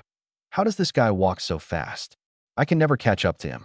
She gave a snort, strode over on her long legs, and sat down right next to me. She stared at me, mere inches away, a cold smirk tugging at the corner of her mouth. She was probably scheming. Chinemo, oh Chunemo, back in the office you actually tried to pin the blame on me. That was low. Just you wait and see how I handle you today. Ahem, Chinemo. She cleared her throat. I spoke first. You came at just the right time. It's about time we settled the score between us. I'm no saint. This girl was too much of a handful, causing me trouble every other day. Take yesterday. If I'd just been an ordinary student, without this cultivation of mine, what could I have done facing a scene like Chu Mingya's? A brutal beating at the very least, and if things went badly, my family could have been destroyed. It was only for her grandfather's sake that I spared her life. But while I could spare her from death, I couldn't let her off completely. This time, I had to teach her a lesson she wouldn't forget. Settle the score? Lin Warner was taken aback.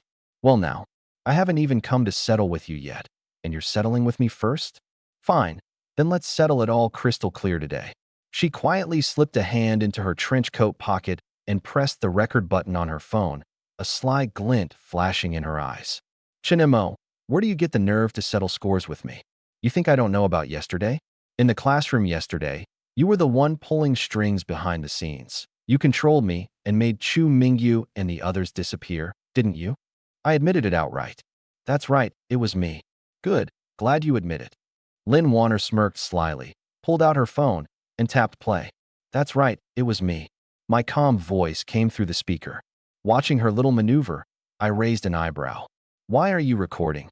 For evidence, of course. She waved the phone, her face full of triumph. Back in the office, I figured it all out. Why did you play dumb? Why didn't you dare admit it? Simple, because you're scared of the Martial Arts Association. That's an official organization. Even if you've got some weird abilities, there's something you can't afford to cross. She grew more and more smug. So this recording is exactly the leverage I've got on you. The evidence is in my hands now. From now on, whatever I tell you to do, you'll do, or else, she paused and declared solemnly. Or else I'll send this recording to Vice Chairman Liu and tell him you're the evil spirit. After hearing all that grandstanding, I shook my head. This girl really was adorably childish. Are you done? I asked. I'm done. Chinemo, I order you now. First, come over and give me a shoulder massage. Massage my ass. I really couldn't be bothered to listen to her ramble anymore, and stood right up. What did you say? You're cursing at me again. She looked stunned. But before she could finish, I moved. I reached out an arm, wrapped it around her slender waist, and yanked her hard against me. The distance between us instantly closed to zero. She could even feel the aura on my body. She blanked out for a second. Then her pretty face flushed crimson, like a ripe apple. What are you doing? Chinemo, have you lost your mind? We're at school. Let go of me. She panicked, reaching out to shove at my chest. I ignored her. A cold glint flashed in my eyes, and my mind stirred. Whoosh! A wild gust of wind swept up from nowhere, the leaves all around shaking violently. The next second, the two of us turned into a blur, shooting up into the sky like a rocket, vanishing without a trace from where we'd stood. The wind howled past our ears. Lin Warner felt everything spinning, the overwhelming weightlessness leaving her mind a complete blank. When she instinctively opened her eyes, she froze solid. Clouds streaked past beside her. Looking down, she saw the vast Jiangbei University now no bigger than her palm, cars crawling along the roads like ants. The sheer terror of the great height ripped a scream out of her. She no longer cared about her image as a wealthy heiress. All four limbs latched onto me like an octopus, tears streaming out. Oh my God, we're flying? Chinemo, what on earth are you? She was scared out of her wits, her mind completely crashing. But after the brief shock, she suddenly realized something even more terrifying.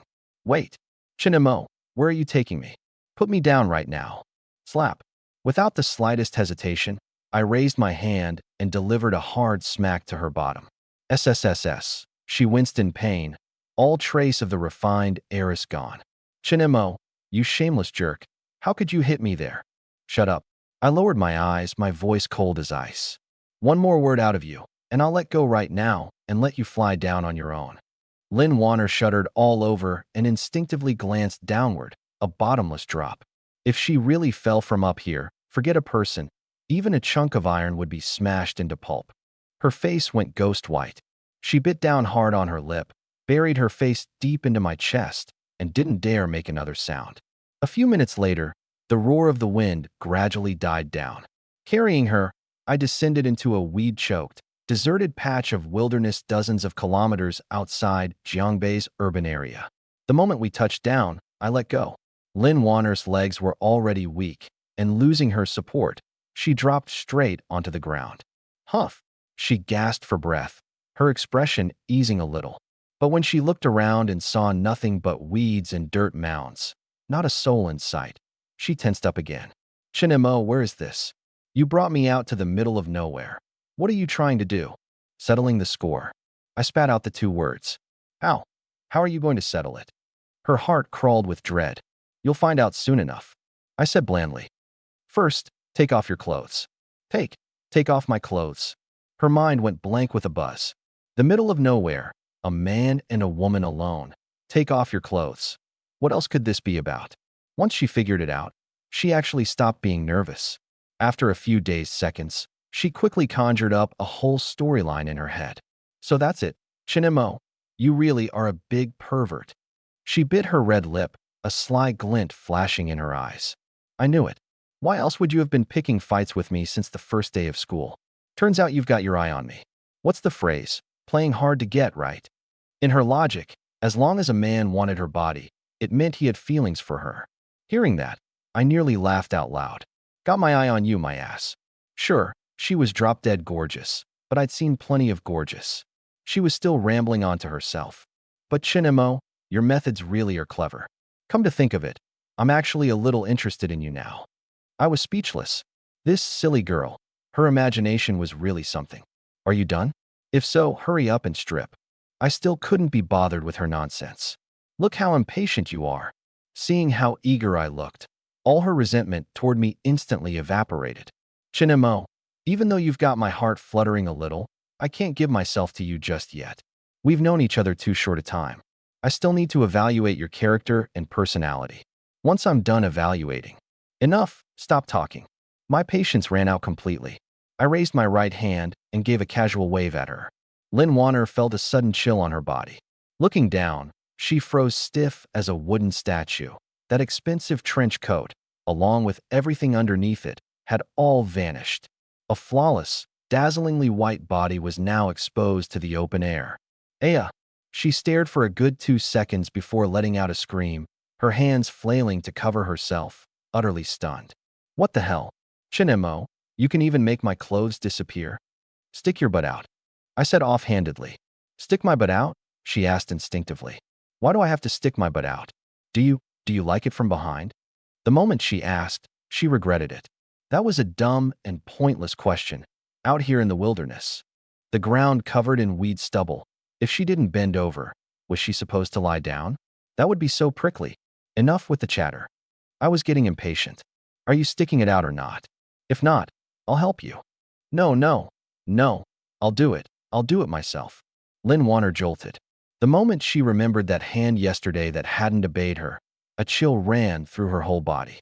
This man could even control her body. Resist? What good would resisting do? At this point, she could only accept it. But for some reason, deep down she didn't feel all that resistant. Gritting her teeth, she resigned herself and turned around, slowly bending over. At the end, she even added a small whisper. Chinemo, go easy later. It's my first time. Go easy, my ass. I cursed, my figure flashing as I closed in on her. Slap. A loud, resounding smack landed squarely on her bottom. What the? Lin Wanner was completely dumbfounded. Chinemo, why are you hitting me? I ignored her. Slap. Slap. Slap. The smacks came down like rain, one furious volley after another. SSSS. It hurts, it hurts, it hurts. Chinemo, you bastard. You're not even human. Go easy. The pain had her grimacing, tears springing up on the spot, curses spilling from her mouth. But she quickly noticed a pattern. The nastier she cursed, the harder the smacks fell. Chinemo, you slap. Ugh. In the end, she just stopped cursing altogether, biting her lip and silently taking it. I don't know how long I kept it up. Not until that snow-white bottom had swelled into two big buns did I finally stop. By now, Lin Warner was nearly drained, slumped limp on the grass, eyes brimming with tears, glaring at me through her sobs, full of resentment. It hurt so much. This jerk had hauled her all the way out to the middle of nowhere, stripped off her clothes, and it turned out all he wanted was to give her a beating, and such a heavy-handed one at that. All right. I looked down at her, my tone flat. Yesterday you lured Chu Mingyu over to scheme against me. With this beating, we're even now. I hope this is the last time.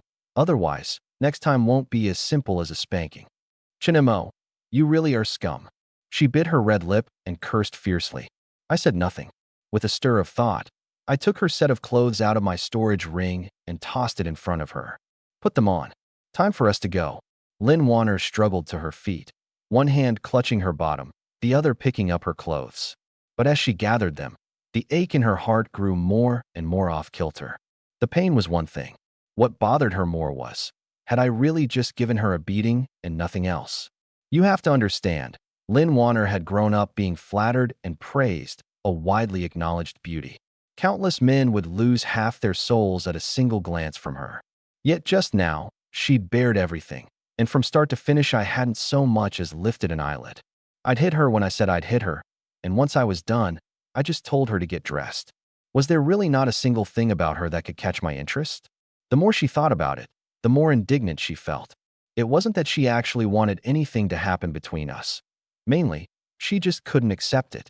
So after picking up her clothes, she didn't rush to put them on. Instead, she spoke softly. Chinemo. I looked at her. You really are just telling me to get dressed? What else? She pressed her red lips together and adjusted her attitude. You don't want to do anything else? Do something else? I turned to look at her. Like what? Like doing you. Cough, cough, cough. Lin Warner choked, nearly killing herself on her own breath, then said stubbornly, What are you talking about? Who said I wanted you to? I was just asking casually. If that's not it, then hurry up and get dressed, and let's go. I withdrew my gaze. You? What else could she say? Fine, I'll get dressed. Chinemo, don't you regret this later? With that, she sped up and finished putting her clothes on.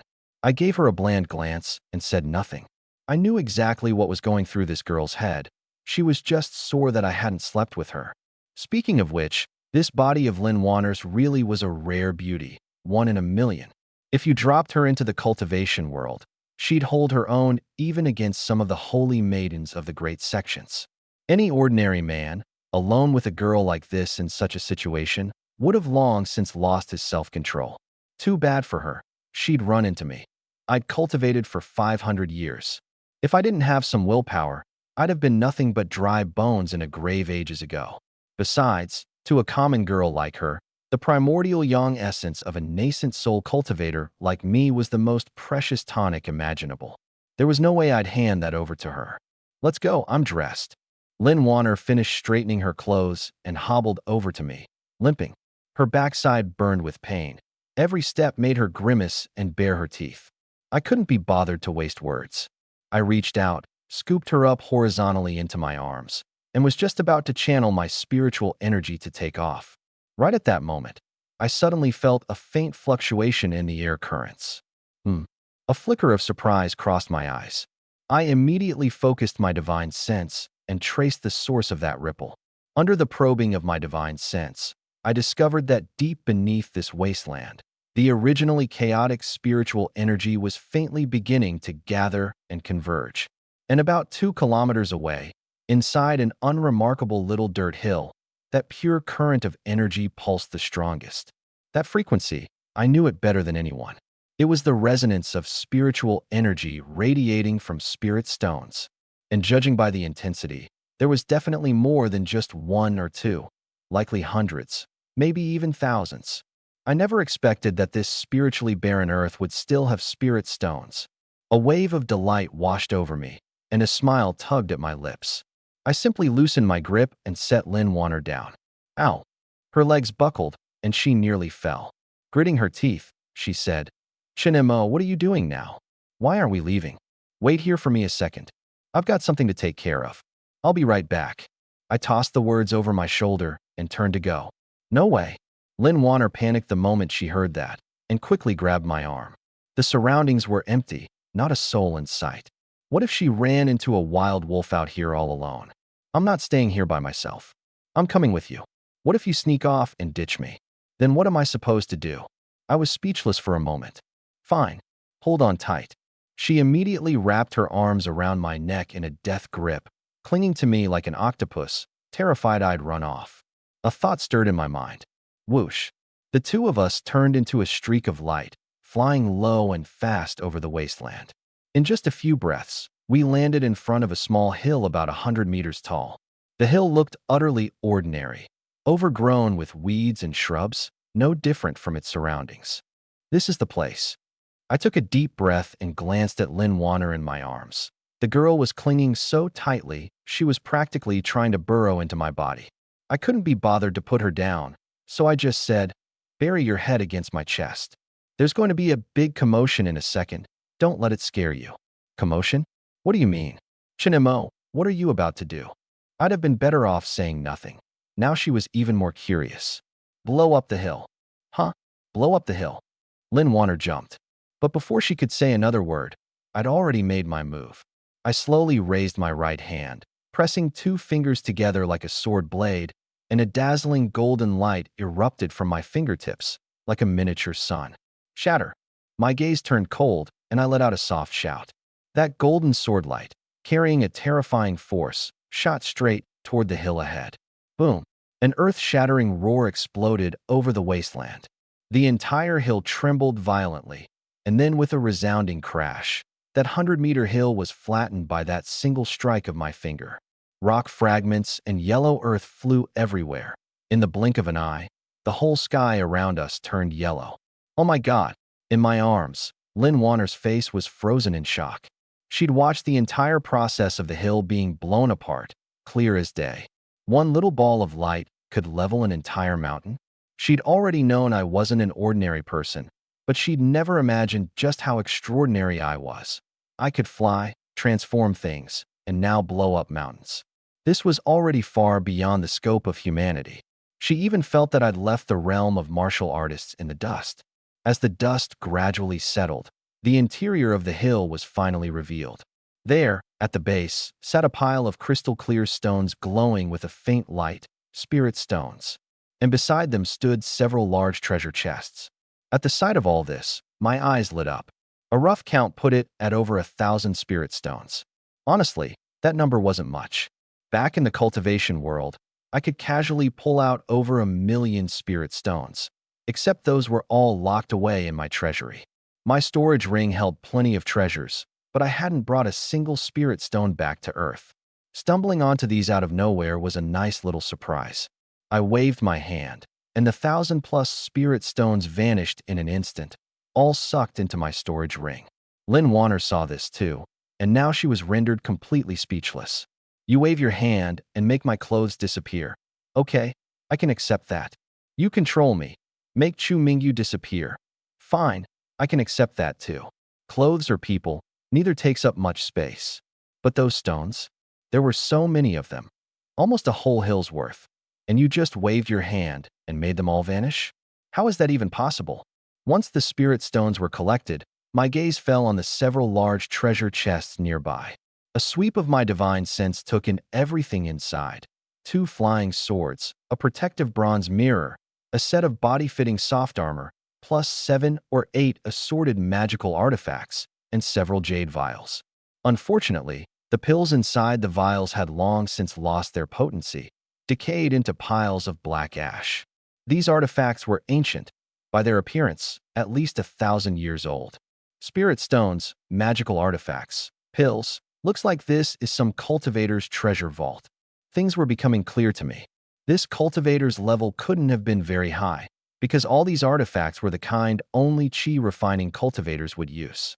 Normally, if these things were lying on the ground for me to pick up, I wouldn't even bother bending over. But now it was different. I had no use for these low-grade artifacts, but Jiang Inua and Lin Songhai could definitely use them.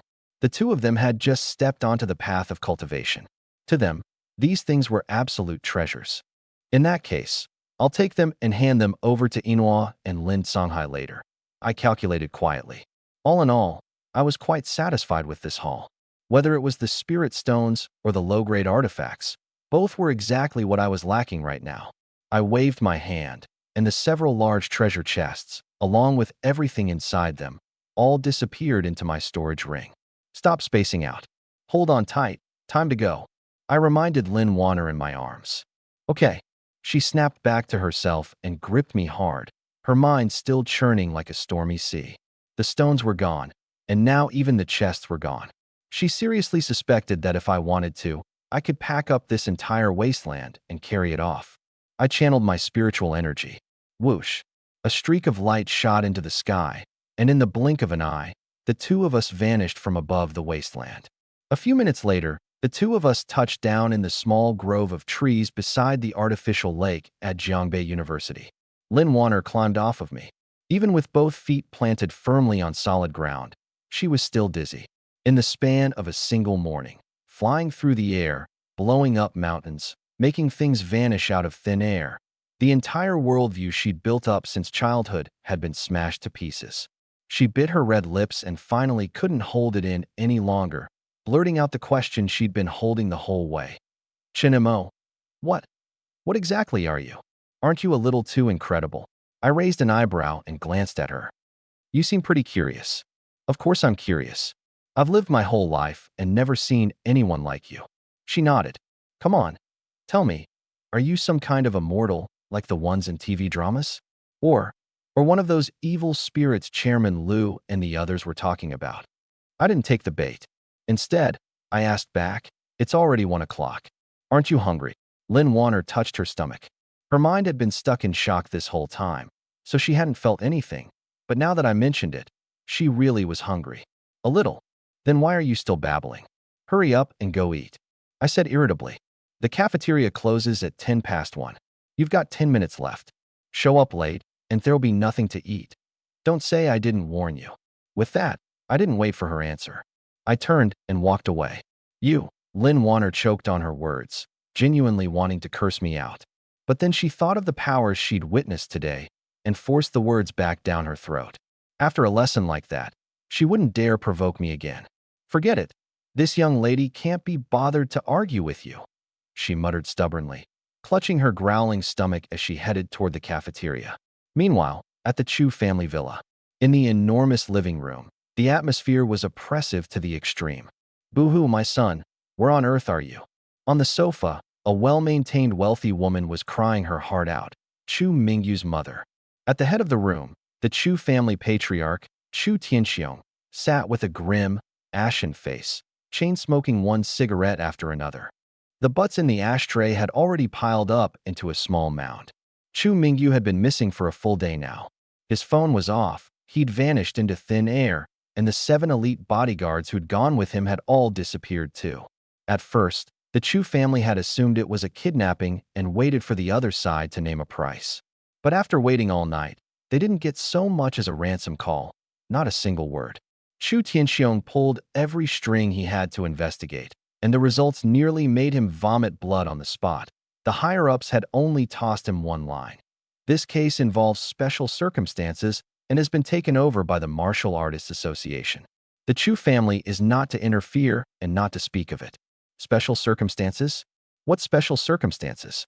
In the end, he paid a hefty price to pry loose a little information from the inside. The last place Chu Mingyu had been seen was a freshman classroom in the business management department of Jiangbei University. He'd gone there to give a certain student trouble. Then, in front of dozens of classmates, both he and his bodyguards had vanished into thin air. The official internal conclusion was the work of evil spirits. Evil spirits? What a load of bullshit. Chu Tianxiong crushed out his cigarette hard, his eyes bloodshot. I've lived over 50 years. What kind of monster or ghost story haven't I heard? They think they can fob me off with that nonsense. Just as he was speaking, Chu Mingyu's second uncle, Chu Tianhao, hurried in. Big brother, there's news. I've got the whole story now. Chu Tianxiong and his wife immediately came forward. Second brother, what's the situation? Chu Tianhao took a deep breath. Mingyu went to the school yesterday because of that Lin family girl, Lin Wanner. Lin Wanner got herself a boyfriend at school, Some poor student named Chun Imo Mingyu couldn't swallow his pride, so he took his men to teach the kid a lesson. But the moment he stepped into the classroom, something happened. The Lin family? Chu Tianxiong's eyes narrowed. Chu Tianhao shook his head.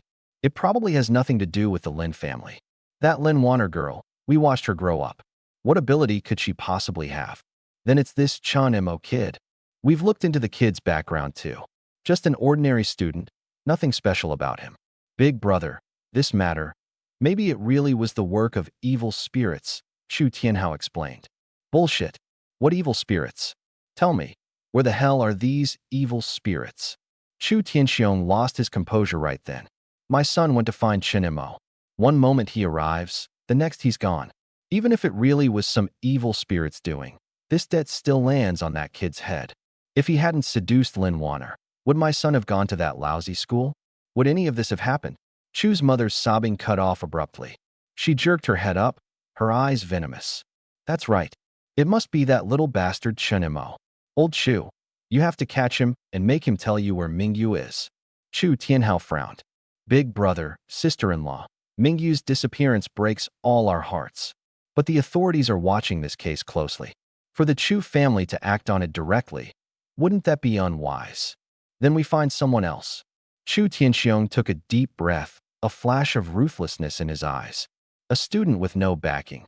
Let's take care of him first and vent some of this anger. Chu Tianhao said nothing more.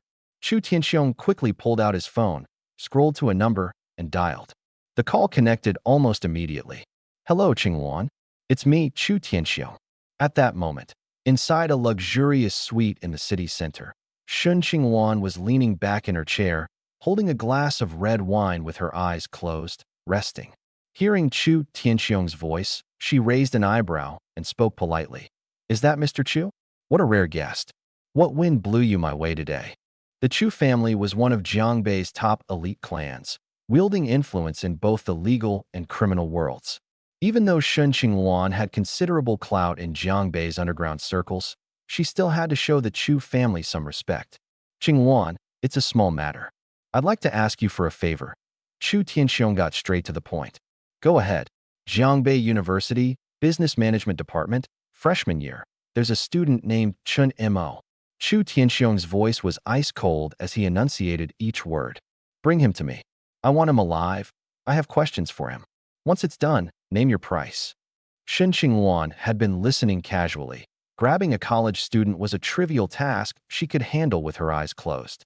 But the moment the words Jiangbei University and Chun Imo hit her ears, the hand holding her wine glass suddenly trembled. Chun Imo? Chun Imo from Jiangbei University? That name, she knew it all too well. Just 2 days ago, she'd used every connection she had to look into it. The god of slaughter at the Golden Throne KTV, the one who'd waved his hand and vaporized Liu Chong into ash, was named Chun Imo, and he was a student at Jiangbei University. Shun Qingluan's face went deathly pale in an instant. Gripping her phone, she couldn't force out a single word for a long, long time.